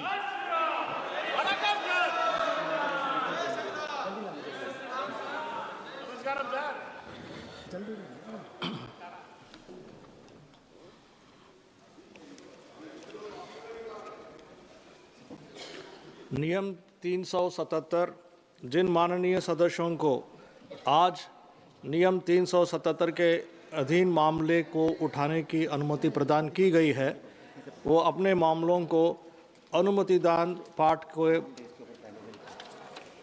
20 minute के अंदर व्यक्तिगत रूप से सभा पटल पे रख दिए। आइटम नंबर 14A, माननीय मंत्री जी श्री अर्जुन राम मेघवाल जी। Honorable Chairperson, sir, with your kind permission, I rise to move for leave to introduce the. I called his name, please. Honorable Chairperson, sir, with your kind permission, I rise to move for leave to introduce the repealing and amending Bill 2025, which provides for repealing of certain enactments and to amend certain other enactments. Thank you, sir. Dr. T. Sumati ji, not present. Shri N.K. Premchandran ji. Sir, I am not objecting the bill. My point is that it is being circulated just now, the supplementary list of business. All these four bills, if you examine Rule 72(2), it is the right, legitimate demand of a member of the House to oppose the introduction of the bill. Unfortunately, when the bill is circulated yesterday in the night, that too in the late night and today morning, and when the bill is in such a way it is being circulated, it is a specific direction is there. Direction 19B is there. By virtue of 19B, the direction of the Honorable Speaker, it is mandatory that the bill has to be circulated. Introduction of the bill. I do admit the fact that the Speaker has every right to abandon it or every right to exempt it. But the point is that the members are getting an opportunity by virtue of subclause 2 of Rule 72, that by which when the bill is being introduced, we will be getting an opportunity to oppose the introduction of the bill. Today afternoon, just half an hour before, supplementary list of business is put in the website. So how the members are getting an opportunity to oppose the introduction of the bill without going into the contents of the bill, number one, and also the list is not being circulated, agenda is not being circulated. So my point is that in all these bills, it is not fair on the part of the government in bringing such type of bills and getting it introduced. It is bulldozing of the legislation and the members' rights are being taken away. Parliament cannot be taken for granted. Why the government is, why the government can very well introduce the bill tomorrow. We are ready to oppose and we can very well state the reasons. Because the legislative competence. Yes, sir, I heard you. Yes, the legislative competence of the bill has to be challenged. If we want to challenge the legislative competence of the bill, we should have some homework. We should have to go through the bill. But unfortunately, we are not getting an opportunity to go through the contents of the bill. Yes, sir, I heard you. Just coming to the House and supporting I it heard you, means sir. You it made is the quietly, point, it is bulldozing Mr. of the Nishikant legislation Dubey ji. that may not be allowed. Sir 72(2) ये कहता है कि ये house competent है या नहीं है इस बिल को डिस्कशन करने के लिए या पास करने के लिए। ये जो बिल है सर, ये तो इस हाउस के द्वारा पास किया हुआ बिल है जिसको कि सरकार रिपील करना चाहती है। इसमें कौन सा 72(1) का वायलेशन हो रहा है? Please listen to me. Honorable Speaker, sir, has waived the requirements of Direction 19A and 19B on a request made by the Honorable Minister. प्रश्न ये है कि विधायक को पुनः स्थापित करने का अनुमति प्रदान की जाए। जो सदस्य इसके पक्ष में वो हाँ कहें, जो सदस्य इसके विरोध में कहें वो ना कहें। मेरे विचार में निर्णय हाँ वालों के पक्ष में हुआ, हाँ वालों के पक्ष में हुआ। माननीय मंत्री जी विधेयक को पुनः स्थापित करें। Honorable Chairperson, sir, I introduce the bill. Thank you. Thank you, sir. माननीय मंत्री जी श्री धर्मेंद्र प्रधान जी। Chairman sir, with your kind permission, I rise to move for the leave to introduce a bill to enable and empower the universities and other higher education institutions to achieve excellence in teaching, learning, research and innovation through coordination and determination of standards in institutions for higher education, research and scientific and technical institutions, and for that purpose to constitute a Vikasit Bharat Shiksha Adhishtan to facilitate universities and other higher educational institutions to become independent, self-governing institutions and to promote excellence through a robust and transparent system of accreditation and autonomy, and for matters of connected therewith or incidental thereto.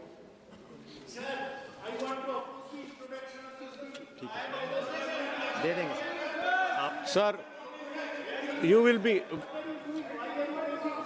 be given an opportunity to speak. I will give an opportunity. Kindly be seated.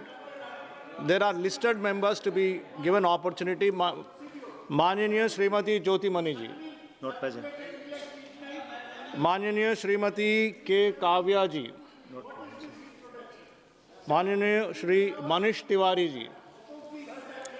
Mr. Chairperson, I rise to oppose the introduction of the Viksit Bharat Shiksha Adhishtan Bill 2025 under Rule 72(1) of the Rules of Procedure and Conduct of Business in the Lok Sabha. The grounds for the opposition of the bill are as follows. First, the bill results in excessive centralization of higher education and violates the constitutional distribution of legislative competence. While Parliament may legislate under entry 66 of List 1 on coordination and determination of standards, this power is limited and cannot be used to occupy the entire field of legislation. The bill goes far beyond standards and intrudes into administration, affiliation, establishment, and closure of university campuses, their institutional autonomy, matters falling within entry 25 of List 3 and entry 32 of List 2, with incorporation and regulation of state universities. Second, the bill suffers from excessive delegation of legislative power. Vast and substantive matters ranging from accreditation frameworks, degree-granting powers, penalties, institutional autonomy, and even supersession are left to be determined by rules, regulations, and executive direction.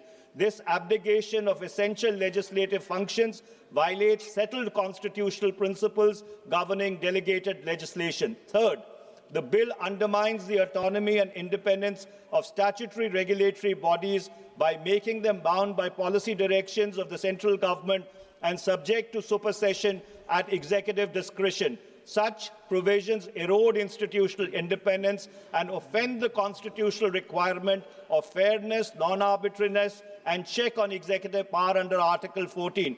Fourth, the bill also concerns Article 19(1)(g) of the Constitution of India by subjecting educational institutions to pervasive executive control, graded autonomy, intrusive compliance requirements, severe penalties and closure powers.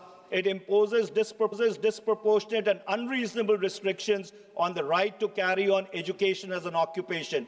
While regulation in the public interest is permissible under Article 19(6), the bill goes far beyond reasonable regulation and vests unguided overboard powers that fail the test of proportionality as laid down by this House and the Supreme Court. And last, Mr. Chairperson, sir, I oppose the bill and the overriding clause given by this bill over all other laws, coupled with the powers to supersede existing regulatory structures, raising serious concerns of arbitrariness, legal uncertainty, impacting institutions established under state laws without any safeguards. And I do hope, Mr. Chairperson, sir, that the Minister would reply to each and every ground on which the introduction of this bill has been opposed. Mananiya Shri N.K. Premchandran ji. Sir, thank you very much for... I will give an opportunity to you, Sir, thank you very much. Please be seated. Yes, sir. Please continue. Sir, thank you very much for affording me this opportunity to object the introduction of the bill. It is very difficult, as far as I am concerned, to even pronounce. A member from the South India, it finds it very difficult so as to even pronounce the bill. Name of the nomenclature of the bill, the Viksit Bharat Shiksha Adhistadhan. I can't understand what is meant by Adhistadhan as the bill 2025. So my first objection is the nomenclature of the bill by virtue of Article 348, Clause B. The authority, notwithstanding anything contained in foregoing provisions of this part, until Parliament by law otherwise provides, the authoritative text of a bill to be introduced or amendments there to be moved in either houses of the Parliament or in the House or either house of the legislature of the state shall be in English language. So the bill, the nomenclature of the bill shall be, it is not made. This is Article 348, Clause B, the authoritative text of a bill shall be in English, but unfortunately the bill, the nomenclature of the bill, it is being, I don't know which language it's, whether it is Sanskrit or Hindi, I don't know, the Viksit Bharat Shiksha Adhisthan Bill 2025, that is my first objection. And the second objection is regarding the issue that is the entry 66 in the schedule in the central list. I do agree with regarding the higher education, but unfortunately the education, even the higher education is also included in the concurrent list in the 7th schedule in the state list. Sir, 1972 through 42nd amendment, this education is put in the concurrent list. What is the purpose of putting it in the concurrent list? Before that, it was absolutely within the domain of the state list. And what is the purpose of it? The main purpose is that the local resources and the requirements of the concerned state should be taken into consideration in framing the legislation in respect of the education. But as far as this bill is concerned, if you go through the contents of the bill, it is mandatorily the state governments and all the universities, even a university which is established under an act of the state government, they are bound to abide by the conditions of the commission. That means indirectly imposing the powers of the central government on which a right which is being vested upon on the state government means it is totally against the federal principles of the constitution, and it is centralization of the power with the center. It is against the basic principles of the federalism which is envisaged in the constitution. That is my second objection. And further the curriculum, the syllabus, and all these things are being determined by this University Higher Commission. The name is a little bit different in Hindi. I don't know it, but I think that it is a Higher Education Commission. There also the political philosophy and the political ideology of the government at the center has to be imposed on the state. That is the main object and purpose of this bill, by which this bill is being brought in, by which the state's resources, the local requirements, and the state culture, tradition, language that will be taken away means that is also against the basic principles of the constitution, the federal principles of the constitution. And also I fully agree with the objections already raised by Mr. Manish Tiwari ji. Along with that objection, and also the bill is not being circulated in proper time, and it is being bulldozing in the house without having proper agenda in the list of business. That also I do object with this objection. I very humbly request the Honorable Chairperson, please refer this matter for tomorrow so that we can have a detailed discussion regarding the introduction, and otherwise this may be withdrawn by the government. These are my objections. Thank you very much, sir. Professor Saugat Rai ji. Sir, already Mr. Manish Tiwari, Honourable Member, and Honourable Mr. Premchandran has opposed the introduction of the bill. But I first point out to the ineptness of the Ministry of Parliamentary Affairs. We got a copy of the bill late last night. Today in the list of business, the introduction of the bill was not mentioned. The supplementary list of business was circulated at 1 o'clock this afternoon. Now, is this the way the Parliamentary Affairs Ministry functions, where they do not even give us a chance to prepare for opposing the introduction? The main points opposing the introduction has been mentioned by Honourable Members Manish Tiwari and Mr. Premchandran. Sir, the Vikshit Bharat Shiksha Adhishtan Bill 2025 is an effort to centralize power in the central government's hand with regard to educational matters. Earlier, there was a UGC, University Grants Commission, which decided on allocating funds for educational institutions, both universities and colleges. Now, that is being taken over and subsumed into the Vikshit Bharat Shiksha Adhishtan Bill.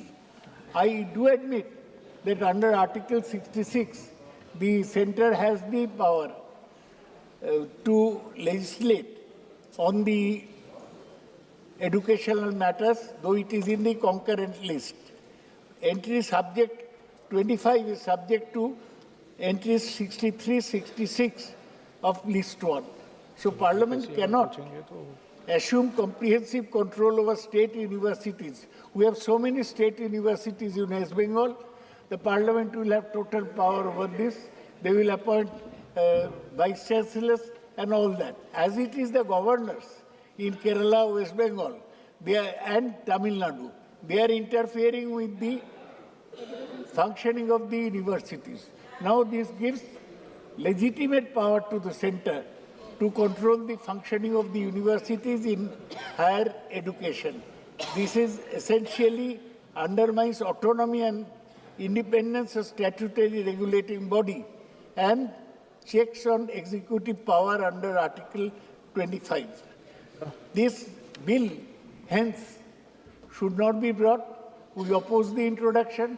We oppose the ineptness, the failure of the Parliamentary Affairs Ministry. They do not even give us an opportunity to study a bill. Thank you, sir. Mananiya Shri Selvan This Ganpati is not ji. done. Sir, you are a learned man. Teneti sir, you give a ruling on this. Let it be a historic ruling that this is not the way the Parliament should function. Thank you, sir. Sir, I raised to oppose the introduction of the bill titled the Viksit Bharat Shiksha Adhishthan Bill 2020 under Rule 72 of the Rule of Procedure. Sir, the very name, the nomenclature itself is, we deem it to be an imposition of Hindi on those states which do not know Hindi at all. The reason, sir, all these years this government, any law they bring up, any scheme that they bring up, that they title it only in Hindi language and not as required by the Constitution of India. The Constitution is clear. The bill has to be, the name has to be, the nomenclature has to be in the language in English, so that every citizen, every part of the country knows what is the veracity of the bill. Sir, second, this against the federal principle of the Constitution. Sir, the concurrent list, the regulatory council under the commission proposed in the bill is against the spirit of the Constitution, particularly contravening the provisions under entry 32 of list 2. The power which entry 44 of the list 1 says the union government does not have power to regulate universities and is being vested with the union by this bill is arbitrary. Sir, in the name of the coordination and determination of the standards, the entire regulation of higher education institution comes under the Government of India, the union government. This is totally a colorable legislation that gives arbitrary decision-making powers to the union government. Sir, this bill is nothing but an abuse of process of law.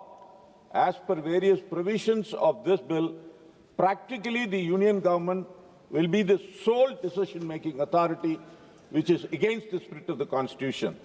The union government will have the final say as if the bill is passed, which is totally contrary to the Constitution. In the name of Bharatiya knowledge system, whatever is asked to be followed by the Commission and its 3 vertical pillars has to be implemented by the higher education institution, failing which the institute will be deemed to have violated the Act and its accreditation may be withdrawn. So they have an enormous power.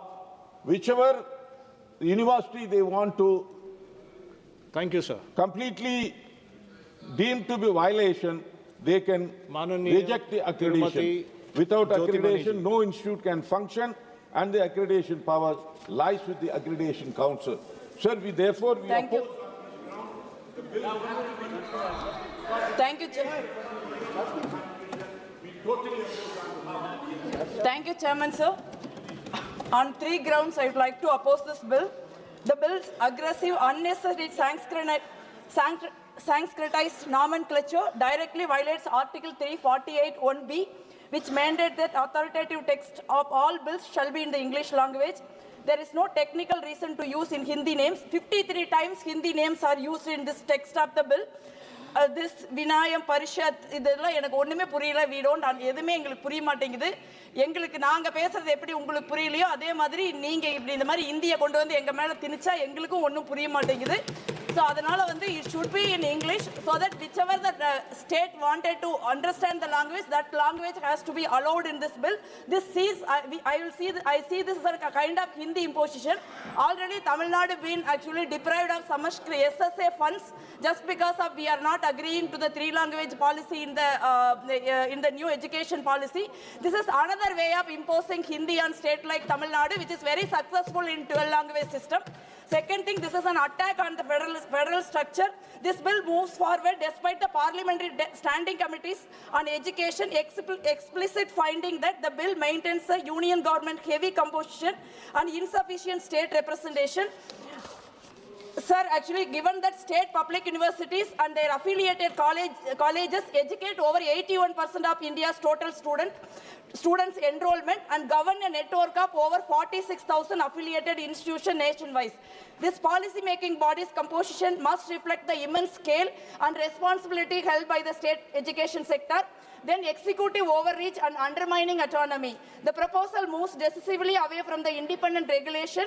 Provisions granting the union government overriding power over the commission represent a clear attempt at executive outreach, fundamentally violating the doctrine of separation of powers by subordinating a key regulatory body of the executive. Clause 11.4 clearly states that regulatory council needs the prior approval of central government to provide or revoke authorization of higher educational institution, the authority to grant degrees. On this ground, I oppose the introduction of the bill. Thank you, sir. Thank you, ma'am. प्रश्न ये है कि विधेयक को पुनः स्थापित करने का अनुमति प्रदान की जाए।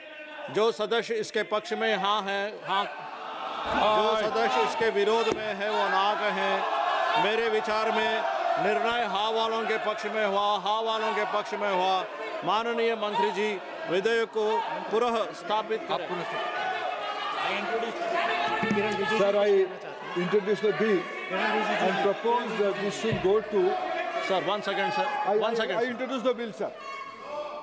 माननीय मंत्री जी किरण रिजिजू जी। During the meeting in the Business Advisory Committee, many honourable members have requested that this is an extensive bill and we need further deliberation on this bill. So government hereby proposed to send it to joint parliamentary committee and we authorize the Honourable Speaker to constitute the JPC in consultation with the other house and also with various political parties. Matter is placed. माननीय मंत्री जी item number 14C माननीय मंत्री doctor Jitendra Singh ji. Speaker, sir, with your kind permission, I rise to move for leave to introduce the Sustainable Harnessing and Advancement of Nuclear Energy for Transforming India Bill 2025. Thank you, Speaker, sir. Thank you, sir.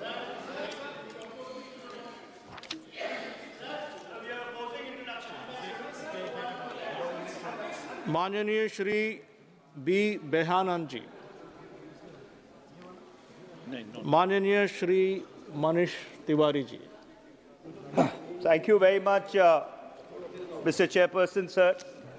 I rise to oppose the introduction of the Sustainable Harnessing and Advancement of Nuclear Energy for Transforming India Bill 2025 under Rule 72(1) of the Rules of Procedure and Conduct of Business in the Lok Sabha on the following grounds. First, the bill confers sweeping and pervasive powers on the central government across licensing, regulation, acquisition, tariff fixation, exemptions, emergency powers, and even novation of private contracts.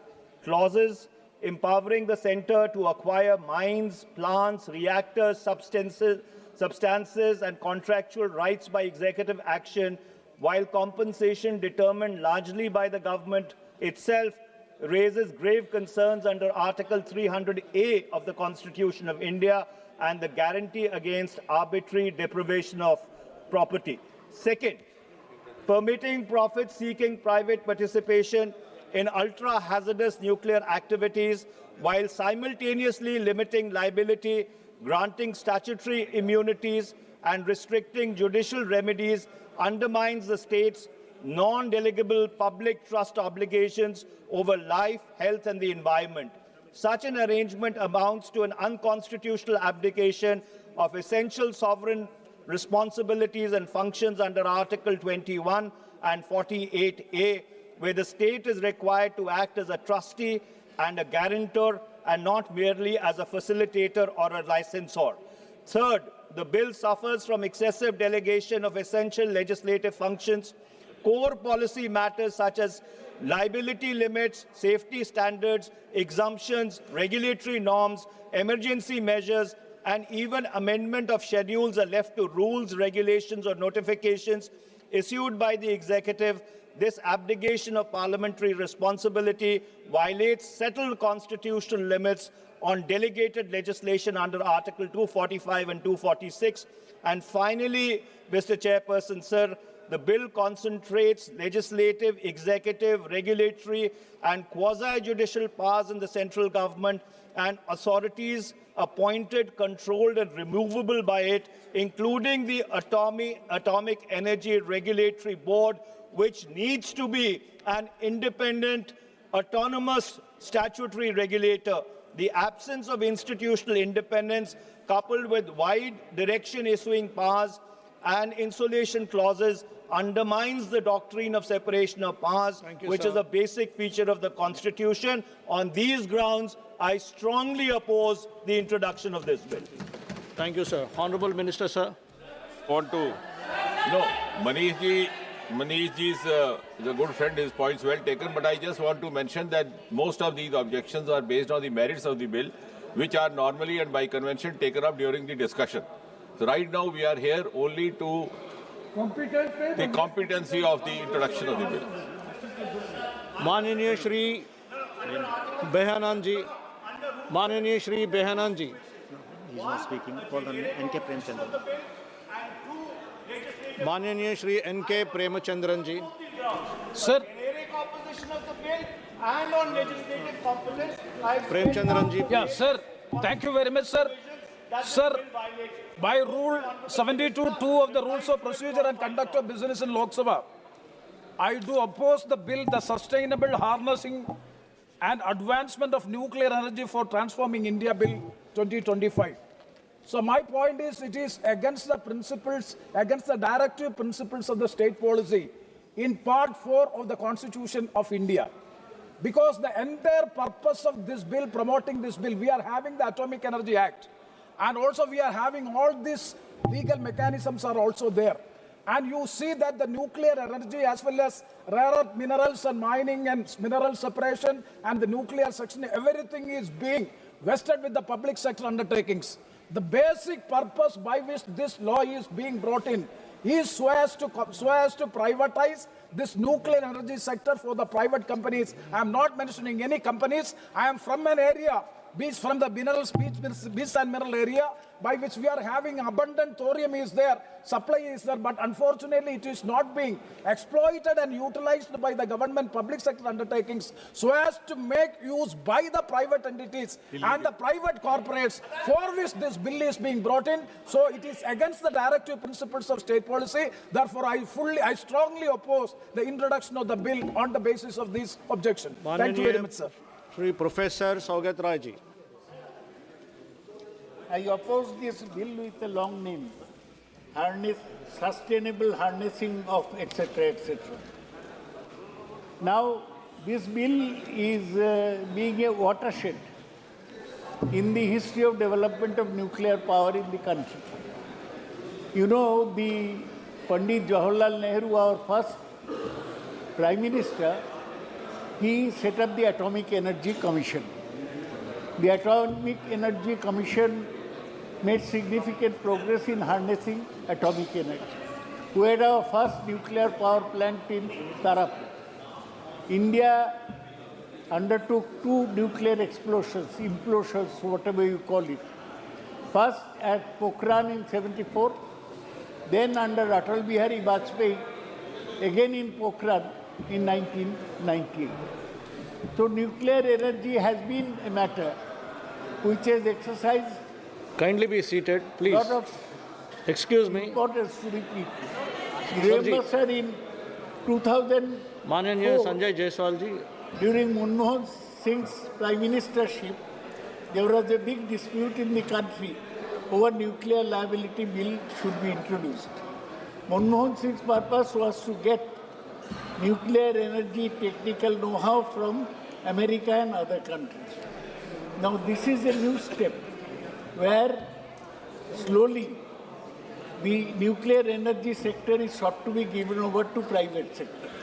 The government has been talking about this for some time, and now we have the Adani's big in power sector. Now they want to get into nuclear power sector, and this bill is meant to facilitate Adani and other people. 1 second, sir. I heard you, sir. Mananiya Mantri Shri Kiran Rijiju ji. Since honorable members are repeatedly raising the opposition, opposing the introduction of the bill, today we are not passing the bill. There is no proposed for consideration. It is only introduction of the bill. And most of the oppositions are coming, which are repeatedly being mentioned by honorable member, including what Manish Tiwari has mentioned. I have a specific point only. Under Rule 72(1), it is very specific on the legislative competence of this House to bring this legislation. Yes. And under Schedule 7 of the Constitution, in the list of unit list at serial number 6, it is very specific. Atomic energy and mineral resources necessary for its production. Yes. So this House has very much have its full legislative competence to bring this bill. And as the Honorable Minister has stated, if there are consideration on merits, it should be brought out at the time of consideration. At this point of time, it is only introduction of the bill. So that will come back. Today we are not putting it for consideration. Sir, if we assume that it is not in the competence of the House to bring, even if it is assumed that it is not in the competence of the House to bring in a bill related to nuclear energy or atomic energy, may I remind the honourable members and the House that the same House brought the Atomic Energy Act 1962 when Panditji was the Prime Minister, Pandit Jawaharlal Nehru, and the same House brought the CLND bill when Dr. Manmohan Singh was the Prime Minister. So, if the bill could be brought in the House when Nehruji was the Prime Minister, when it could be brought when Dr. Manmohan Singh ji was the Prime Minister, why now suddenly, because there is a different political party in power, suddenly the House has been forbidden from the prerogative of bringing in a bill on this subject? Yes, sir. I heard both the sides. प्रश्न ये है कि विधेयक को पुनः करने के अनुमति प्रदान की जाए। जो सदस्य इसके पक्ष में है वो हाँ कहें, जो सदस्य इसके विरोध में है वो ना कहें। मेरे विचार में निर्णय हाँ वालों के हुआ, पक्ष में हुआ, हाँ वालों के पक्ष में हुआ। माननीय मंत्री जी विधेयक को पुनः स्थापित sir, I introduce the bill. Item number 16 अनुदानों की अनुपूरक मांगे, श्री नीरज मौर्य जी।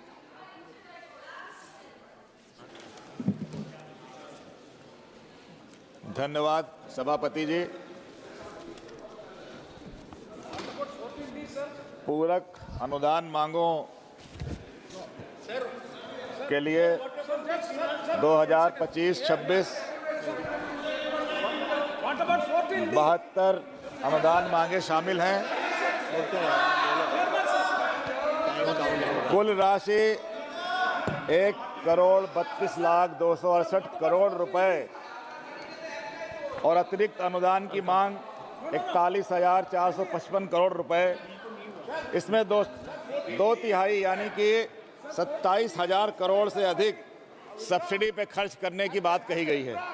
मान्यवर, ये आंकड़े कागज पर तो चमकदार लगते हैं, लेकिन हकीकत में एक ऐसी सरकार की कहानी बयान करते हैं जो प्राथमिकताओं से भटक गई है, क्योंकि ये ना केवल व्यर्थ का खर्च है बल्कि आम आदमी की पीड़ा को नज़रअंदाज करने का प्रमाण भी है। मान्यवर, किसानों के लिए जो रसायन उर्वरक पे मांग रखी गई है उसमें ज़्यादातर जो धन है वो सब्सिडी के लिए रखा गया है। मान्यवर, अभी आपने देखा उत्तर प्रदेश के अंदर किस तरह से किसानों का बुरा हाल रहा। लोगों को ना तो फास्फोरस पोटास मिला, ना यूरिया मिली, ना DAP मिली। मान्यवर, इस अनुपूरक मांग में 23,423 करोड़ रुपए सब्सिडी पे लगाने की बात कही गई है। महोदय, आज जहां हमारा किसान एमएसपी की मांग को लेके दर-दर भटक रहा है और उसको एमएसपी नहीं मिल रही है, किसान सड़कों पे खड़ा है, लेकिन सरकार सब्सिडी के नाम पे विदेशी कंपनियों को फायदा पहुंचा रही है। आयातित यूरिया पर इतना खर्च क्यों? सरकार अपनी क्षमता बढ़ाने में नाकाम रही है, लेकिन किसान को कुछ नहीं मिला। किसान को केवल महंगाई, कर्ज और आत्महत्या करने पे किसान मजबूर है। हम मांग करते हैं कि सब्सिडी को पारदर्शी बनाया जाए, आयात पर निर्भरता कम करें और किसान कल्याण को प्राथमिकता दी जाए, तभी मान्यवर अनुपूरक का कोई महत्व होगा। मान्यवर, बहुत सारे विभागों की बात इसमें चर्चा की गई है। हम प्रमुख रूप से शिक्षा विभाग पे बात करना चाहेंगे कि शिक्षा विभाग का जो हाल है, जिस तरह से शिक्षा विभाग कार्य कर रहा है, मुझे लग रहा है कि ये जो अनुपूरक मांगा गया है उच्चतर शिक्षा विभाग के लिए 1,303.72 करोड़, 2,023.25 करोड़ की एक नई योजना लाई गई है, प्रधानमंत्री वन नेशन वन सब्सक्रिप्शन पर, जो वर्ल्ड क्लास इंस्टीट्यूशंस के लिए 65.45 करोड़। सभापति महोदय, ये क्या मजाक है जब भारत के जो ग्रामीण अंचल के बच्चे हैं आज वो स्कूल नहीं पहुंच पा रहे हैं, गांव के स्कूल बंद किए जा रहे हैं। ऐसे में वन नेशन वन सब्सक्रिप्शन का क्या मतलब है? जो डीम्ड यूनिवर्सिटीज हैं उनके लिए 42.63 करोड़ रुपए की मांग की गई है, जबकि जो SC/ST के लिए मात्र 2.04 करोड़ और ST के लिए तो केवल 33 लाख रुपए की मांग की गई है। ये भेदभाव क्यों? शिक्षा का अधिकार का जो कानून है वो अधर में लटका हुआ है। राष्ट्रीय शिक्षा नीति का वादा अधूरा है, लेकिन पूरक मांगों में एलीट इंस्टीट्यूशन को प्राथमिकता। हमारी मांग है बुनियादी शिक्षा पर फोकस किया जाए, RTE को मजबूत बनाएं, ना कि चमकदार योजनाओं के नाम पर फंड बर्बाद करके ये जो 90,812 करोड़ के ग्रास वे का हिस्सा है, जो सेविंग से मैच तो हो रहा है, लेकिन सेविंग कहाँ से आई? शिक्षा बजट में कटौती करके आई है। तो शिक्षा के बजट को काटा ना जाए, लेकिन शिक्षा की गुणवत्ता को भी महत्व दिया जाए। ये हम आपसे, सरकार से आपके माध्यम से मांग करते हैं। मान्यवर, अनुपूरक जो बजट आया है, इस बजट में अच्छा होता कि हमारे बरेली के अंदर एक सिंथेटिक्स एंड केमिकल्स लिमिटेड रबड़ फैक्ट्री के 1400 से अधिक स्थायी और हजारों अस्थायी श्रमिक जो बेरोजगार हो चुके हैं। फैक्ट्री बंद है और लगभग 1432 कर्मचारियों की देनदारियों का मामला भी लंबित है। मान्यवर, बेरोजगारी और आर्थिक बदहाली के कारण इन परिवारों पर जीवन यापन का गहरा संकट लगातार बना हुआ है। फैक्ट्री प्रबंधन ने बकाया वेतन और अन्य देयों का समुचित भुगतान नहीं किया। सरकार की उदासीनता के कारण ये परिवार भूखों मरने के पर मजबूर हैं। सरकार इन श्रमिकों के भुगतान की व्यवस्था भी अगर इस अनुपूरक में करती तो शायद उन परिवारों का भी कुछ भला हो जाता, लेकिन मान्यवर, सरकार ने उनकी तरफ ध्यान ही नहीं दिया। मान्यवर, अनुपूरक बजट आता है, मुख्य बजट आता है और हम सब लोग यहाँ 543 लोग चुन के आते हैं। मान्यवर, हम लोग अपने क्षेत्र में जब जाते हैं तो जनता हर तरफ विकास की बात करती है, क्योंकि एक यहाँ से नारा दिया जा रहा है विकसित भारत का नारा, और हम लोग खास करके जो मेरा आंवला क्षेत्र है, मैं ग्रामीण अंचल से आता हूँ। ग्रामीण क्षेत्रों में आज भी रास्ते अच्छे नहीं हैं, सड़कें अच्छी नहीं हैं, पीने की पानी की व्यवस्था अच्छी नहीं है, स्वास्थ्य सेवाएं अच्छी नहीं हैं। मान्यवर, जब हम लोग जाते हैं तो लोगों की अपेक्षा रहती है कि वो हमसे कुछ विकास की बात करते हैं, कुछ उम्मीद करते हैं, लेकिन मान्यवर सरकार ने जब केंद्रीय सरकार को खर्च करने का बजट कम लगा तो सरकार ने अनुपूरक की मांग कर ली। लेकिन मान्यवर हम सांसदगण जिनको बहुत कम सांसद निधि दी जाती है 5 करोड़ की, आप कृपया कंक्लूड। जब हमारे पास विकास की कमी आए या हम लोग नहीं काम कर पाते तो हम किससे पैसा मांगे। इसलिए मान्यवर मैं आपके माध्यम से कहना चाहूँगा कि इस विकास में सरकार को हम सांसद लोगों की निधि को बढ़ाने पर भी विचार करना चाहिए। मान्यवर, जहाँ तक मुझे जानकारी है कि सांसद निधि सन 2010 में 5 करोड़ की गई थी। 5 करोड़ तब की गई थी जब जीएसटी नहीं थी। आज पूरे देश की कई विधानसभाओं में जो विधानसभा के सदस्य हैं उनका क्षेत्र छोटा होता है, लेकिन उनकी निधि हम सांसदों से ज्यादा है। मान्यवर, 5 करोड़ कहा जाता है, उसमें भी 10 लाख कंटीजेंसी काट लिया जाता है माननीय और जीएसटी लगाई जाती है। धन्यवाद। इसलिए मान्यवर प्रोफेसर सौगत राय जी, मान्यवर मेरी बात सुन लीजिए। आप माननीय प्रोफेसर सौगत राय जी,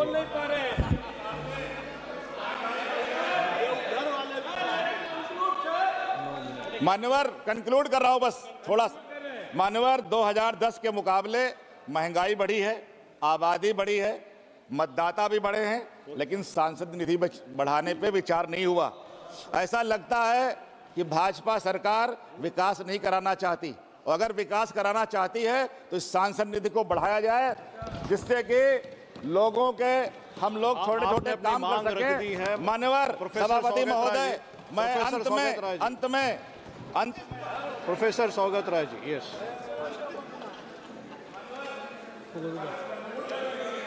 उनको रोकने को बोलिए।